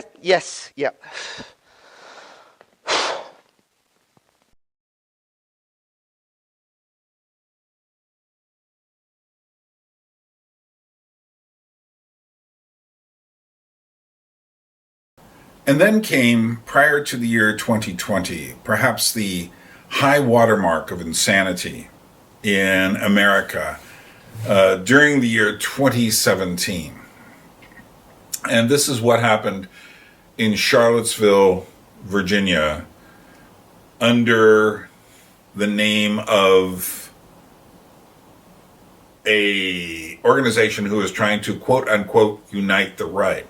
What I actually think was happening was that the extreme alt-right and the neo-Nazi types were trying to bring more people into their side. And so, like I say, at this point, there was quite a bit of confusion about what alt-right meant. And some people were seeing the racist side of it, but other people were saying, no, but there are other people who aren't like that, who are also against the social justice warriors, the SJWs. And so a variety of people went to Virginia to protest the taking down of the statue of Robert E. Lee. Now, I'm not going to go too much into detail about taking down statues. A lot of them were taken down in the last few years, some of them very violently. And so there had been some Confederate statues taken down prior to this. But this was Robert E. Lee, who, even in the North, was considered with some respect as a general during the Civil War and after. And so this is a very important figure in American history, and they want to take his statue down. So there were people who went there who had nothing to do with a racist agenda. They just didn't want history to be stripped away. Now, I have to make it clear, I think these people were extremely naive. And the alt-right attracted people who were naively against the extreme left wing. And I think this was what they were attempting to do. The more cynical members were attempting to create a coalition of different kinds of right-wing people to fight against the radical leftists. And also to do things like, scare people into stopping tearing down statues. So it's very, I think when Trump later mentions that there were good people on both sides, this is what he's referring to as the naive people who went down there. Now, where did this idea start? There's a precedent for this. Why do we let these people march? We let them march, the neo-Nazis march, because this is America. And the first time that this became a real issue was after World War II in the 1970s in Skokie, Illinois. Civil Liberties Union, the ACLU, has always staunchly defended all fundamental freedoms for all people. No matter who you are, no matter what you believe, we consider that you are entitled to fundamental and equal rights, including freedom of speech. And that's true even for people who reject and crusade against our own civil liberties principles. So this becomes very controversial, especially among people who are otherwise disposed to support the ACLU. How can you, on the forefront of equal rights and anti-discrimination, possibly support freedom of speech, even for hate mongers? Probably the most famous or infamous situation in which that happened, depending on your perspective, was in a case called the Skokie case. For many people, that immediately reminds them of what happened because it received so much attention.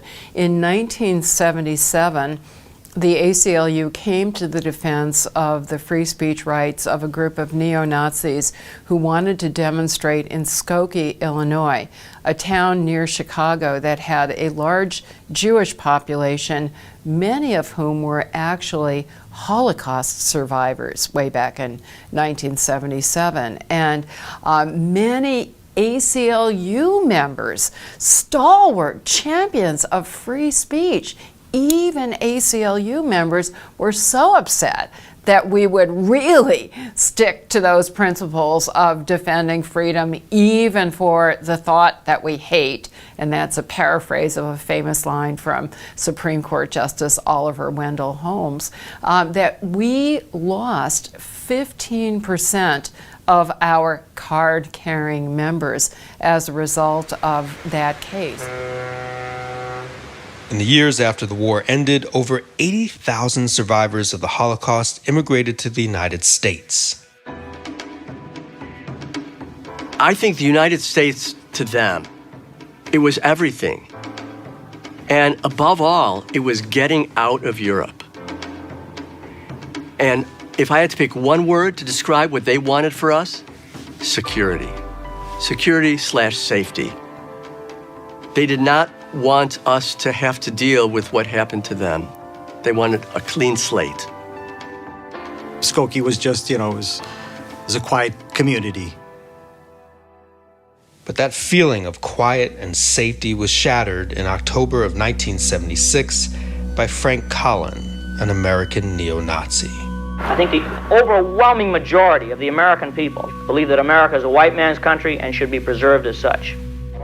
Frank Collin wrote to Skokie officials requesting permission to hold a demonstration in front of the town hall. The Nazis were coming to Skokie, and for the survivors of the Holocaust here, this was too much. History was replaying itself for them. They already had lost so much. They'd lost most of their families, they'd lost most of their youth, they'd lost the potential of who they might have become. So take that scenario, that fuse, and bring that one little match, Frank Collin, and you get an explosion. I just see myself as a soldier. That's the way I look at myself. A soldier who is doing his duty to his Führer and his commander. My first impression of Frank Collins was similar to my second, third, fourth, and fifth. He struck me as being a clown in every way. He was wearing a clown's uniform. And I was stunned. I was stunned at the reaction that my father and my mother and the family were having to him. Frank Collins' National Socialist Party of America had only a few dozen members, but to many of Skokie's Holocaust survivors, that didn't matter. It was incredibly painful. Incredibly painful. Even though they knew he was a nothing person. It was just incredibly painful because he was just slapping him in the face with what they experienced. I wouldn't dare them to come in front of my store. I'm not responsible for myself, and there are thousands like me. The city argued that the Nazis were going there precisely to cause that violence because that would give them so much more visibility and publicity. The ACLU argued that the town of Skokie was violating the First Amendment rights of Frank Collin and the other neo-Nazis by preventing them from speaking based on the content of their message. What the ACLU argued was that the government should not be able to pick and choose what points of view are or are not protected by the First Amendment. If they can take a right away from somebody because he's too extreme, then there's no stopping them. If people could stop you from speaking by telling a court that they are going to do violence to you if you come into their town and speak, then that gives them a veto over what you're going to say. So long as the speaker is not inciting violence, you should be able to speak no matter who you are. Even with mounting opposition, Goldberger and the ACLU were confident they would win their case. The ACLU's position in the Skokie case was a slam dunk winner. The principles that we were advocating were enshrined in First Amendment jurisprudence for a long time. I never doubted it for a minute. I think we got our rights secured now pretty good. When we go back to the court on the 14th, I can't see them taking away our rights to insurance requirements again. I think we're on the way to giving a real voice for the white man here in America.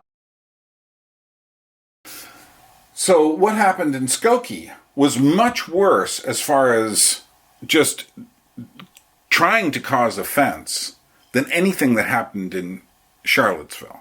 Do you understand what I'm saying? It was, Charlottesville was bad, but the truth is, had they just let those people march around and not brought in the Antifa, BLM big guns, had the police kept these people apart, it would not have spiraled out of control. And spiral out of control it did. Next, I want to point out this, that when they were walking around, yeah, these people had the Great Replacement theory. Although in the technical Great Replacement theory, the idea is that there are overlords who want to replace people with immigrants who are much easier to control than European Americans. Well, that's kind of an idea straight out of, someone's hat. And interestingly enough, when you listen to these, now I've watched quite a few minutes of these videos of these guys walking around with tiki torches. Now, of course, in the mainstream media, everyone would just go like tiki torches. But these guys were actually quite smart, because these tiki torches created an image that stuck in people's brains, which is why Hitler used torch parades. But interestingly enough, when they were chanting, they didn't say, Jews will not replace us. Most of the time, they were very clearly, and you'll hear this in a moment, were saying, you will not replace us. And I think once in a while, some other neo-Nazi would shout, Jews. You will not replace us! You will not replace us! You will not replace us! You will not replace us! You will not replace us! You will not replace us! You will not replace us! Career in black metal, man. Blood and soil! Blood and soil! Blood and soil! Blood and soil! Blood and soil! Blood and soil! Blood and soil!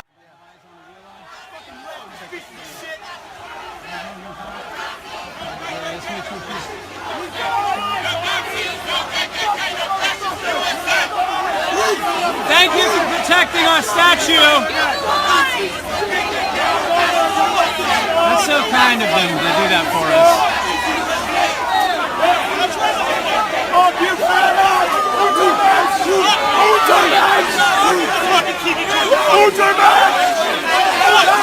Let's go!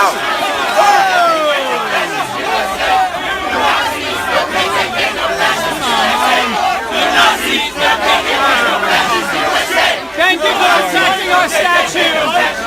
It's already happened. Thank you, guys. It's already.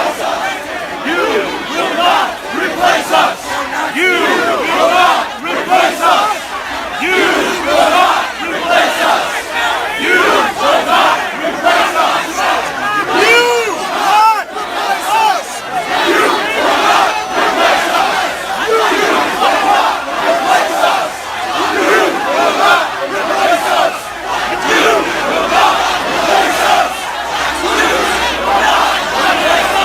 will not replace us. You will not replace us. You will not replace us. White lives matter. White lives matter. White lives matter. White lives matter. White lives matter. White lives matter.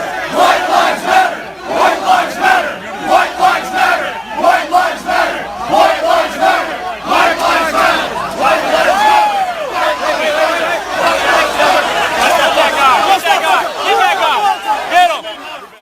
As of the filming of this video, in Charlottesville, the Unite the Right rally is taking place, and there is a massive group of people who are far-right and white nationalists, and a massive group of people who are anti-racist, social justice activists, Black Lives Matter, whatever you want to call it, far-left activists, and they're fighting each other in the streets. Last night, there were tiki torches thrown at people, people were being beaten with these sticks, fights broke out, and sure enough today, same thing, mace, bottles being thrown, water balloons full of paint being thrown at each other, and now I'm hearing that the police are trying to shut down the rally, saying it's unlawful, and the fighting is just escalating.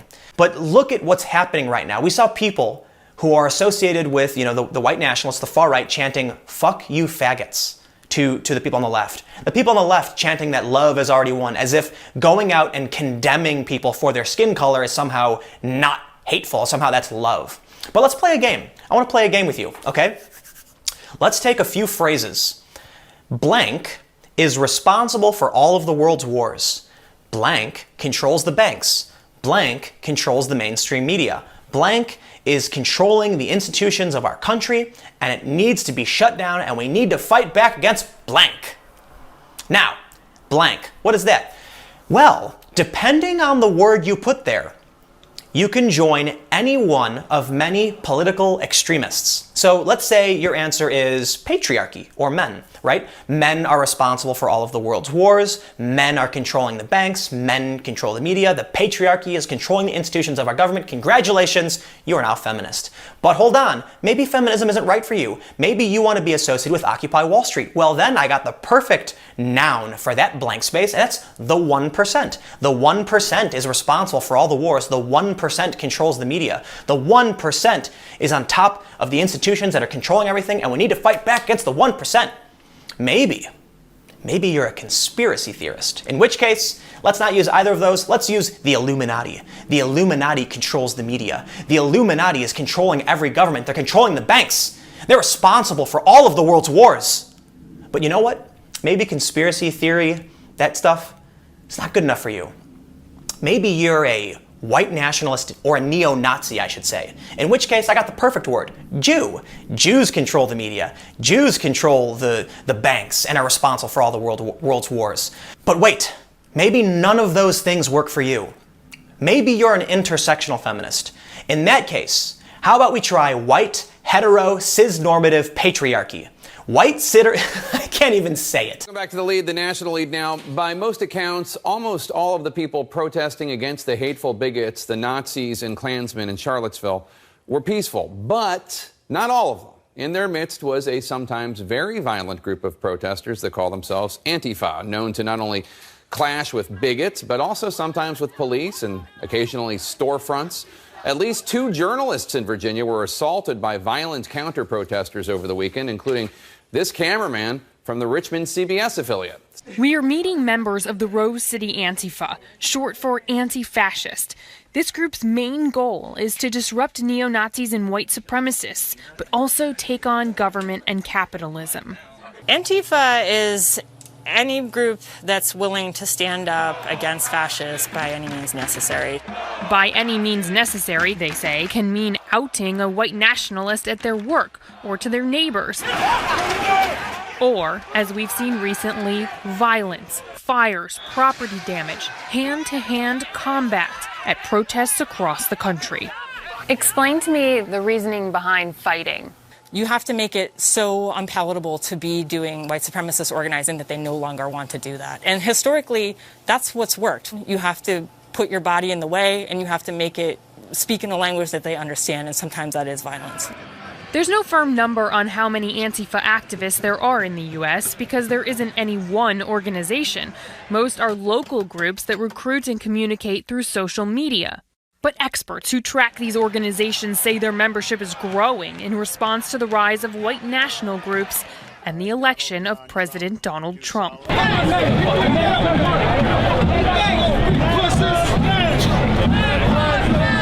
Trump don't care shit about y'all.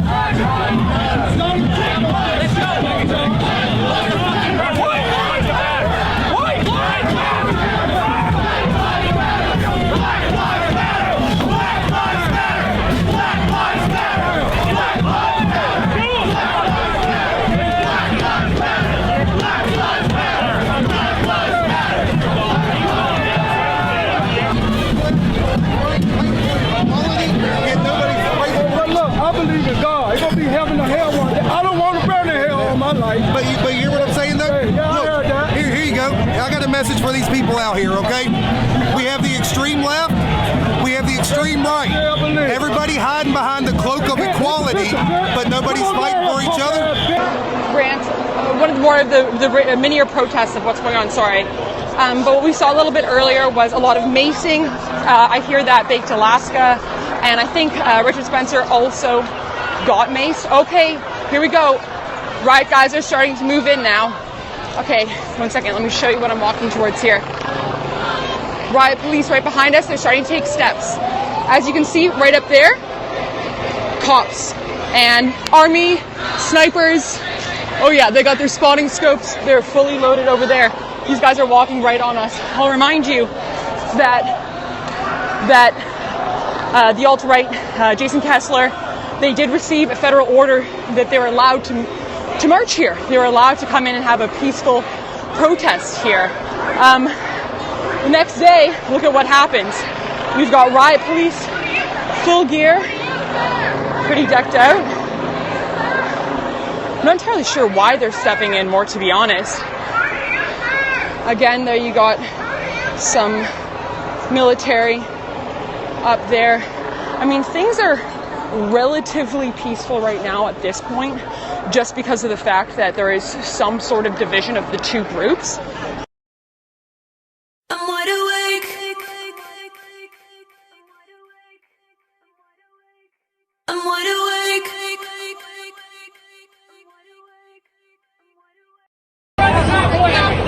Hey, wake up! Over here! We need it! Hey, not too far!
People are hurt, but there are people on the ground being treated by the medics.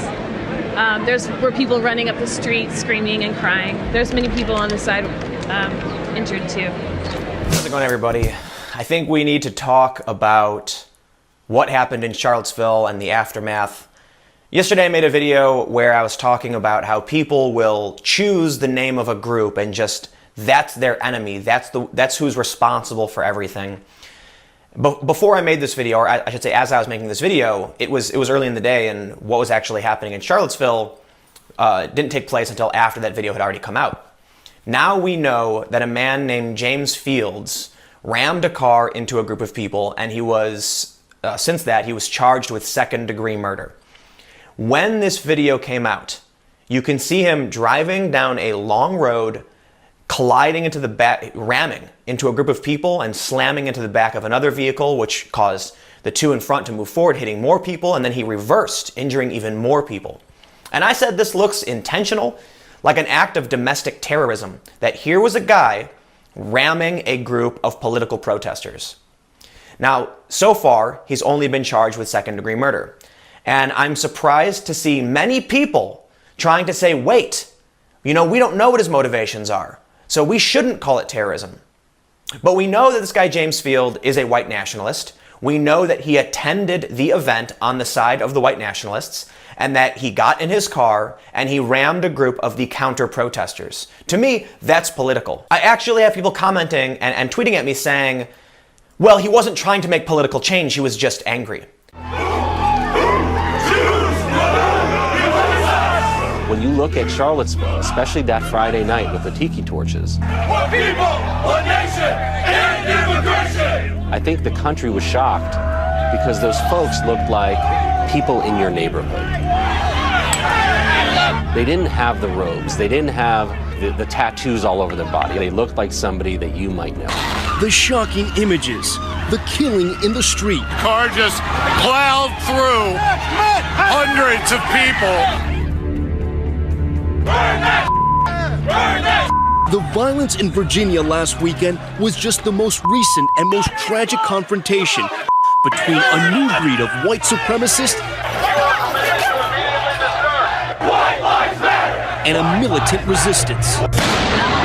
We're seeing a period of unusual, intense polarization among the population and in the political arena. PJ Tobia, you cover these white supremacist movements. You were at Charlottesville last year, and I know you understand a great deal about them, but for the rest of the country, Charlottesville last year was an enormous eye-opener. Yeah, by this time last year, I had been to many white supremacist KKK-type rallies, National Socialist, that kind of thing. But I'd never seen anything like that. Besides the sheer number of people there, it was also the variety of white supremacists and nationalists. You had old-school neo-Confederates, and also David Duke, who's a name that hasn't been in the headlines since the early 1990s. But more importantly, you had this new generation, the alt-right, which people were just learning about sort of in the wider conversation at that point. And you also had armed men, militia groups, right, on the right and the left, liberal and conservative, guys who looked like they just stepped out of Soldier of Fortune in full body camo with long guns, hats, sunglasses, wraparound shades, the whole thing. And I think this really woke people up to a trend that a lot of us who had been covering this had been seeing for a while, which was the surge in these groups, primarily on the right, but also a little bit on the left. And then came President Trump's remarks, the remarks misinterpreted around the world. And I say misinterpreted for a very good reason. That they only pulled a 15-second clip of there being very fine people on both sides. And they basically said, you know, Trump is a Nazi, based on that, which is really weird. Now, so Trump gets asked about the moral equivalence of the alt-right, or let's say that's media shorthand for neo-Nazis and white supremacists, and Antifa, although the word wasn't being used at all by the media at that point, and BLM, who was pretty much a sacred cow as well. And he asked about the moral equivalence of that. And Trump says there are very fine people on both sides. He goes on to explain that it's not the radicals on either side. It was the people who came to protest the statue. And I think they were being tricked into doing this by the more extreme elements of the actual alt-right who knew that people were confused about the meaning of the word. I didn't wait long. I didn't wait long. I wanted to make sure, unlike most politicians, that what I said was correct, not make a quick statement. The statement I made on Saturday, the first statement, was a fine statement, but you don't make statements that direct unless you know the fact. It takes a little while to get the facts. You still don't know the facts. And it's a very, very important process to me, and it's a very important statement. So I don't want to go quickly and just make a statement for the sake of making a political statement. I want to know the facts. If you go back to in fact, I brought it. Who did you bring? As I said on, remember this, Saturday, we condemn in the strongest possible terms this egregious display of hatred, bigotry, and violence. It has no place in America. And then I went on from there. Now, here's the thing. Excuse me. Take it nice and easy. Here's the thing. When I make a statement, I like to be correct. I want the facts. This event just happened. In fact, a lot of the event didn't even happen yet as we were speaking. This event just happened. Before I make a statement, I need the facts. Okay. Was this two questions. Was this terrorism? And can you tell us how you're feeling about your chief strategist? Well, I think the driver of the car is a disgrace to himself, his family, and this country. And that is, you can call it terrorism. You can call it murder. You can call it whatever you want. I would just call it as the fastest one to come up with a good verdict. That's what I'd call it. Because there is a question. Is it murder? Is it terrorism? And then you get into legal semantics. The driver of the car is a murderer. And what he did was a horrible, horrible, inexcusable thing. McCain said that the alt-right is behind these attacks, and he linked that same group to those who perpetrated the attack in Charlottesville. Well, I don't know. I can't tell you. I'm sure Senator McCain must know what he's talking about. But when you say the alt-right, define alt-right to me. You define it. Go ahead. Well, I'm saying, define it for me. Come on, let's go. Define Senator it for me. McCain defined them as the same group. Okay, what about the alt-left that came charging at him? Excuse me. What about the alt-left that came charging at the, as you say, the alt-right? Do they have any semblance of guilt? This is Senator McCain's statement. Let me ask you this. What about the fact they came charging with clubs in their hands, swinging clubs? Do they have any problem? I think they do. So, as far as I'm concerned, that was a horrible, horrible day. Wait a minute. I'm not finished. I'm not finished, fake news. That was a horrible day. I will tell you something. I watched those very closely, much more closely than you people watched it. And you have, you had a group on one side that was bad, and you had a group on the other side that was also very violent. And nobody wants to say that, but I'll say it right now. You had a group on the other side that came charging in without a permit, and they were very, very violent.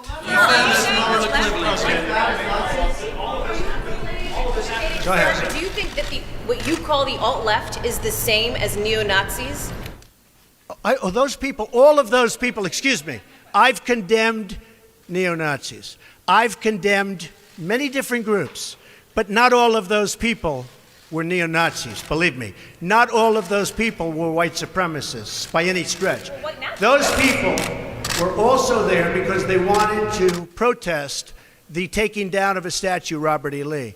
So, excuse me, and you take a look at some of the groups and you see, and you know it if you were honest reporters, which in many cases you're not, but many of those people were there to protest the taking down of the statue of Robert E. Lee. So, this week it's Robert E. Lee. I noticed that Stonewall Jackson's coming down. I wonder, is it George Washington next week, and is it Thomas Jefferson the week after? You know, you really do have to ask yourself, where does it stop? Now, Trump missed a great opportunity to educate the American people at this point, because Trump, doesn't know much about history. He's this businessman. He's, there are a lot of things I can blame Trump for. He's not character. I would put up on a moral pedestal and say this guy is a great man. However, at this point, he was pretty much right, but he missed his opportunity because he should have flipped the script on the people and said, do you think that communists and fascists are on a moral equivalence? Over 100 million people died as a result of communism in this world in the 20th century. What do you think? You see, he missed that opportunity because that is exactly what's at stake. Guess who carries communist hammer and sickle around? Antifa. You see, this is what the media missed entirely, and they did so on purpose. Any suggestion that there was an equivalence, they always said Trump was essentially a white supremacist. And they would miss that point. It's the very same point. Why is it people don't freak out when they see the hammer and sickle being carried the way they do for the swastika? They should, because it's just as dark a thing. And in fact, both of them should be allowed to be images within popular culture because we need to remember these things, not slip them under the rug in this brave new world we're heading to. Mr. President, are you putting what you're calling the alt-left and white supremacists on the same moral plane? I'm not putting anybody on a moral plane. What I'm saying is this. You had a group on one side and you had a group on the other, and they came at each other with clubs, and it was vicious, and it was horrible, and it was a horrible thing to watch. But there is another side. There was a group on this side, you can call them the left, or you've just called them the left, that came violently attacking the other group. So you can say what you want, but that's the way it is. Both sides, sir? You said there was hatred, there was violence on both sides. Well, I do think there's blame. Yes, I think there's blame on both sides. You look at both sides. I think there's blame on both sides, and I have no doubt about it, and you don't have any doubt about it either. And if you reported it accurately, you would say? Kill the person. Heather hired Charlottesville. They showed up in Charlottesville Excuse me. to protest. Excuse me. They didn't put themselves down as neo, and you had some very bad people in that group. But you also had people that were very fine people on both sides. You had people in that group, excuse me, I saw the same pictures as you did. You had people in that group that were there to protest the taking down of, to them, a very, very important statue and the renaming of a park from Robert E. Lee to another name. Robert E. Lee are not the same. Well, no, George Washington was a slave owner. Was George Washington a slave owner? So will George Washington now lose his status? Are we going to take down, excuse me, are we going to take down statues to George Washington? How about Thomas Jefferson? What do you think of Thomas Jefferson? You like him? I do love Okay, Thomas good. Jefferson. Are we going to take down the statue? Because he was a major slave owner.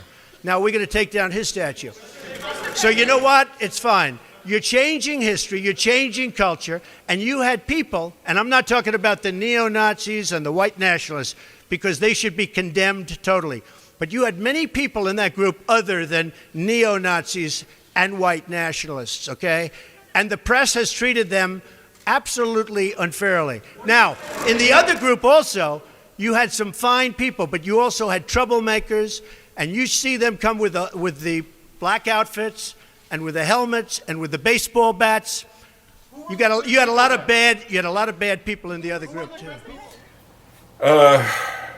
But when he said there are very fine people on both sides, predictably, this started immediately,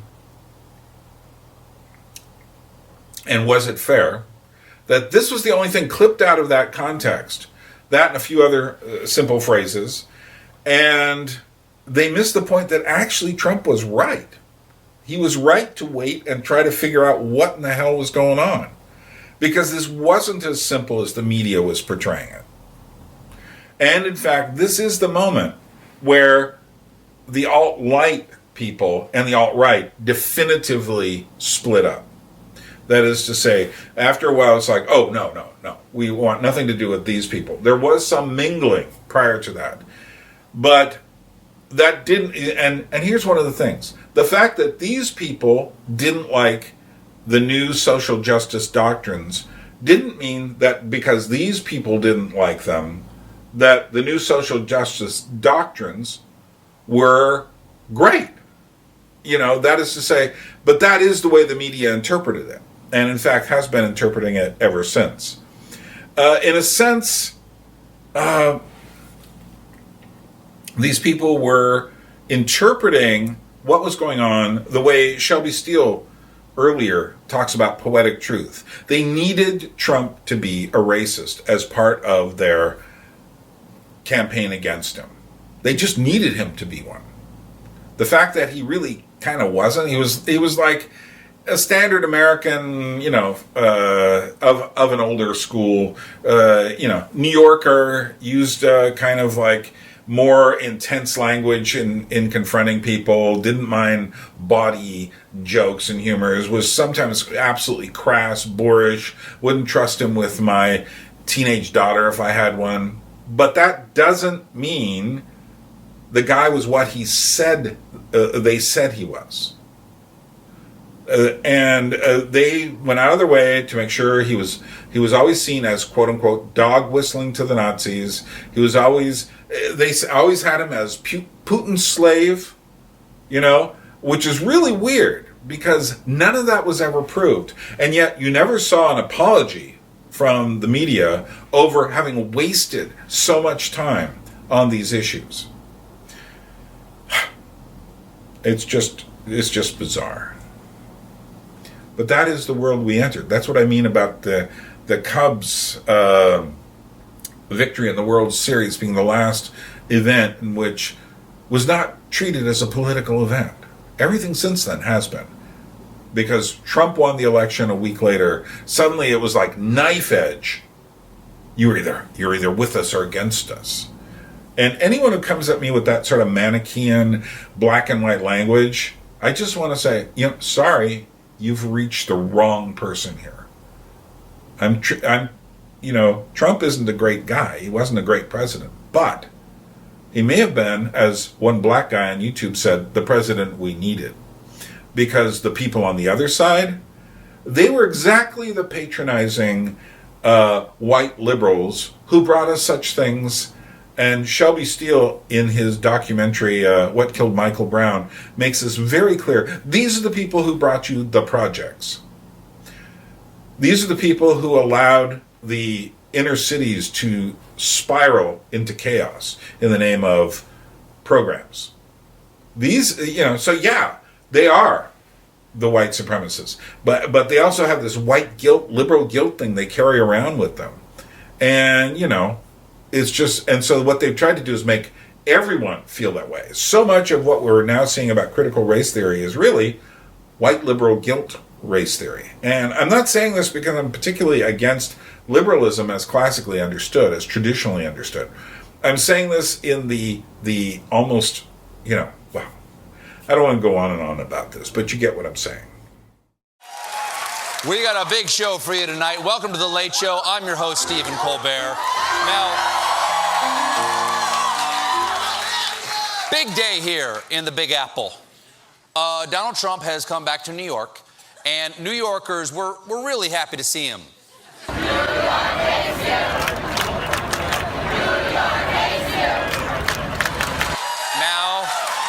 Now, to be fair, that is a standard New York greeting.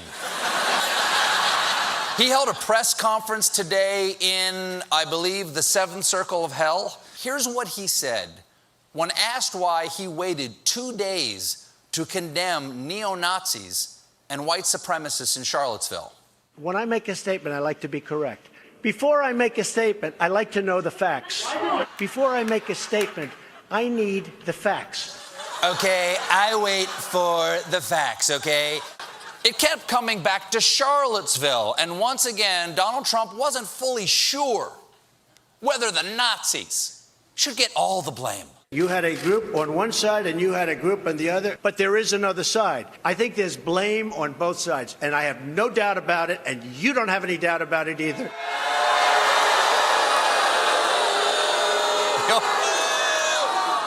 The only thing I'm doubting right now is whether you're still going to be president by Friday. Because what the hell are you talking about? One side hates minorities, the other side hates people who hate minorities. Okay, 2 sides, all right? It's just like D-Day. Remember, D-Day, 2 sides, Allies and the Nazis. There was a lot of violence on both sides, okay? Ruined a beautiful beach. Now, as many of you know, it's never a quiet day with Donald Trump as President of the United States. And boy, never has that been more true than today. Now, you remember yesterday when Donald Trump came out very clearly against the white supremacists that marched in Charlottesville, Virginia. And we were like, well, it took too long for him to say it, but at least he said it, finally got it out.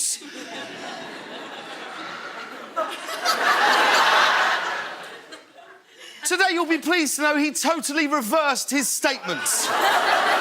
In a press conference this afternoon, when asked about the events in Charlottesville, Trump had this to say. I think there's blame on both sides.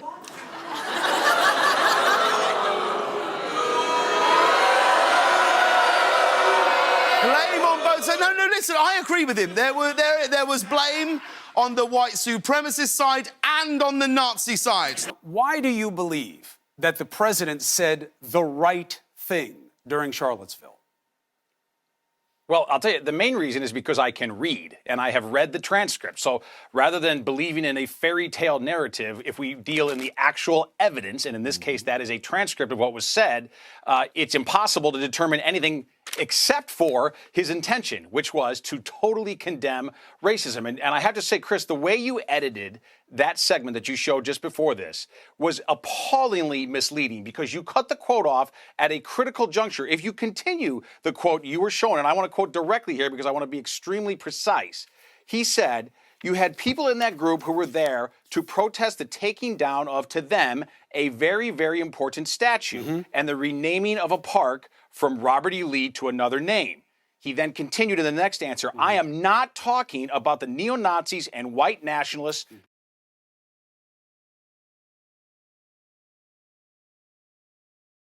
And then there came someone else on the scene. This guy named Jordan Peterson, Jordan B. Peterson. He was just this Canadian professor. He had a YouTube channel where he put up a lot of his videos from his classes, lectures from his classes. He'd also been a Harvard professor for a while. He was now at the University of Toronto. Clinical psychologist, Jungian, also Jungian, shall we say, tempered by Dostoevsky and Solzhenitsyn, which to me really is what a person needs. And he decided one day, and I wish I had this video, I've seen it, but it's now no longer on his site, and I didn't have the foresight to save it. But it was a video that he did like late one night where he just kind of got on his YouTube channel and say, you know, I really don't like this bill C-16. And it's a bill that's going to, a Canadian bill, that's going to cause us to, we're going to get in trouble if we don't use the right pronouns.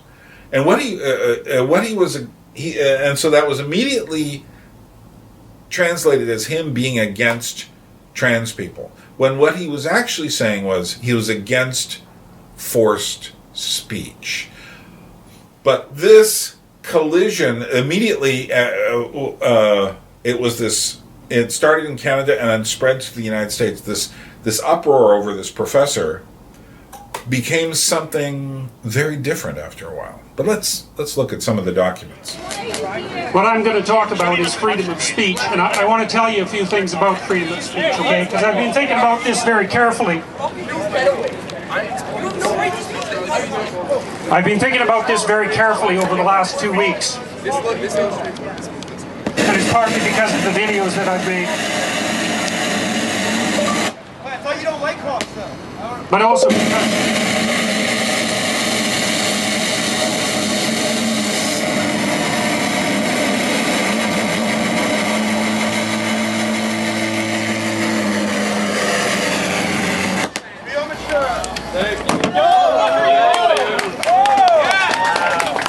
We need some men here, people. Men need to stop this nonsense. He's brilliant.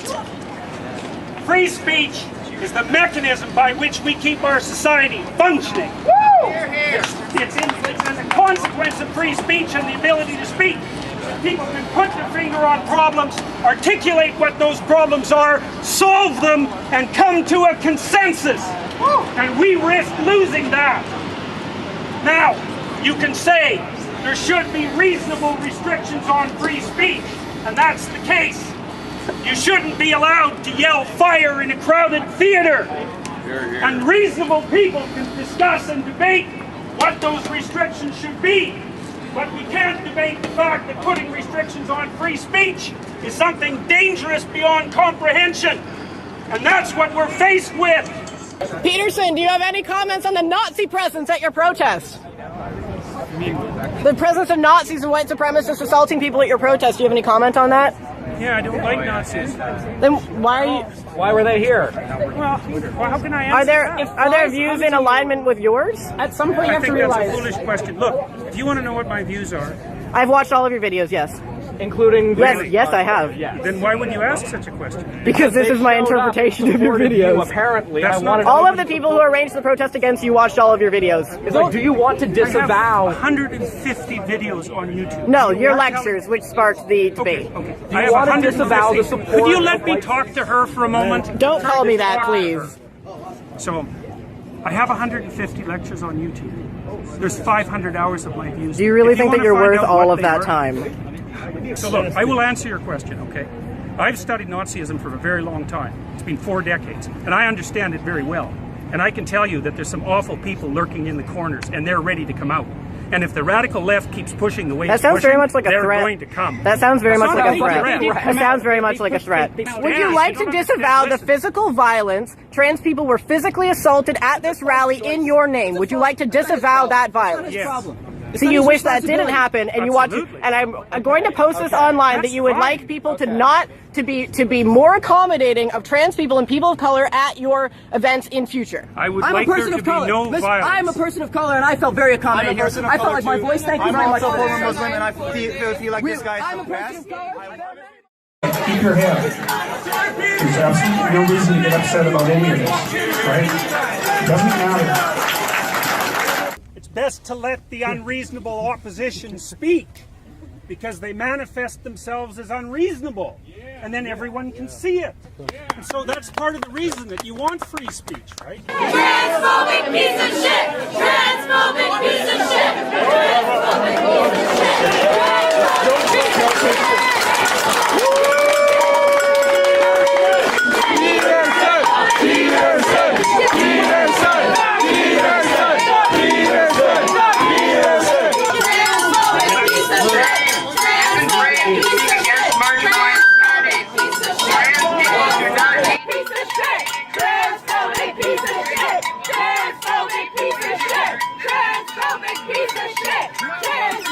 piece of shit!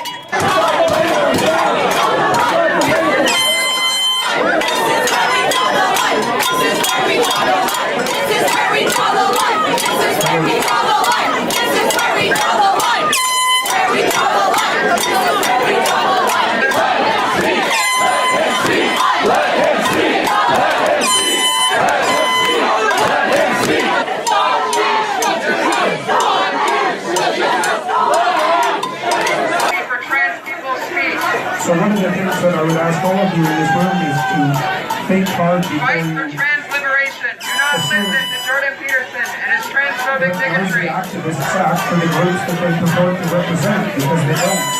They have no legitimacy. No speech for Jordan Peterson.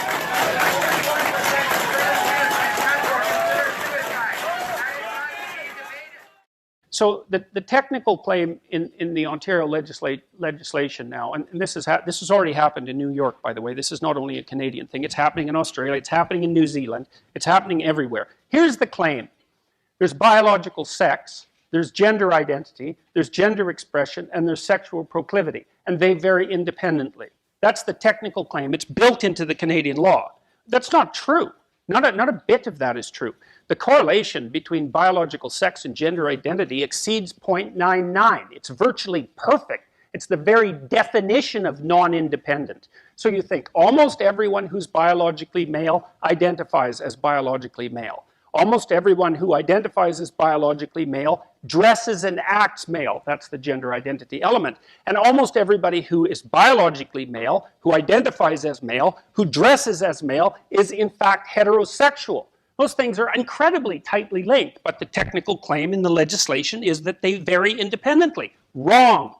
Now, I got in trouble for saying that because what people claimed was that I was denying the existence of people who don't fit neatly into the gendered categories, what about which I wasn't doing at like all. 0.01 or whatever the percentage may be that wouldn't fall neatly under that correlation? So certainly if there were a perfect correlation, that would work. But if there's not, it would seem perhaps that you're excluding certain people, right? So if most people tend to identify a certain way, but there is that 0.01 that's not, I was never denying their existence. Okay. I was denying the validity of the claim that those 4 levels of analysis existed independently of one another, which they don't. It's a false claim. And the reason that the radical social constructionists who are pursuing this line of reasoning, which is completely discredited as far as I'm concerned, I don't think it's any better than claiming that the world is flat. The reason that they're pursuing it legally is because they know perfectly well that they've lost the scientific discussion. I mean, I debated someone on Canadian public television who had the gall to say that the scientific consensus over the last 4 decades was that there was no biological differences between men and women. I mean, and that was one of the things that was so absolutely absurd about that, and there were many things that were absurd about it, was that I was in trouble with the university at that point, and he wasn't. It's like, first of all, that is not the scientific consensus of the last 4 decades. And the idea that there are no biological differences between men and women, it's the sort of thing you hear that, it just makes your jaw drop. So, all of this uproar over Peterson, who, Peterson is the kind of guy who at any period prior to the last, I don't know, 5 to we'll say 10 years, would have been considered a bleeding heart liberal, Jungian, jeepers. You can't get much more liberal than that. He would have been considered just this guy who was like, meaning, and we need to like look at your responsibilities in life, and he's a psychologist, he's a professor. He would not have been seen, but they needed to see him as alt-right, and they continually tarred him with this epithet, alt-right, and he was never that, and in fact, they hated his guts. I received that information. In a time of polarizing politics, Dr. Jordan Peterson refuses to be pigeonholed. You're not going to decide what words I'm going to use. In the past 2 years, the Canadian psychologist and academic has been adopted as a hero of the Donald Trump-loving alt-right. Diversity, inclusivity, equity, all of those things together in particular make up a very toxic brew. He takes direct aim at the far left and its effects on young men, whom he says have been hurt by a society that overvalues political correctness and pushes them away from traditional male roles. The alt-right website says the exact opposite of the standard SJW line about Peterson and the alt-right. Jordan Peterson goes full shill and counter-signals white identity. The radical centrist strikes again. I've written about Jordan Peterson before, and my description of him wasn't exactly flattering. To take pride in one's heritage is immoral, at least according to him and the other great individualist thinkers of our time, Paul Joseph Watson, Sargon of Mossad, or say Ben Shapiro. What else is there to say about these people except that they're dangerous to say the least, and not as much of a gateway to us as some alt-righters like to think. If anything, they are gatekeepers and speed bumps that allow people to take the easy way out of confronting the social malaise of our times. They're halfway rest stops that allow people turned off by the rabid SJW left to counter-signal their opposition in a comfortable way and without embracing white identity. Wow. So Spencer's alt-right website is literally complaining that Peterson is correct when he says, Many people write me from the right or from the fringes of the radical right, saying precisely that listening to my lectures stopped them from going all the way. I talk to Jordan Peterson fans all the time, and they often say things to me like, well, I don't agree with everything Jordan Peterson has to say about religion, but when it comes to free speech, he's right on. And they often regale me with tales about how in Canada they're going to force people to say pronouns against their will. They're going to compel your speech. Transgender activists and leftists are going to force everybody to say these silly pronouns, and if you don't say them, they're going to put you in jail. And Dr. Jordan Peterson bravely stood up against them. He almost lost his job. He's a hero, a brave free speech warrior that is one of the few that is standing between us and the lefties sending us all to the gulag. The only thing is, that's not actually true. It never fucking happened. The entire thing was a manufactured controversy. This picture of you with behind the pet, is that you? People associate you with pandering to like white supremacists, or worse, I've even seen the suggestion that you are a white supremacist. So this is the Pepe flag, which I'm sure you know is seen by the left as a hate symbol. And are you worried at all that you're sort of attracting a crowd that you might not want to attract? This is an alt-right hand symbol, and here you are. The Canadian psychology professor who has risen to the top of the alt-light heap.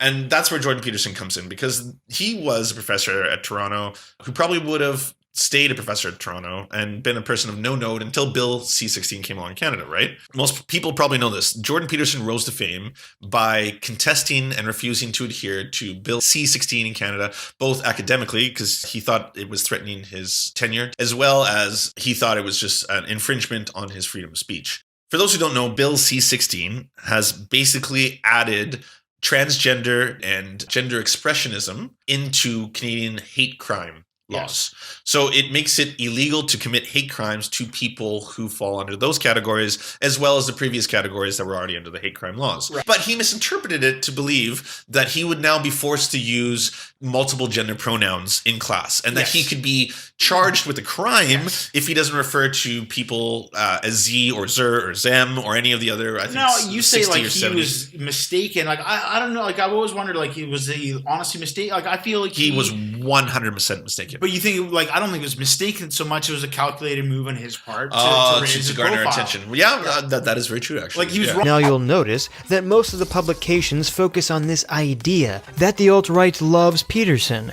not that he is alt-right. They do this because Peterson has repeated time. I'm not an admirer of identity politics. You know, the radical rightists are playing identity politics just like the radical leftists. They just say, well, yeah, the world is divided up on racial grounds, just like the radical leftists claim, and I happen to be white, and I'm going to win this game. And my injunction to the radical right types has been, don't play the game at all. You play the game of the individual. Set your own house in order. Don't fall prey to that racial idiocy. And time. Having the right degenerate into identity politics does not seem to be a positive solution. So one of the things I would say is that I think the whole group identity thing is seriously pathological, where we're making your group identity the most important thing about you. I think that's reprehensible. I think it's devastating. I think it's genocidal in its ultimate expression. I think it will bring down our civilization if we pursue it. And time. Well, I think it's one of the primal sins of identity politics players on the left and the right, just to be clear about that. Personally, since this has got personal at times, I'm no fan of the identitarian right. You know, the media absolutely loves smearing Jordan Peterson because he's influential, I guess. He's got a ton of followers. He says some things that make sense to a lot of people. He encourages young men. And because of that, he must be a bad person. Now, I think Jordan Peterson said some pretty silly things in the past, mostly on his views on religion and stuff like that. He doesn't have a degree in history. He's a psychologist. So when he talks about things related to psychology and, to an extent, biology and sciences, I'm willing to listen. When he talks about the philosophical, he's definitely had some gaffes in the past. But that doesn't mean I seek to misrepresent him. It doesn't mean I think that he is the arbiter of truth. I just think he's an interesting guy with interesting opinions, and he makes some good points in terms of encouraging people. And it's interesting to see this from a clinical psychologist. I think there's a lot of people who follow him for his political beliefs. I think there's a lot of people who weigh his opinions very heavily. I am not one of those people. I'm not going to malign Peterson because I don't have Jordan Peterson derangement syndrome. He's just a guy. He is a religious fella who's got some beliefs, and he's like many others I'm willing to listen to. But here, we have a story that is somehow equating Charlottesville with Jordan Peterson and healthy masculinity. And the hysteria over Peterson got to the point where he would be trying to give a lecture. There's this one video of him at Queen's College in British Columbia. He's giving a lecture, and students rush up on the stage. Students start pounding against the wall. They start breaking the windows. This was like actually a horrific event. And these students were all basically saying, he is a hater. He hates people. And that's why they were against him. Yeah, and they didn't. They don't have to believe it. It's a fucking lie! But they... There's no such thing as compelled speech! The government cannot tell you what to do!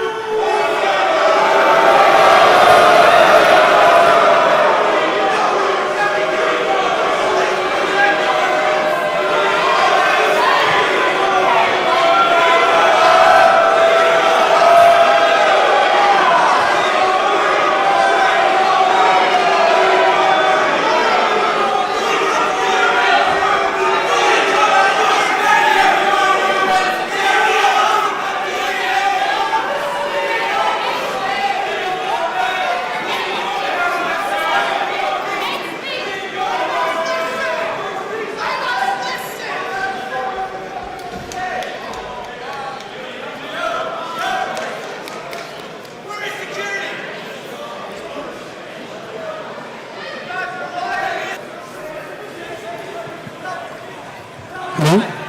That's pure narcissism at work, by the way.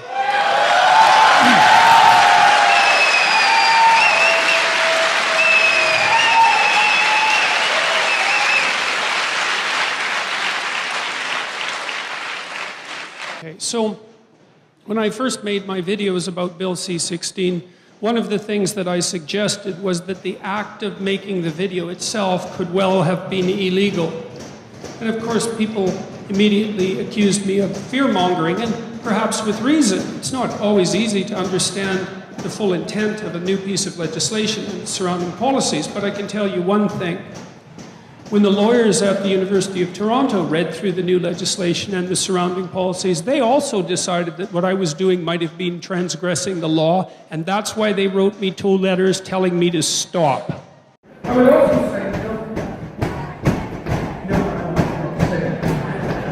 let's go with this.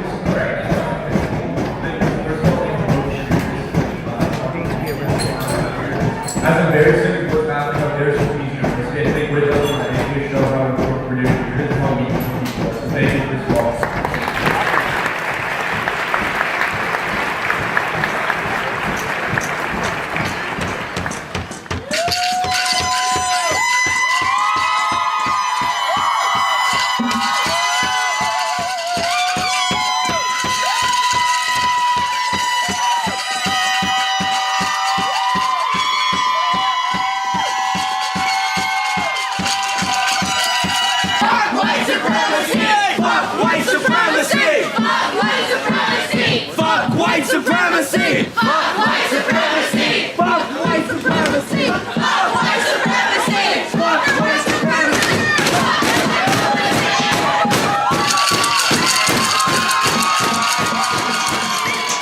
That they are here having this discourse because clearly they don't agree with what he has to say, so they're showing it. But I have seen a lot of people, call for him to be canceled. They are shouting that Daniel Wolf should be ashamed of himself for allowing this to happen, and that I just think is wrong. I don't know. It seems like we have a lot of very angry people here because someone's expressing an idea different than their own. And here at a university, I kind of thought that was the point. And then he put out a book, much more popular-oriented book as opposed to his Maps of Meaning book, which is filled with a lot of psychological and scientific jargon. He put out 12 Rules for Life, which became a very big, multi-million copy seller in many parts of the world. And it was 12 Rules for Life, an antidote to chaos. And so he went on a book tour, and he also did the circuit of interviews on radio and television and YouTube channels, including one infamous interview with BBC commentator Kathy Newman, who, if you should really watch, you just write Jordan Peterson, Kathy Newman, go watch that thing, because it's amazing how much she is on the attack. But then again, these other people are on the attack too. There was a British GQ. It's just like they're digging. They want him to confess that he's a Nazi.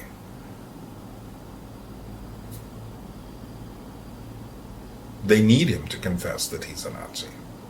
Because if he's not, if he's just this, what he is, kind of centrist, almost center-left, sometimes right or sometimes left, very standard, what would have been unremarkably standard person 10 years earlier, is now considered to be something like the Antichrist.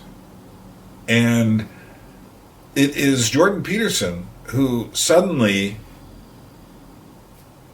blows things up in a very, very different, and I believe healthy direction, because he is not this political figure in the way they're talking about.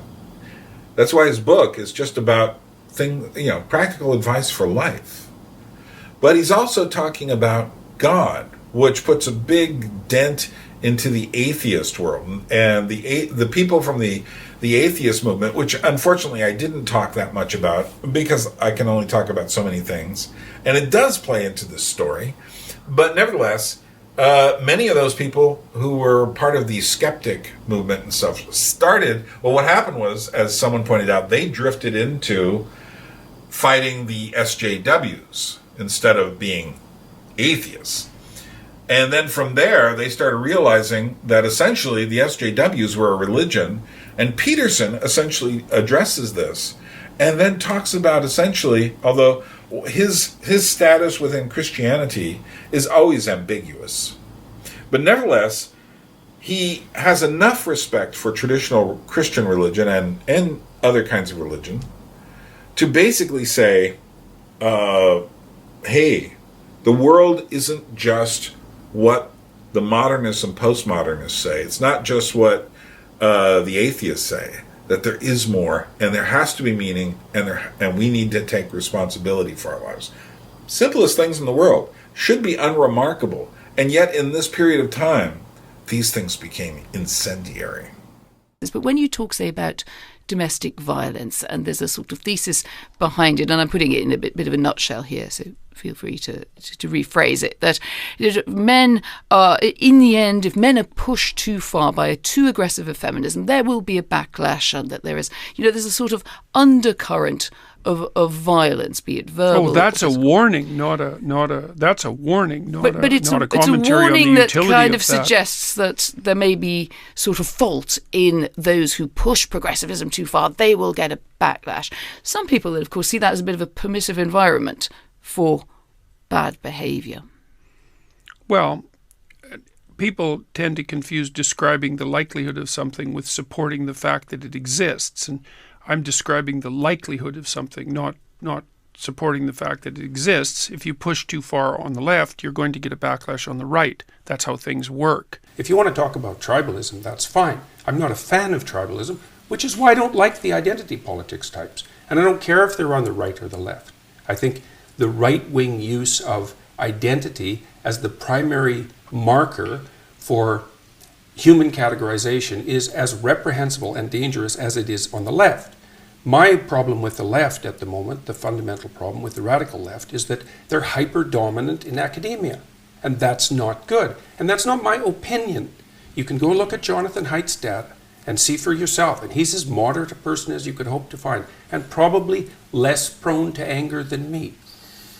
And I agree with you. I find a lot of students phenomenally irritating, but I would question how much power they have in contrast to the things that I find more worrying that are happening in the world today, right? Or even the professors, right? Even Look, professors. 20-year-olds don't have that much power, but they're not 20 forever. 10 years later, they're 30. And 20 years later, they're 40. Right. And whatever happens in the university happens everywhere 5 years later. Let me move on to another debate that's been very controversial for you. And this is, you got in trouble for refusing to call trans men and women by their preferred personal pronouns. No, that's not actually true. I got in trouble because I said I would not follow the compelled speech dictates of the federal and provincial government. I actually never got in trouble for not calling anyone anything. Right. That didn't happen. You wouldn't follow the change of law, which was designed not to once outlaw it was law. discrimination. No. Well, that's what they said it was designed to do. Okay, you cited freedom of speech in that. Why should your right to freedom of speech trump a trans person's right not to be offended? Because in order to be able to think, you have to risk being offensive. I mean, look at the conversation we're having right now. Like you're certainly willing to risk offending me in the pursuit of truth. Why should you have the right to do that? It's been rather uncomfortable. Well, I'm very glad I put you on the spot. Well, I'm very glad that I have exercised my freedom of speech. You get my point. It's like you're doing what you should do, which is digging a bit to see what the hell's going on. And that is what you should do. But you're exercising your freedom of speech to certainly risk offending me. And that's fine. I think more power to you as far as I'm concerned. So you haven't sat there and... I'm just trying to work that out. I mean...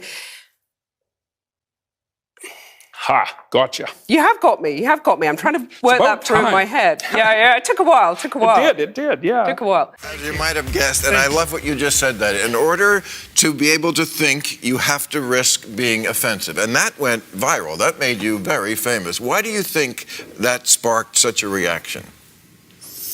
Well, because I think that what I was saying was self-evidently true, but not expressed very well very often. I mean, look, most of the time when you're discussing something that needs to be discussed, everybody's actually rather upset about it. You know, if you're actually talking about something important, right? Because why talk otherwise, unless you're just shooting the breeze? But if there's an issue at hand that has to be discussed, then people are already upset and they have different viewpoints. And the offensiveness in some sense is built into that. And you know that because if you have a family, if you have a wife, if you have an intimate relationship, and you're discussing something that's difficult, the probability that you're not going to offend each other if you're actually having the conversation is zero. And so you don't have to think unless you have a problem. And if you have a problem, then when you think, you're going to offend people. And so what, are we not going to think? That seems like a bad idea. Yeah. You're obviously not an American. We love to not think.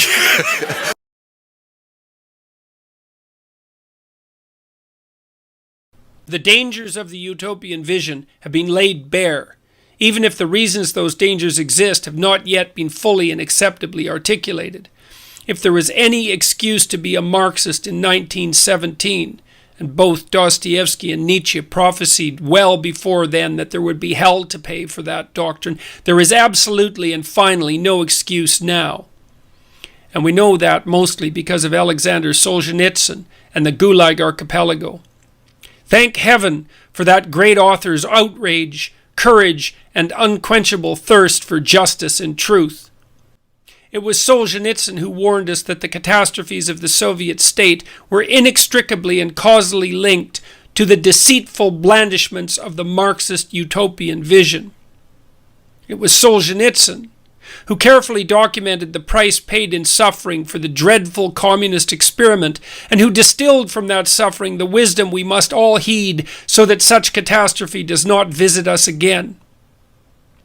Perhaps we could take from his writing the humility that would allow us to understand that our mere good intentions are not sufficient to make us good men and women.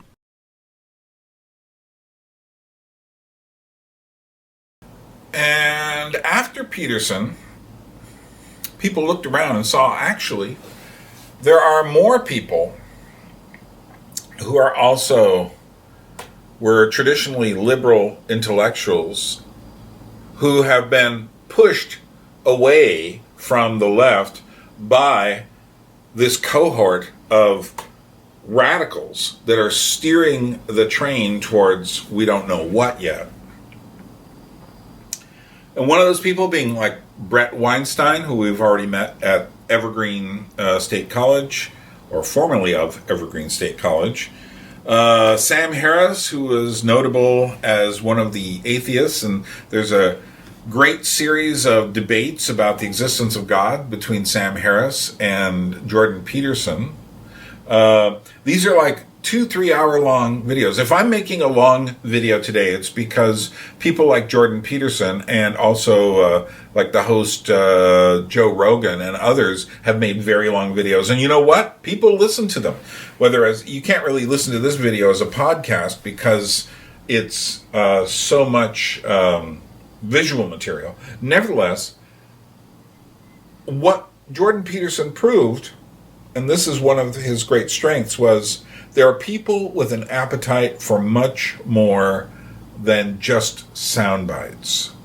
So some wag coined the phrase IDW,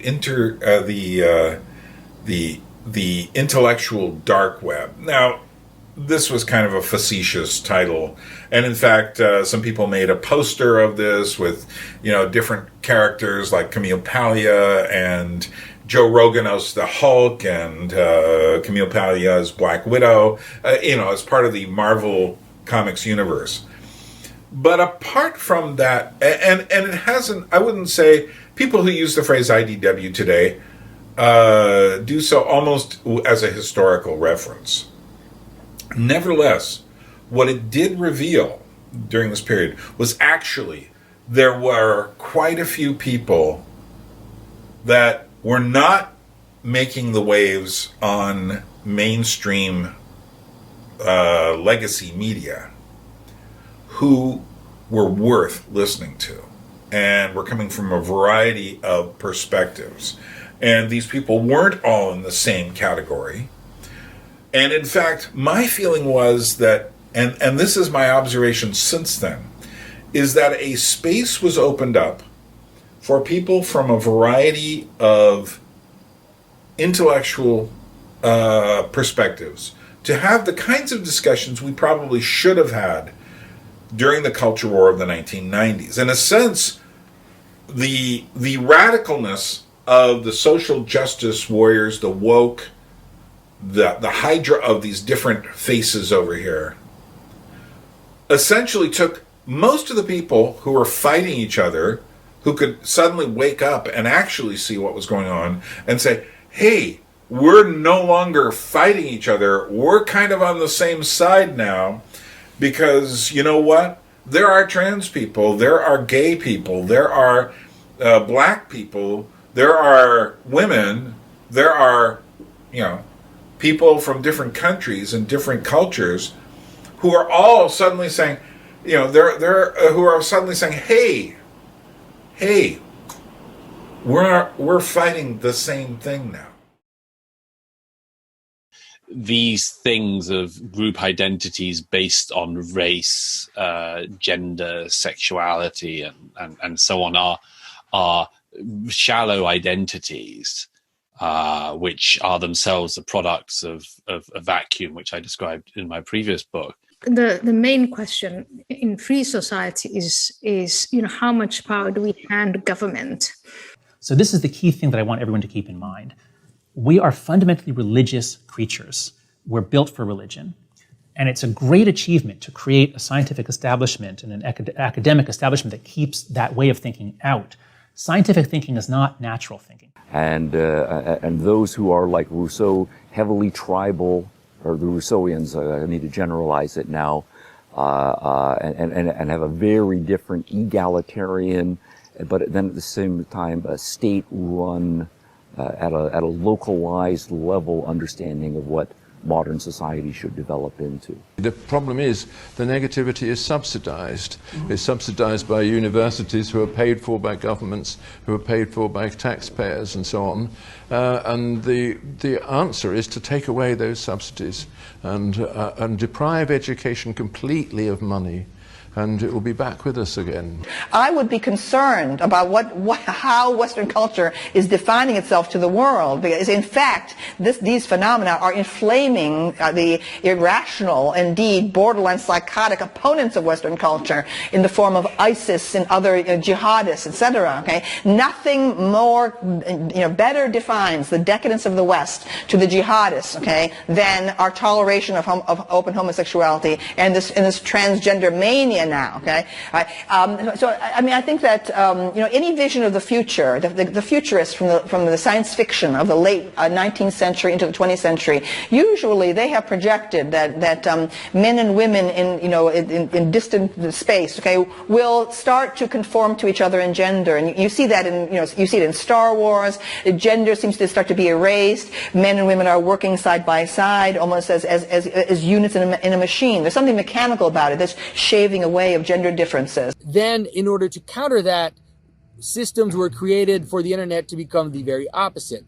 A system of control that has never been seen, the likes of which has never been seen in the history of the universe. And so those two things are happening at the same time. So then if you can engineer the discourses, you can change what it means to become a woman, or you can change what it means to become a man, or you can change what it means to be anything in some sense. I think the definition of defeating the culture war is that it's imperceptible. You're aware of it a little bit each year, because in a typical department, each year somebody retires or dies.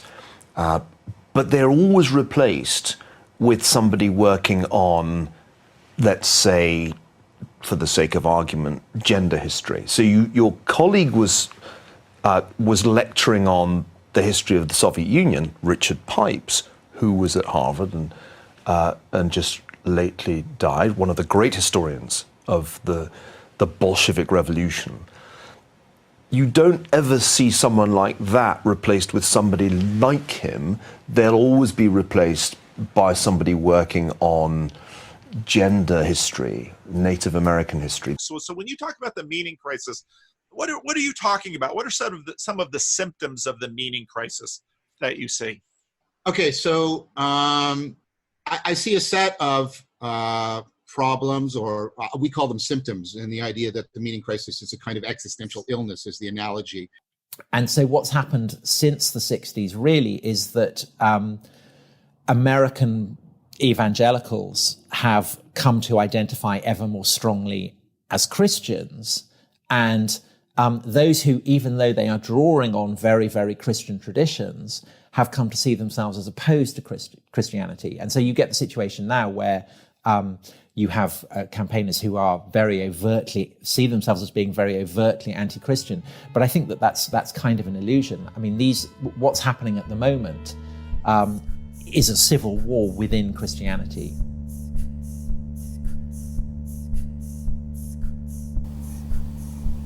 Now, also during this era, there were many new faces that came to be a part of this dialogue, argument,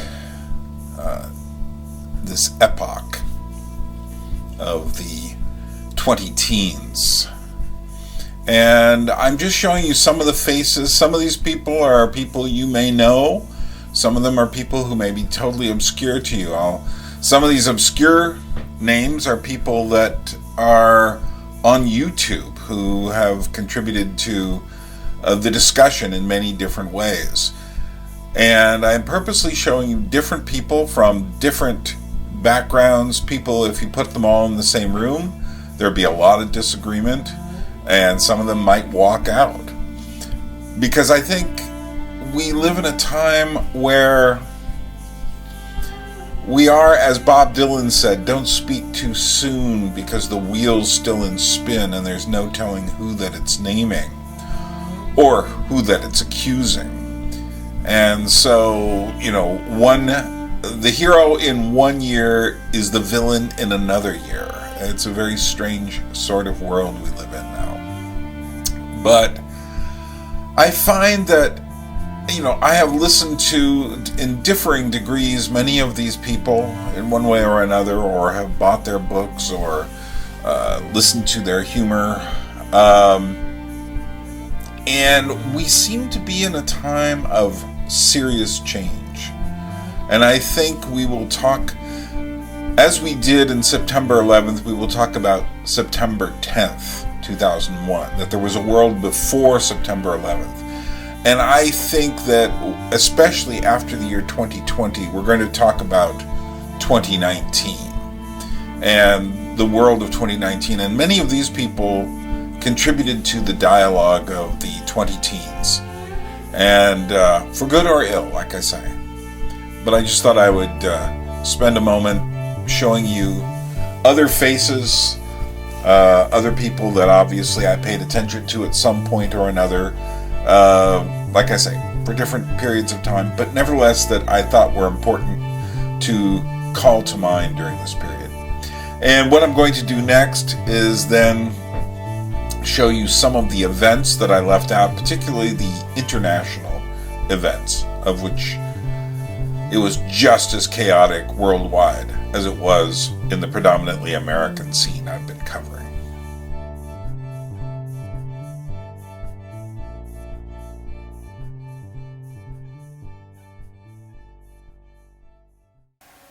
I'm not going to talk too much. I'm just going to let these images pass by. There was so much else that happened, particularly in the international scene, during the teens, that I wish I had the time and energy to discuss it all. And some of the stuff I do know something about, but it's just too much. And so let these images sink in as an illustration of just how chaotic the last 10 years has been. Protests, riots, conflicts, but of a different sort than we've seen before. Not that we haven't seen riots and such before. There's ISIS. But it's something new. There's a tribalism that's coming out. This isn't part of the Cold War.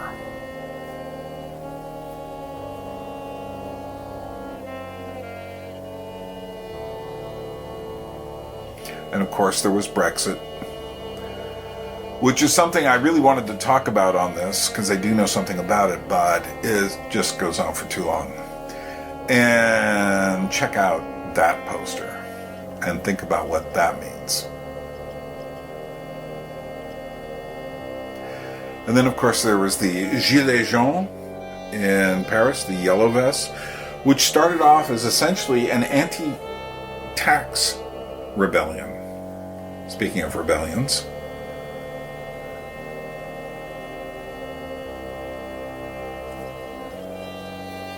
And then there was the Hong Kong Rebellion, which suspiciously died out because of a mysterious illness that swept the world.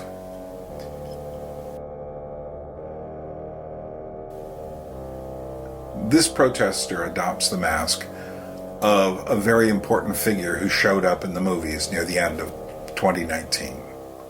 The Joker, as played by Joaquin Phoenix in Todd Phillips' movie. And so in many ways, I see the movie Joker as a prophecy of where we are. Some people call this clown world now. And it often seems that way.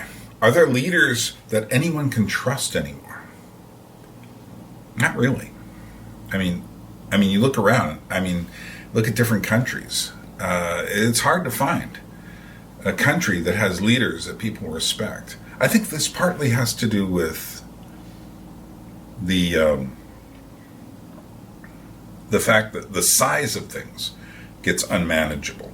But just as much, part of that effect is propaganda, and the reason for propaganda is the size and the technology of our society. Some people blame capitalism more. No, I don't think so. I think capitalism itself now is under the rubric and only possible through technology. And at this point, I would like to introduce you to Marshall McLuhan from the 50s, 60s, 70s. He made an awful lot of prescient comments about what the new electrical world would do to us, or the new electronic world would do to us, the new technological world. And one of the phrases he invented was the global village. And when he invented that phrase, many people were like, oh yeah, it's going to be a global village. It sounds nice. But in 1977, he was interviewed in Canada, in Quebec, and they were having issues related to dividing the French people from the Anglosphere in Canada. And sometimes it got quite heated. And so he was asked about the nature of identity and its relationship to violence. And although there was nothing like the internet yet, I think he would be completely unsurprised by what has happened as a result of the internet, of smartphones, of social media, and what it has done to us. So let's watch this brief clip.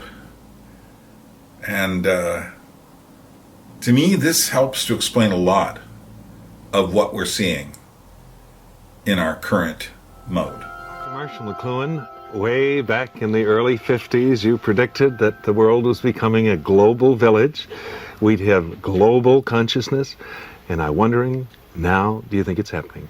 Well, you've heard of Julian Jaynes, the bicameral mind, and the split up of same, and the rise of consciousness. So your prediction is correct. We're into it? No. I think it's now we're playing backwards. We're going back into the bicameral mind, which is tribal, collective, without any individual consciousness. But it seems, Dr. McLuhan, that this tribal world is not friendly. Oh no, tribal people, one of their main kinds of sport is sort of butchering each other. It's a full-time sport in tribal societies. But I had some ideas. We got global and tribal. We were going to become. The closer you get together, the more you like each other. Yeah. There's no evidence of that in any situation that we've ever heard of. That when people get close together, they get more and more savagely impatient with each other. Well, why is that? Because of the nature of man, or his tolerance is tested in those narrow circumstances very much. Village people aren't that much in love with each other. And the global village is a place of very arduous interfaces and very abrasive situations. In Quebec, for example, they define it as the quest for identity. Yes, all forms of violence are a quest for identity. When you live out on the frontier, you have no identity. You're a nobody. Therefore, you get very tough. You have to prove that you are somebody. And so you become very violent. And so identity is always accompanied by violence. This seems paradoxical to you? That ordinary people find the need for violence as they lose their identities. So it's only the threat to people's identity that makes them in violence. Terrorists, hijackers, these are people minus identity. They are determined to make it somehow, to get coverage, to get noticed. And all this is somehow an effect of the electronic age? Oh no, but people in all times have been this way. Mm-hmm. But in our time, when things happen very quickly, there's very little time to adjust to new situations at the speed of light. There's very little time to get accustomed to anything. So where are we? One thing's for certain. Humanity is no longer those people from 50, 60 years ago. The people who just kind of went about their business. Yeah, you know what? They had prejudices, and sometimes they hated people. They were ignorant of many things. They didn't have a lot of understanding of problems related to health and psychology that we do today.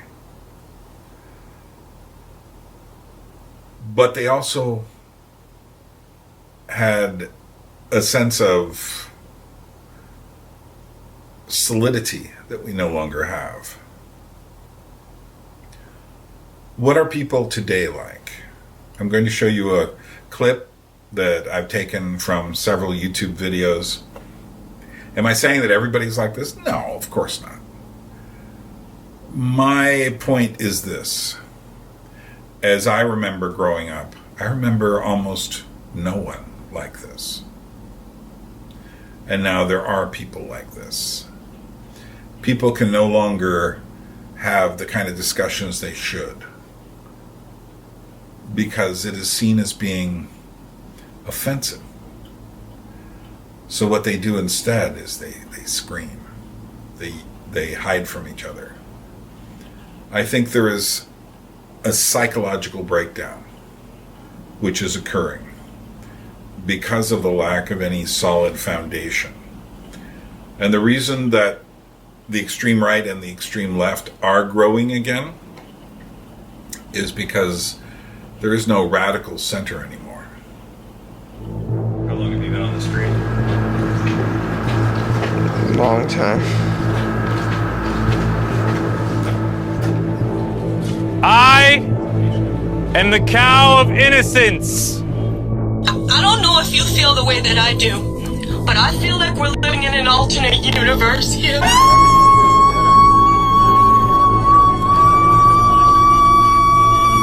Why don't you explain to me why what I'm doing is wrong?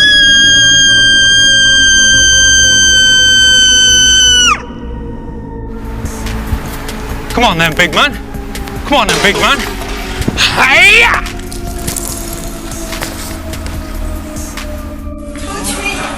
Ooh! Ooh!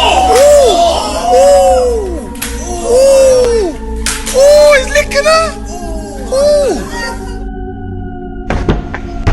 Hey, nah, for real, just listen. Nah, listen, I feel bad for you. Whoa, whoa, whoa, whoa, whoa. Back up. I'm not doing anything. You're on, girl. I'm not Try going to it. touch I'll you. still put you on your arms. Yeah, I'm sure you will. What? No, that's irrational.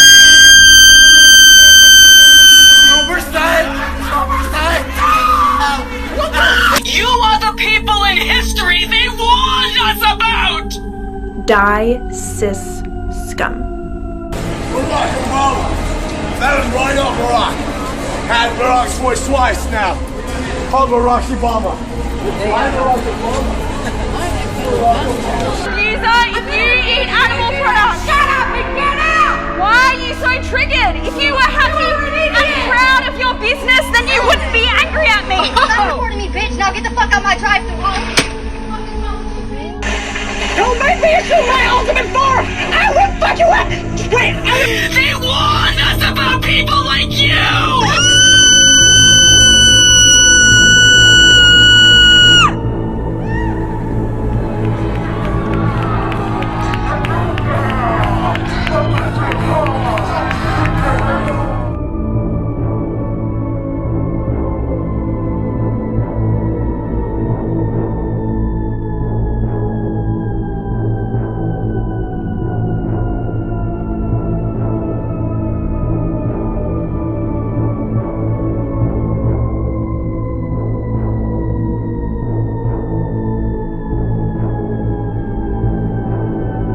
That's why I need to be here.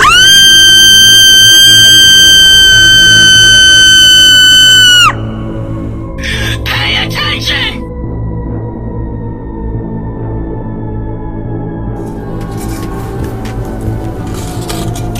That's all you had to do. One little silly little donation. That's all you had to do. Ooh! Is that your dog?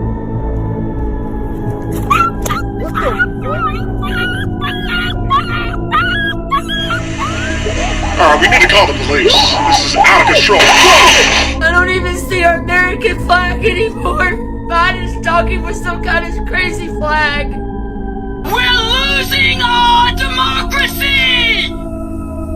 Wake up! Wake up!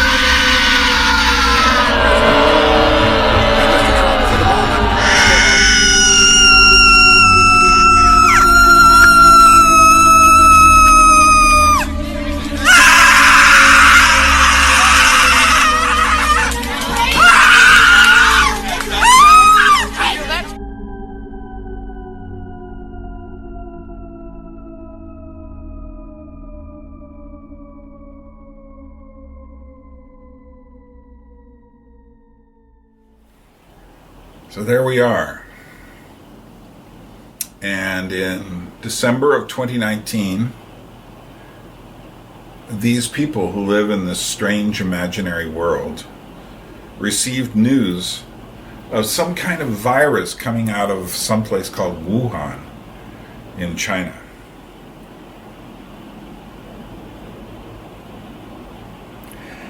And that changed everything, and not for the better.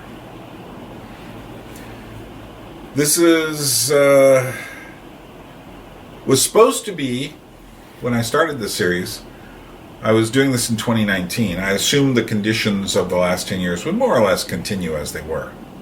So this kind of an episode was supposed to be the here of how we got here. This is where we are, kind of thing. And then came the virus. And so it's not our last episode.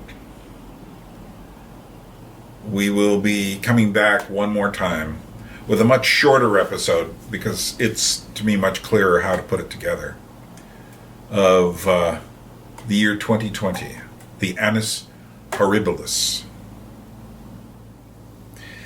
Well, I'll see you next time for How We Got Here number 13, which should come much quicker than this one. This is the one I was dreading because, you know, I don't expect anyone to agree with me on everything I said. But I do want you to think about it.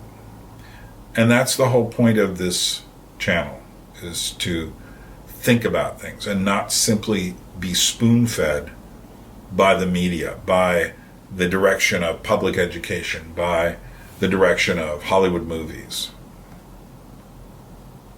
to think about things and to swim against the stream, which is what the word anadromist means. See you soon.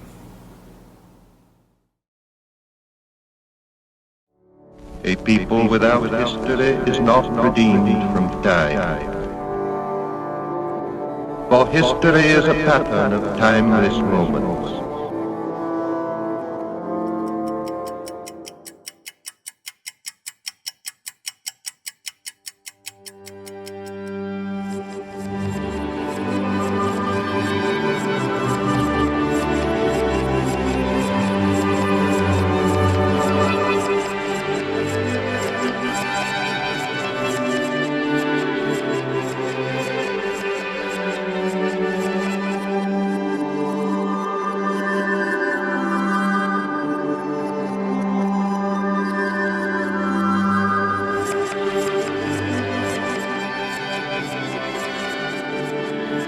All white people are racist, all men are misogynistic, all cisgender people are transphobic, all members of a majority are biased against the members of the minority or oppressed group. In fact, most people are racist, misogynistic, transphobic, ableist, etc. I am racist, classist, ableist, and I probably contribute to many other systems of marginalization that I am not aware of.